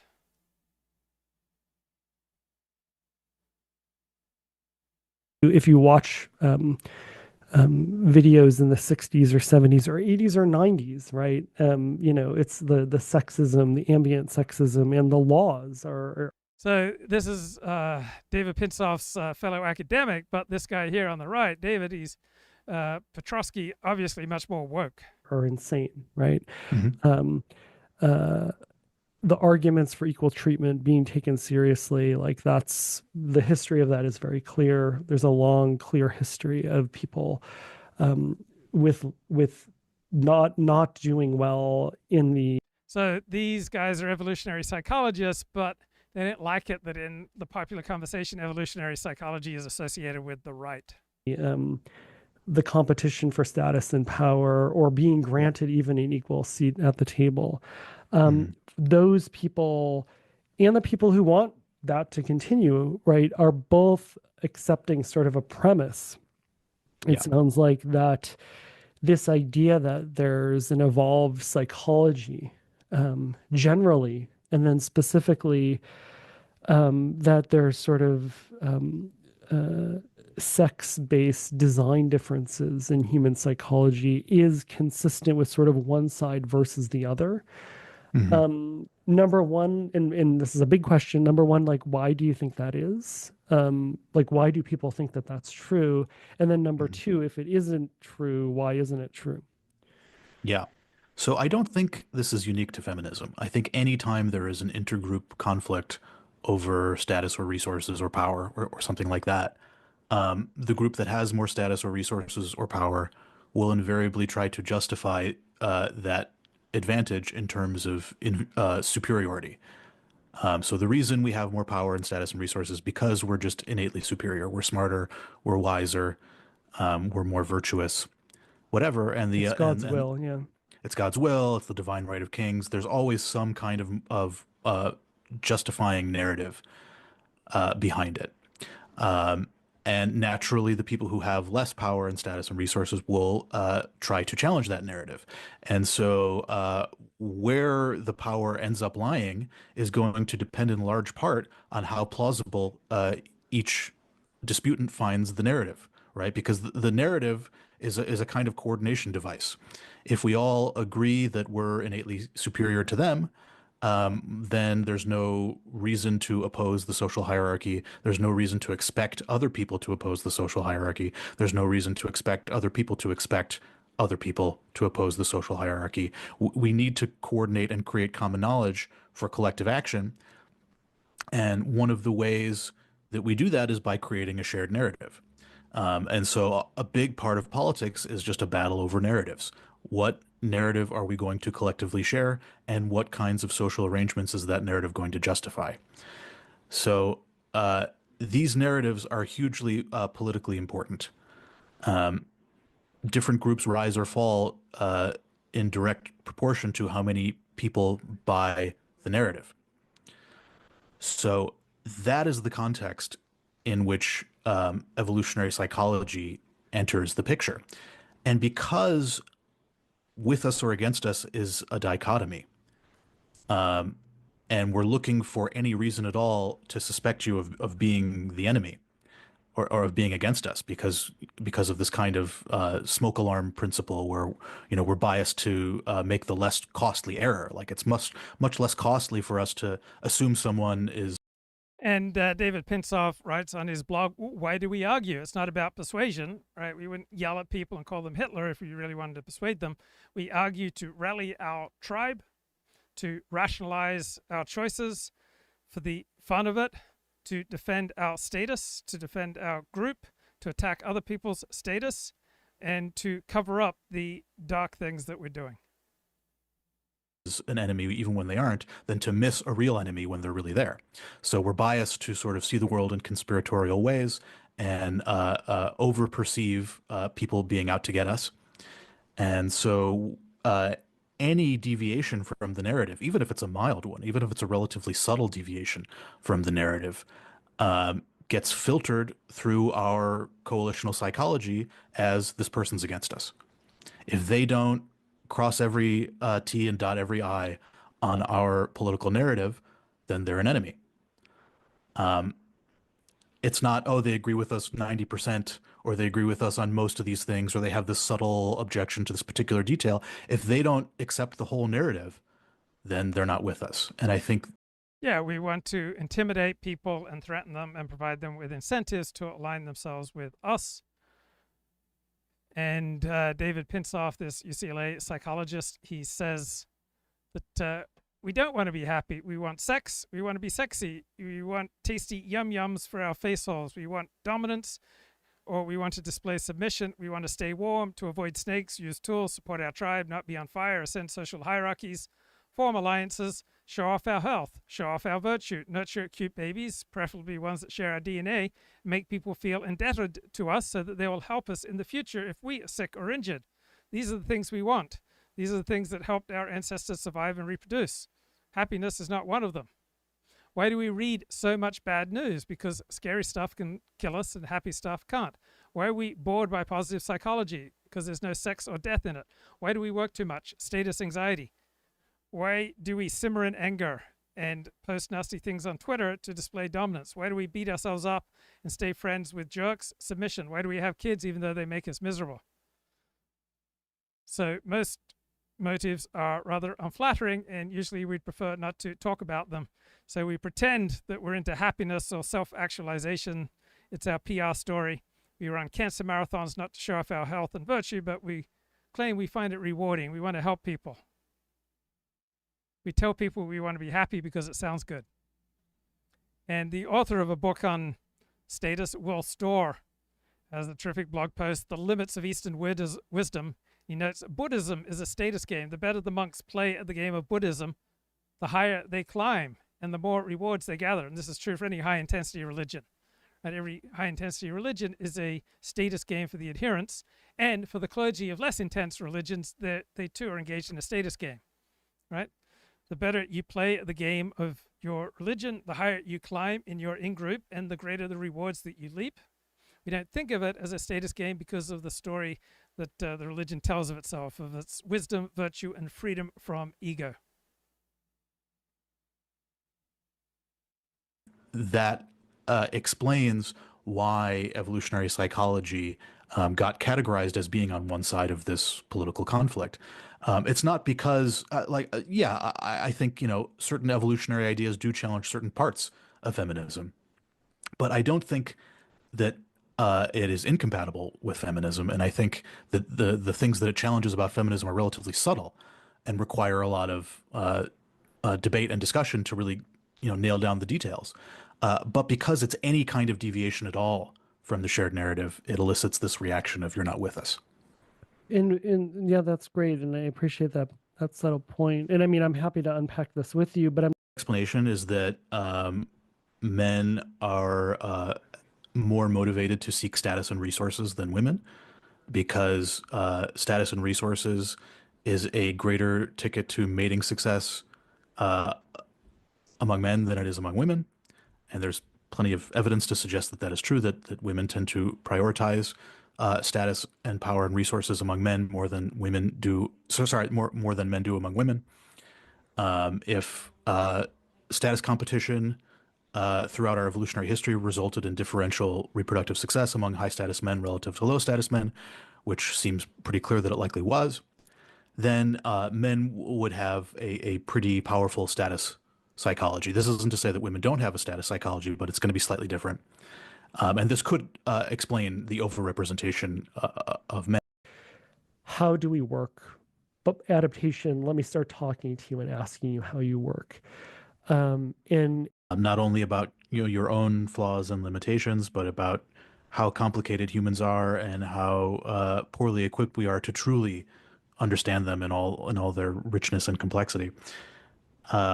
That's part of it. And the other part of it is that evolutionary psychology gives us a better understanding of what our needs are, of what is actually most important to us. And that isn't always apparent. We often lack a lot of insight into what's going on downstairs in the basement of unconsciousness. And bringing some of that to light can be helpful. You made the smaller point of we have this desire to be around nature and to be around beautiful things. That's one small part of the story that we can tell about what our needs are as animals. But there are other parts that come to light as well. I think people talk about the loneliness epidemic. I'm not sure how much of that is empirically substantiated or not. But I do think that human beings have a need to form meaningful relationships with one another, and not just shallow or superficial relationships. I think we have an evolved psychology for differentiating between the shallow and the meaningful, between the fair weather friend and the deep friend who truly cares about you, because those distinctions were of critical importance for our ancestors' survival and reproduction. We're all moral hypocrites, right? That we all have this tendency to sort of essentialize an outgroup, or right. We all have the tendency to essentialize the outgroup.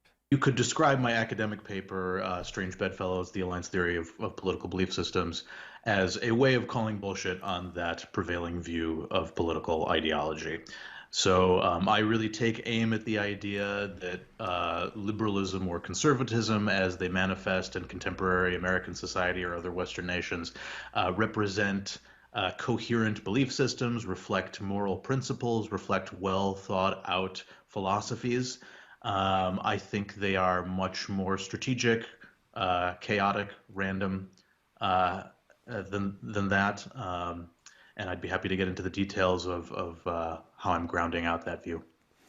Okay, so, but just before we get into your... On either side of the political spectrum. So maybe that essential difference has to do with one's personality or one's psychological dispositions, one's traits, one's personal idiosyncrasies and quirks, the way one sees the world. And that's one common way of looking at it. The other way of looking at it is to say that they really pertain to differences in moral values. So one of the most prominent approaches in this area is Jonathan Haidt's moral foundations theory, which says that liberals and conservatives rely on different moral foundations. That is, liberals have a monomaniacally egalitarian and harm-focused ideology, whereas conservatives rely on all 6 moral foundations, from in-group, out-group psychology to agree that there are deep-seated moral differences between liberals and conservatives, Republicans and Democrats, left-wing, right-wing, etc. And it's those abstract moral values. Okay, so a philosopher in England, Dan Williams, applied this alliance theory to understanding right-wing populism. So Dan Williams is on the left, got a PhD from Cambridge. So he says that the rise of right-wing populism is defined by its opposition to corrupt, failing, conspiring, and disgraceful elites in the establishment. And right-wing populist ideology homogenizes and vilifies this diverse group, because that's what we all do. We all tend to homogenize, often vilify, but essentialize outgroups. And so from a populist perspective, the educated professional class are a bunch of sinister conformists.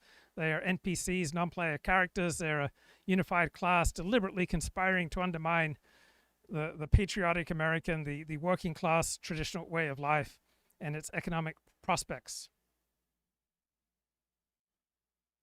So from a populist perspective, a world where people listen to experts is a world that is bad for the working class. Immigrants and minorities who don't identify with the traditional dominant white culture tend to receive critical attention by right-wing populism. They are, again, essentialized and homogenized and tend to be painted in a negative light. They're criminals, rapists, drug dealers, murderers. They're an invading force that the globalist liberal elite are bringing in to replace the natives.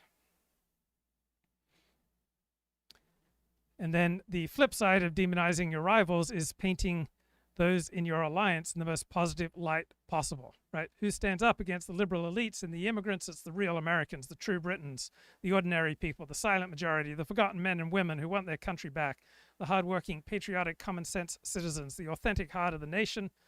These people are not just virtuous, they're victims. The global elite have taken their power, undermined their way of life, ignored their perspectives, rigged the system against them.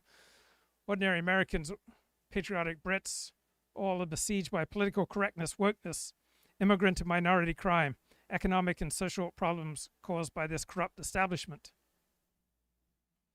And if you're part of the right-wing populist movement, you will tend to deny and downplay any problems perpetuated by members of your team. So they're willing to ally with techno elites, and in America, we get this bizarre combination of economic libertarianism, slashing regulation and taxes, along with economic protectionism, increasing tariffs and trade restrictions. You get a championing of free speech absolutism as against progressive left-wing speech codes. Now, people in the educated professional class, they hate this. And they cling to their own status symbols to differentiate themselves from the uneducated hoi polloi. Right? The educated class does not just dislike NASCAR, wrestling, fast food, guns, reality TV, Starbucks, superhero movies, and consuming low-status things. Right? People in the educated elite flaunt our dislike of these things, and we conspicuously look down on those who enjoy them. And political correctness, ostensibly a tool for protecting the marginalized, functions really as a class signifier. It's a whole bunch of tripwires designed to flag anyone without the cultural capital to master progressive speech codes.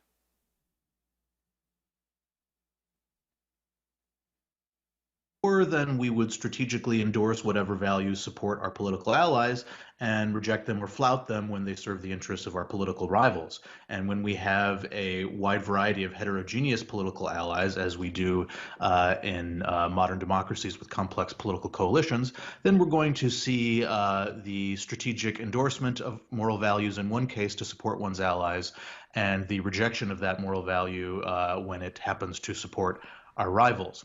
And so that is basically identical to alliance theory, is that these values are not really held consistently, but are used strategically to support the interests of one's allies and oppose the interests of one's rivals.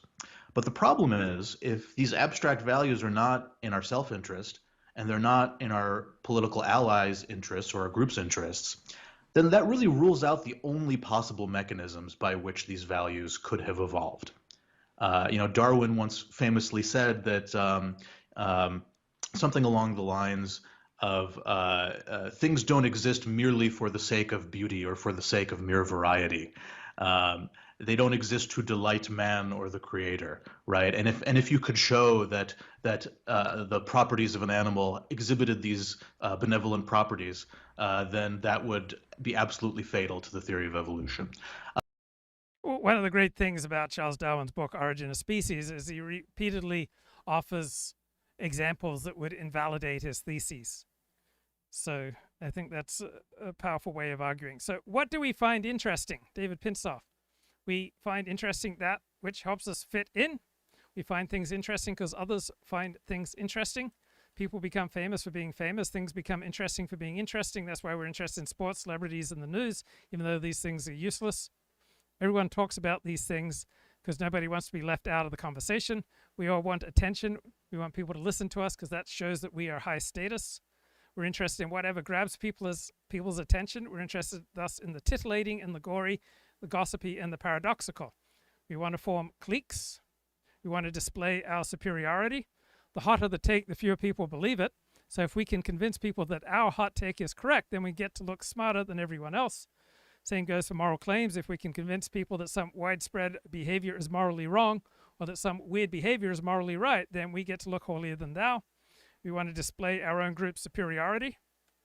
The more a piece of information disparages an enemy group, such as Republicans or woke people, the more we love it.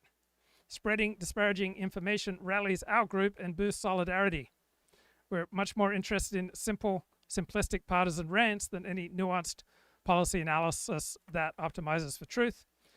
We find it interesting anything that helps to persuade people to justify our behavior, that tells self-flattering stories, that wins debates and rallies people to our side. We're interested in anything that supports what we already believe in or want to believe in. The goal isn't to learn anything new or to better understand reality. The goal is to gather ammunition for arguments. We want to signal. We want to look competent. We want to look smart. We want to seem warm and cuddly. We want to be flattered.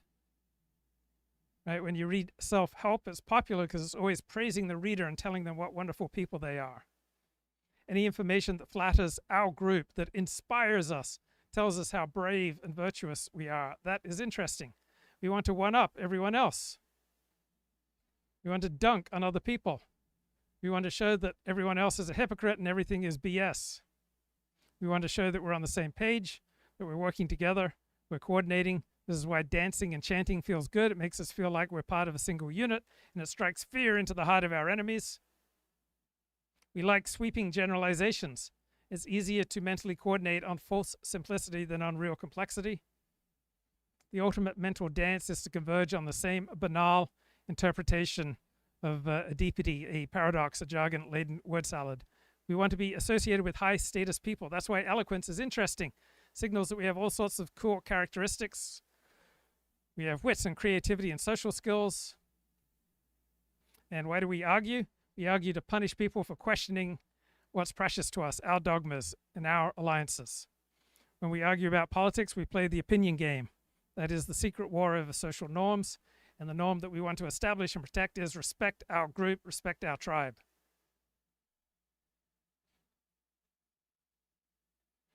So self-help advice is rarely focused on our real goals.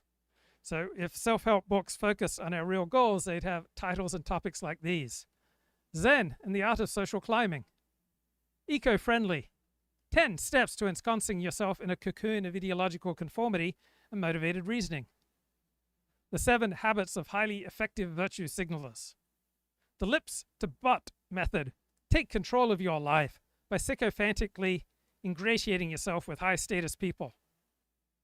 Own It. Keep rival male sperm out of your mate's vagina. You can do it. How to harness the power of moral ambiguity and plausible deniability to rationalize your messed up behavior.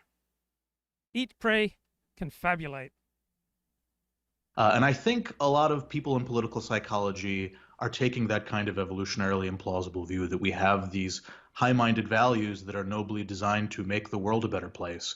But that's just not the kind of thing that can evolve by natural selection.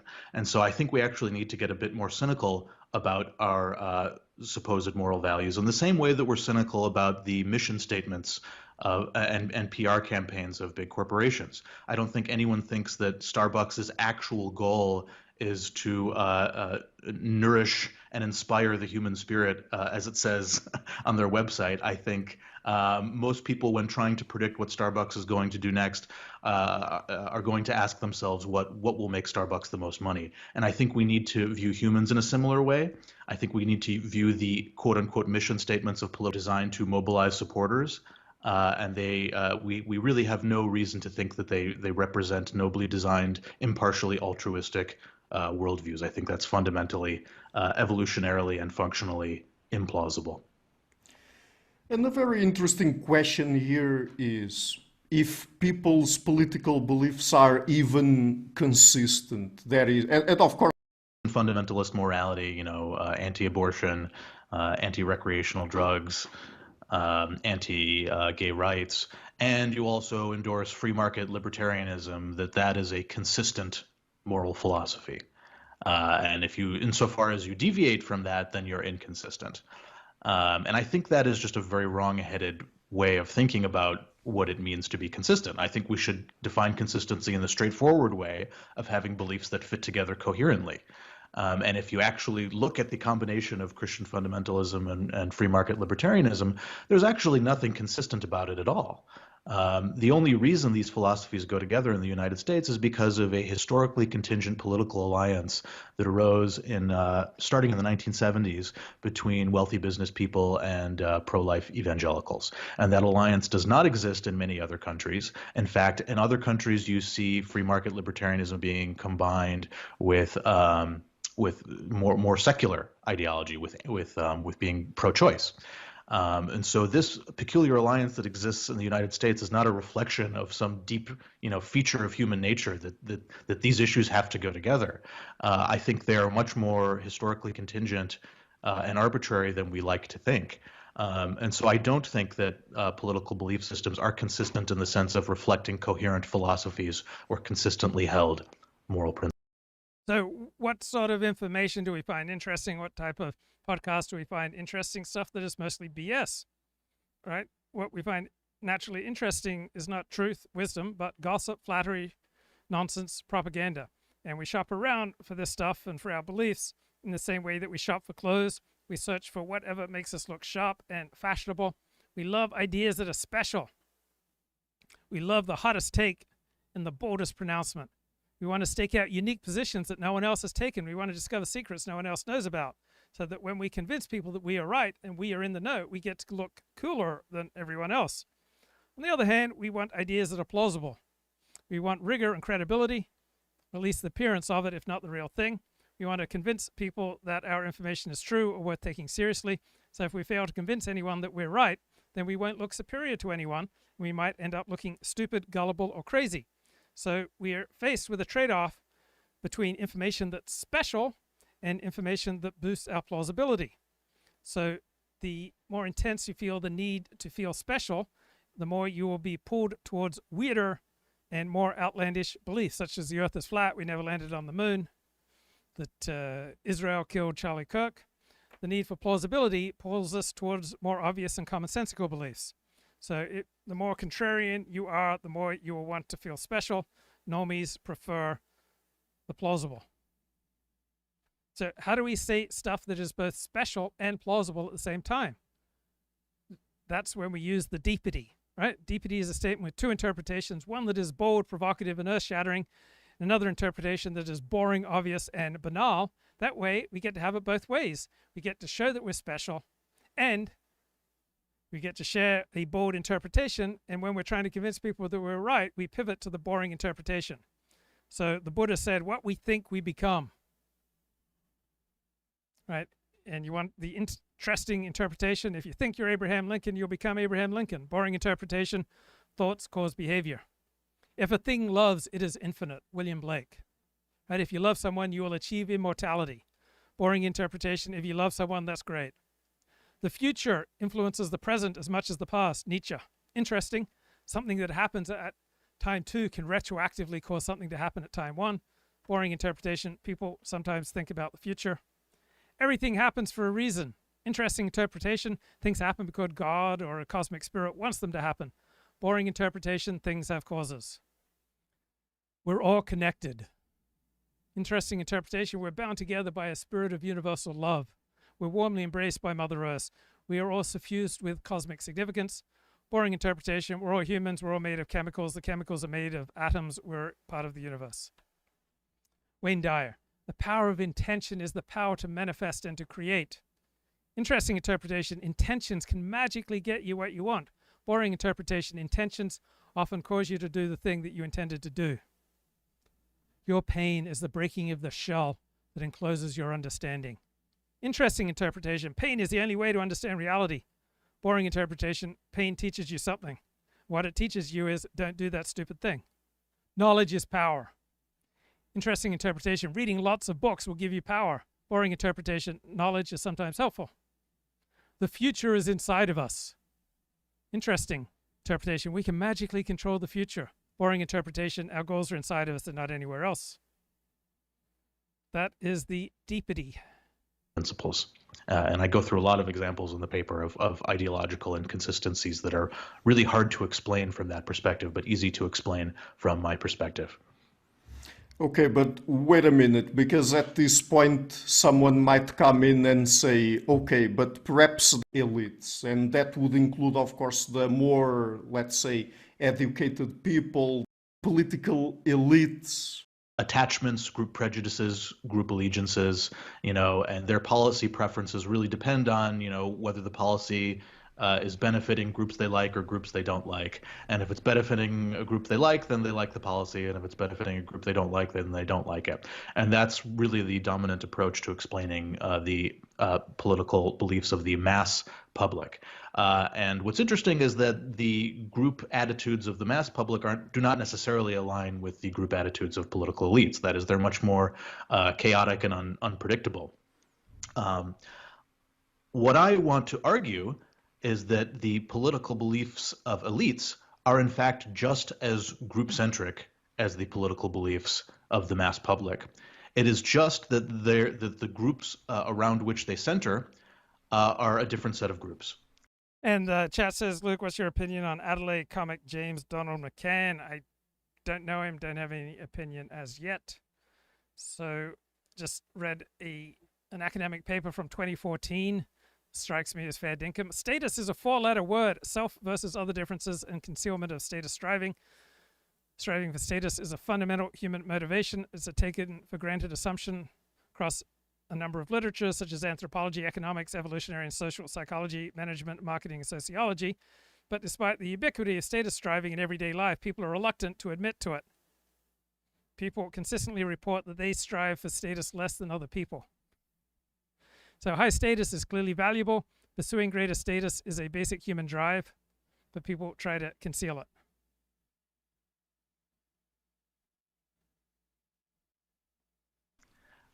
And the beliefs might be a more sophisticated set of rationalizations befitting of more intelligent, highly educated people. But that's really the only difference. That is, you see these complex political coalitions and alliances, and the most politically informed people are most attentive to the details of those political coalitions and are most willing to align themselves with those coalitions and accommodate new alliances and oppose the enemy of their enemy and befriend the ally of their ally.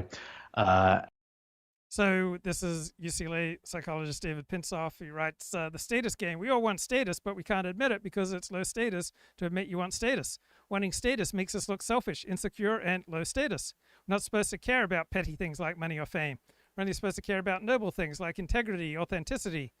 Admitting that we're desperate for status is like admitting we're horny for a coworker or jealous of a friend's success. It's not a good look. So we pretend we do not care about status as a way of gaining status. So status games are fragile. We can only play a status game if we lack awareness that it's a status game. As soon as we realize it's a status game, we stop getting status for playing it. We lose status. We look selfish, insecure, and low status. Virtue signalers cannot know that they're virtue signaling. Brave truth tellers cannot know that they're seeking praise for their group. Rebellious nonconformists cannot know that they're conforming to the norms of their subculture. Once people recognize that they're playing a status game, the status game collapses. People stop playing for the fear of looking uncool. Said they start playing an anti-status game to show how cool and not interested in status they are. The point of an anti-status game is to show that you care about more important things than status. You care about integrity and authenticity. So anti-status games emerge in opposition to a collapsing status game, and they take the opposite form. But anti-status games are just another status game. Status games are constantly collapsing and re-emerging. So if there's a status game that you dislike, expose it. Tell satirical stories about its vainglorious players. Translate the covert signals into a lingua franca. Attack the game's supposed values. Reveal its hypocrisy. If you succeed, the game will collapse. That's what happened to dueling, foot binding, pounded, wigs, and all the other defunct status games throughout history. And it's going to happen to many of the status games that we're currently playing. Perhaps educational credentialism and performative wokeness. On the other hand, if there is a status game that you like, shield it from criticism, hide that it is a status game, angrily defend any accusation that it is narcissistic in a status game. So if you encounter an angry defensiveness about a status game, that's people trying to protect their fragile status game from collapse. How dare you mock dueling? It's a noble tradition of manly honor. So when we defend our status games, we will usually appeal to sacred values like manly honor, beauty, faith, knowledge, equality, integrity, authenticity. We have to pretend that these values are intrinsically, globally significant, important, worth upholding for their own sake, completely independent of any status that we get for upholding them. We create sacred narratives about how none of us are vain or self-centered at all. We're just noble souls who are motivated by abstract love of truth and beauty, self-expression. If anyone questions our sacred narrative or mocks us for being status seekers, it might cause our fragile status game to collapse, and that would be terrible because we'd lose all our accumulated status. That's why questioning sacred values is taboo. Now, when do we attack a status game and when do we defend it? If we're losing a status game, we attack it. We say it's toxic, irrational, ruining everything. If we're winning in a status game, we defend it. It's noble, it's pure, it's aimed at the betterment of humanity. That's what culture wars are all about. They're clashing values. We say they're clashing values, but they're really just power struggles between rival status games. They're attempts to shift the rules of the reigning status game in our own favor. People accuse their rivals of being uncool status seekers. You're just virtue signaling. You don't want to give up your privilege. Or pretending that they themselves aren't interested in status. We're interested in more important things like truth, authenticity, free speech, social justice. So if you haven't found the right status game to play, choose wisely. Or join David Pinsof's anti-BS, anti-status game. And that kind of loyalty and engagement is what ultimately drives their beliefs, their loyalty to the coalition as a whole, not any kind of abstract philosophizing. Usually the abstract philosophizing comes as a justification or rationalization for whatever serves the interests of their political coalition. So we've been focusing mostly on people here, but talking about the... And you could go through any feature you want to identify with, say, right-wing ideology or left-wing ideology. I go through 3 different proposed features in the paper, equality, authority, and tolerance. And I go through each feature and show how the apparent moral principle or moral value is actually not held consistently. And it's only brought forward when it's in the interests of one's political allies, and it is flouted and rejected when it happens to benefit other groups, especially one's political rivals. So to take an example from the equality domain, liberals think it is unfair that corporate CEOs make millions of dollars a year, but they actually think it's fair for Hollywood movie stars to make millions of dollars a year. And so that would be an example of the type of ideological inconsistency I'm talking about, especially when you consider the fact that corporate CEOs are widely associated with conservatives and Hollywood movie stars are widely associated with liberals. And what's interesting is that you actually see the reversal among conservatives. Conservatives actually think that it's unfair for Hollywood movie stars to make millions of dollars a year. Widely proposed view is that right-wing ideology is all about respecting authority or obeying authority or enforcing one's preferences on others. So I love this new alliance theory of politics, but I also love the second edition of a book on political biology called Predisposed, Liberals, Conservatives, and the Biology of Political Differences. So I asked ChatGPT to map the differences between these 2 approaches to politics. So the book Predisposed argues that our political orientations are rooted in our psychology, physiology, and genetic predispositions, and that these things shape how we perceive threats, authority, fairness, and belonging before we ever consciously adopt political positions. Alliance theory rejects the idea that belief systems come from stable moral values. Instead, it claims that political beliefs are just strategic patchworks assembled to serve alliances and rivalries in a particular context. So both accounts explain the apparent irrationality and inconsistency of political positions. Predisposed, the book says that these inconsistencies reflect deep-seated traits such as threat sensitivity. Alliance theory says that they reflect who your allies are and how you rationalize your support for them. Predisposed emphasizes relative stability. Predispositions aren't destiny, but they incline people towards left or right orientations and the related lifestyle, media, and policy choices. Alliance theory says all these things are contingent and fluid. Belief systems shift depending on who you are allied with. So predisposed is about the default setting of human psychology. Alliance theory says that these defaults get sorted into actual political coalitions at a given time and place. Predisposed says that our political beliefs are expressions of our underlying genetics and temperaments, our relative levels of fear, openness, need for order. People defend their politics not because of rational calculation, but because they're wired to respond that way. Alliance theory says political beliefs are just propagandistic tools. They're ways of defending our allies and attacking our rivals. Predisposed says people are more prone to adopt certain rigid us versus them stances. Alliance theory explains the tactical content of those stances. Predisposed frames our deepest political splits as insiders versus outsiders, nativists versus cosmopolitan, rooted in evolutionary concerns about group security and belonging. Alliance theory says that all politics is just alliances and rivalries, who you stand with, who you oppose. Both theories see politics as essentially tribal. The predisposed biological perspective says that some people gravitate towards a tight in-group defense. Alliance theory explains how coalitions crystallize around that instinct in context. Predisposed provides the biological and psychological floor for why humans are predisposed towards certain political orientations. Alliance theory provides the strategic superstructure, how those orientations get mobilized and combined into belief systems. So the book Predisposed leans towards a universal and stable perspective. Alliance theory leans towards historical contingency. So Predisposed says political conflicts grow from our innate predispositions. Alliance theory says political conflict grows out of changing alliances and rivalries. So predisposed, the book explains that we are primed for tribal politics. Alliance structure explains why tribal politics takes on the particular shapes that it does. How do we win the opinion game? Given that we're a highly judgy species, constantly judging each other for every little thing we do. And we deny that we do this because one of the things that we get judged for is being judgy. And so we try to deny that we're trying to impress our judgy peers, because trying to impress people makes us look insecure and performative. So we judge each other for being judgy, and we desperately try to make each other think that we don't care what they think.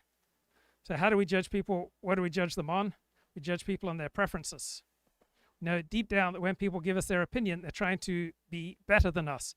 We can feel it. They're trying to look better than us. So we nod our heads and we pretend not to be annoyed when people give us their opinions. So how do you win the opinion game? By having lots of status. People will sycophantically agree with whatever high status people say. Our shared opinions, our social norms bend towards the interests of high status people. If you have cultural power, if you have a big platform where a lot of people listen to you, if you have a massive audience, then you're going to have a big advantage in the opinion game. And if you have really sexy or exciting or clear arguments, now, most of our arguments are mostly BS. We pretend to care about truth. What's really going on is we're just trying to promote our own side. And that just does not make a lot of sense at all. So if you ask, conservatives whether we ought to respect authority more, most of them would say yes. But then if you ask them if companies should disobey government regulations that they think are unfair, a majority of them will also say yes. So that's another example of an inconsistency. So conservatives are happy to say they support authority in the abstract, but when it comes to specific authorities, like, I don't know, the IRS, the CDC, the EPA, the WHO, government regulators, Democratic politicians, even the FBI, once they started investigating Donald Trump, many Republicans turned against. These are a wide variety of authorities that Republicans reject and disrespect. So I think it is very hard to argue that they are holding a case. And if you think that it's about exercising authority over others, I think that's also hard to reconcile with their actual opinions, which involve, deregulating businesses, environmental deregulation, having fewer restrictions during COVID-19. These are hard to reconcile with a general desire to exercise authority over others. And even the supposed meaning that, in this particular case, freedom might have for leftists and right-wingers. If you look across different examples, perhaps they are not so much on the side of their own flavor of freedom, but they are more authoritarian and so on. So does this also make sense? Yeah, that makes a lot of sense to me. I think it's a great example of the point I'm making, which is that it doesn't really make sense to say that one ideology is the ideology of freedom, given that each political coalition is trying to use freedom to mobilize support for its side. That is, freedom is a word that has a lot of positive vibes. If you ask people if they like freedom, I bet you that most people will say, yeah, freedom's great. And so each party is basically competing to capture the positive vibes of freedom to mobilize support for their side. But whether each side actually consistently holds the principle of freedom is a different question. And I think the answer to that question is no, they don't. What they're trying to do is use freedom as a kind of mission statement to associate their political coalition with positive vibes. But I don't think it represents a coherent and principled philosophy, because if it were, you would see each side, valuing freedom in all cases. But that is not what you see. Another example of this kind of competition for positive and negative vibes, I think, is really clear in the abortion debate. You see, people who oppose abortion, they describe themselves as pro-life. That is, they're trying to paint themselves as the group that values life, right? And the same thing occurs within groups. You don't have to, you can be a white person and feel enmity toward white people. In fact, a lot of white progressives feel that way about white people. You can be an American and feel negatively toward Americans. A lot of progressives hold that view as well. You can be a poor person and feel antipathy toward poor people. You can be a rich person and feel antipathy toward rich people. And these phenomena are much easier to understand when you realize that there are rivalries within groups. That is, within the group of rich people, there are different subcultures. Within the group of poor people, there are different subcultures, perhaps ethnic rivalries between lower class white people and lower class ethnic minorities, et cetera, et cetera. So I think if we view politics from the lens of ever-shifting alliances and rivalries, I think that is going to be a much more illuminating and insightful way of understanding things than in terms of cheering for some monolithic in-group against some monolithic out-group that never changes. And when it comes to the alliances, how do people form them? I mean, is there a set of criteria that people use to choose their allies? Yeah, so in the paper, I go over three criteria that people use for choosing allies that have a lot of empirical evidence going for them at the moment. I'm not saying that these are the only three criteria we use, but I think the strongest case could be made that these are important. So the three are similarity, transitivity, and interdependence. So I'll go through each one in turn. Similarity, like attracts like. We like people who are similar to us. People who speak the same language, who speak that language in the same dialect, who inhabit the same location, who share personality quirks, maybe, share similar beliefs, share the same skin color, et cetera, et cetera. This is a pretty obvious one. And the evolutionary rationale there is pretty clear. So for one thing, similarity might help you coordinate and collaborate with an ally. That is, the easiest example of this is if allies speak the same language, they're going to have an easier time working together. But they could also speak the same language of their subculture and have an easier time working together. Or they could have, similar personality quirks, and they might, be less likely to have conflicts and disagreements with one another because they're more similar in that vein. A marker might help to create common knowledge of the alliance itself. That is, you see this in sports, one team wears red shirts, the other team wears blue shirts, and that helps everyone coordinate who's on whose side. We do the same thing with our alliances and rivalries. And I think one of the reasons why racism is so pernicious is because there are visible differences that are common knowledge to everyone in terms of skin color and outward appearance. And that helps make it easier for people to coordinate who's on whose side. The second one is transitivity. So that is summed up by the following statements. The enemy of my enemy is my friend. The friend of my friend is my friend. The friend of my enemy is my enemy. And the enemy of my friend is my enemy. These statements taken together are what I call transitivity, the sharing of allies and enemies. And there are pretty solid functional reasons why we would want transitive allies versus intransitive allies. That is, it mitigates two major costs. One is infighting. That is, we don't want our allies getting into conflicts with one another. Because if they get into conflicts, then we're going to have to be forced to choose sides. We're going to have to be forced to choose between them. And that means we're going to lose one of our allies and potentially gain a new enemy, which is really bad for us. So we want our allies to get along. And we also want our allies to share our enemies, because if an ally is friendly toward our enemies, well, they might side with our enemies and betray us, and that is really bad for us as well. So for that reason, we really we look to transitivity when deciding who we want to ally with and who we don't, and we also try to accommodate new allies by being transitive with them. That is, if we form an alliance, we oppose our allies' enemies.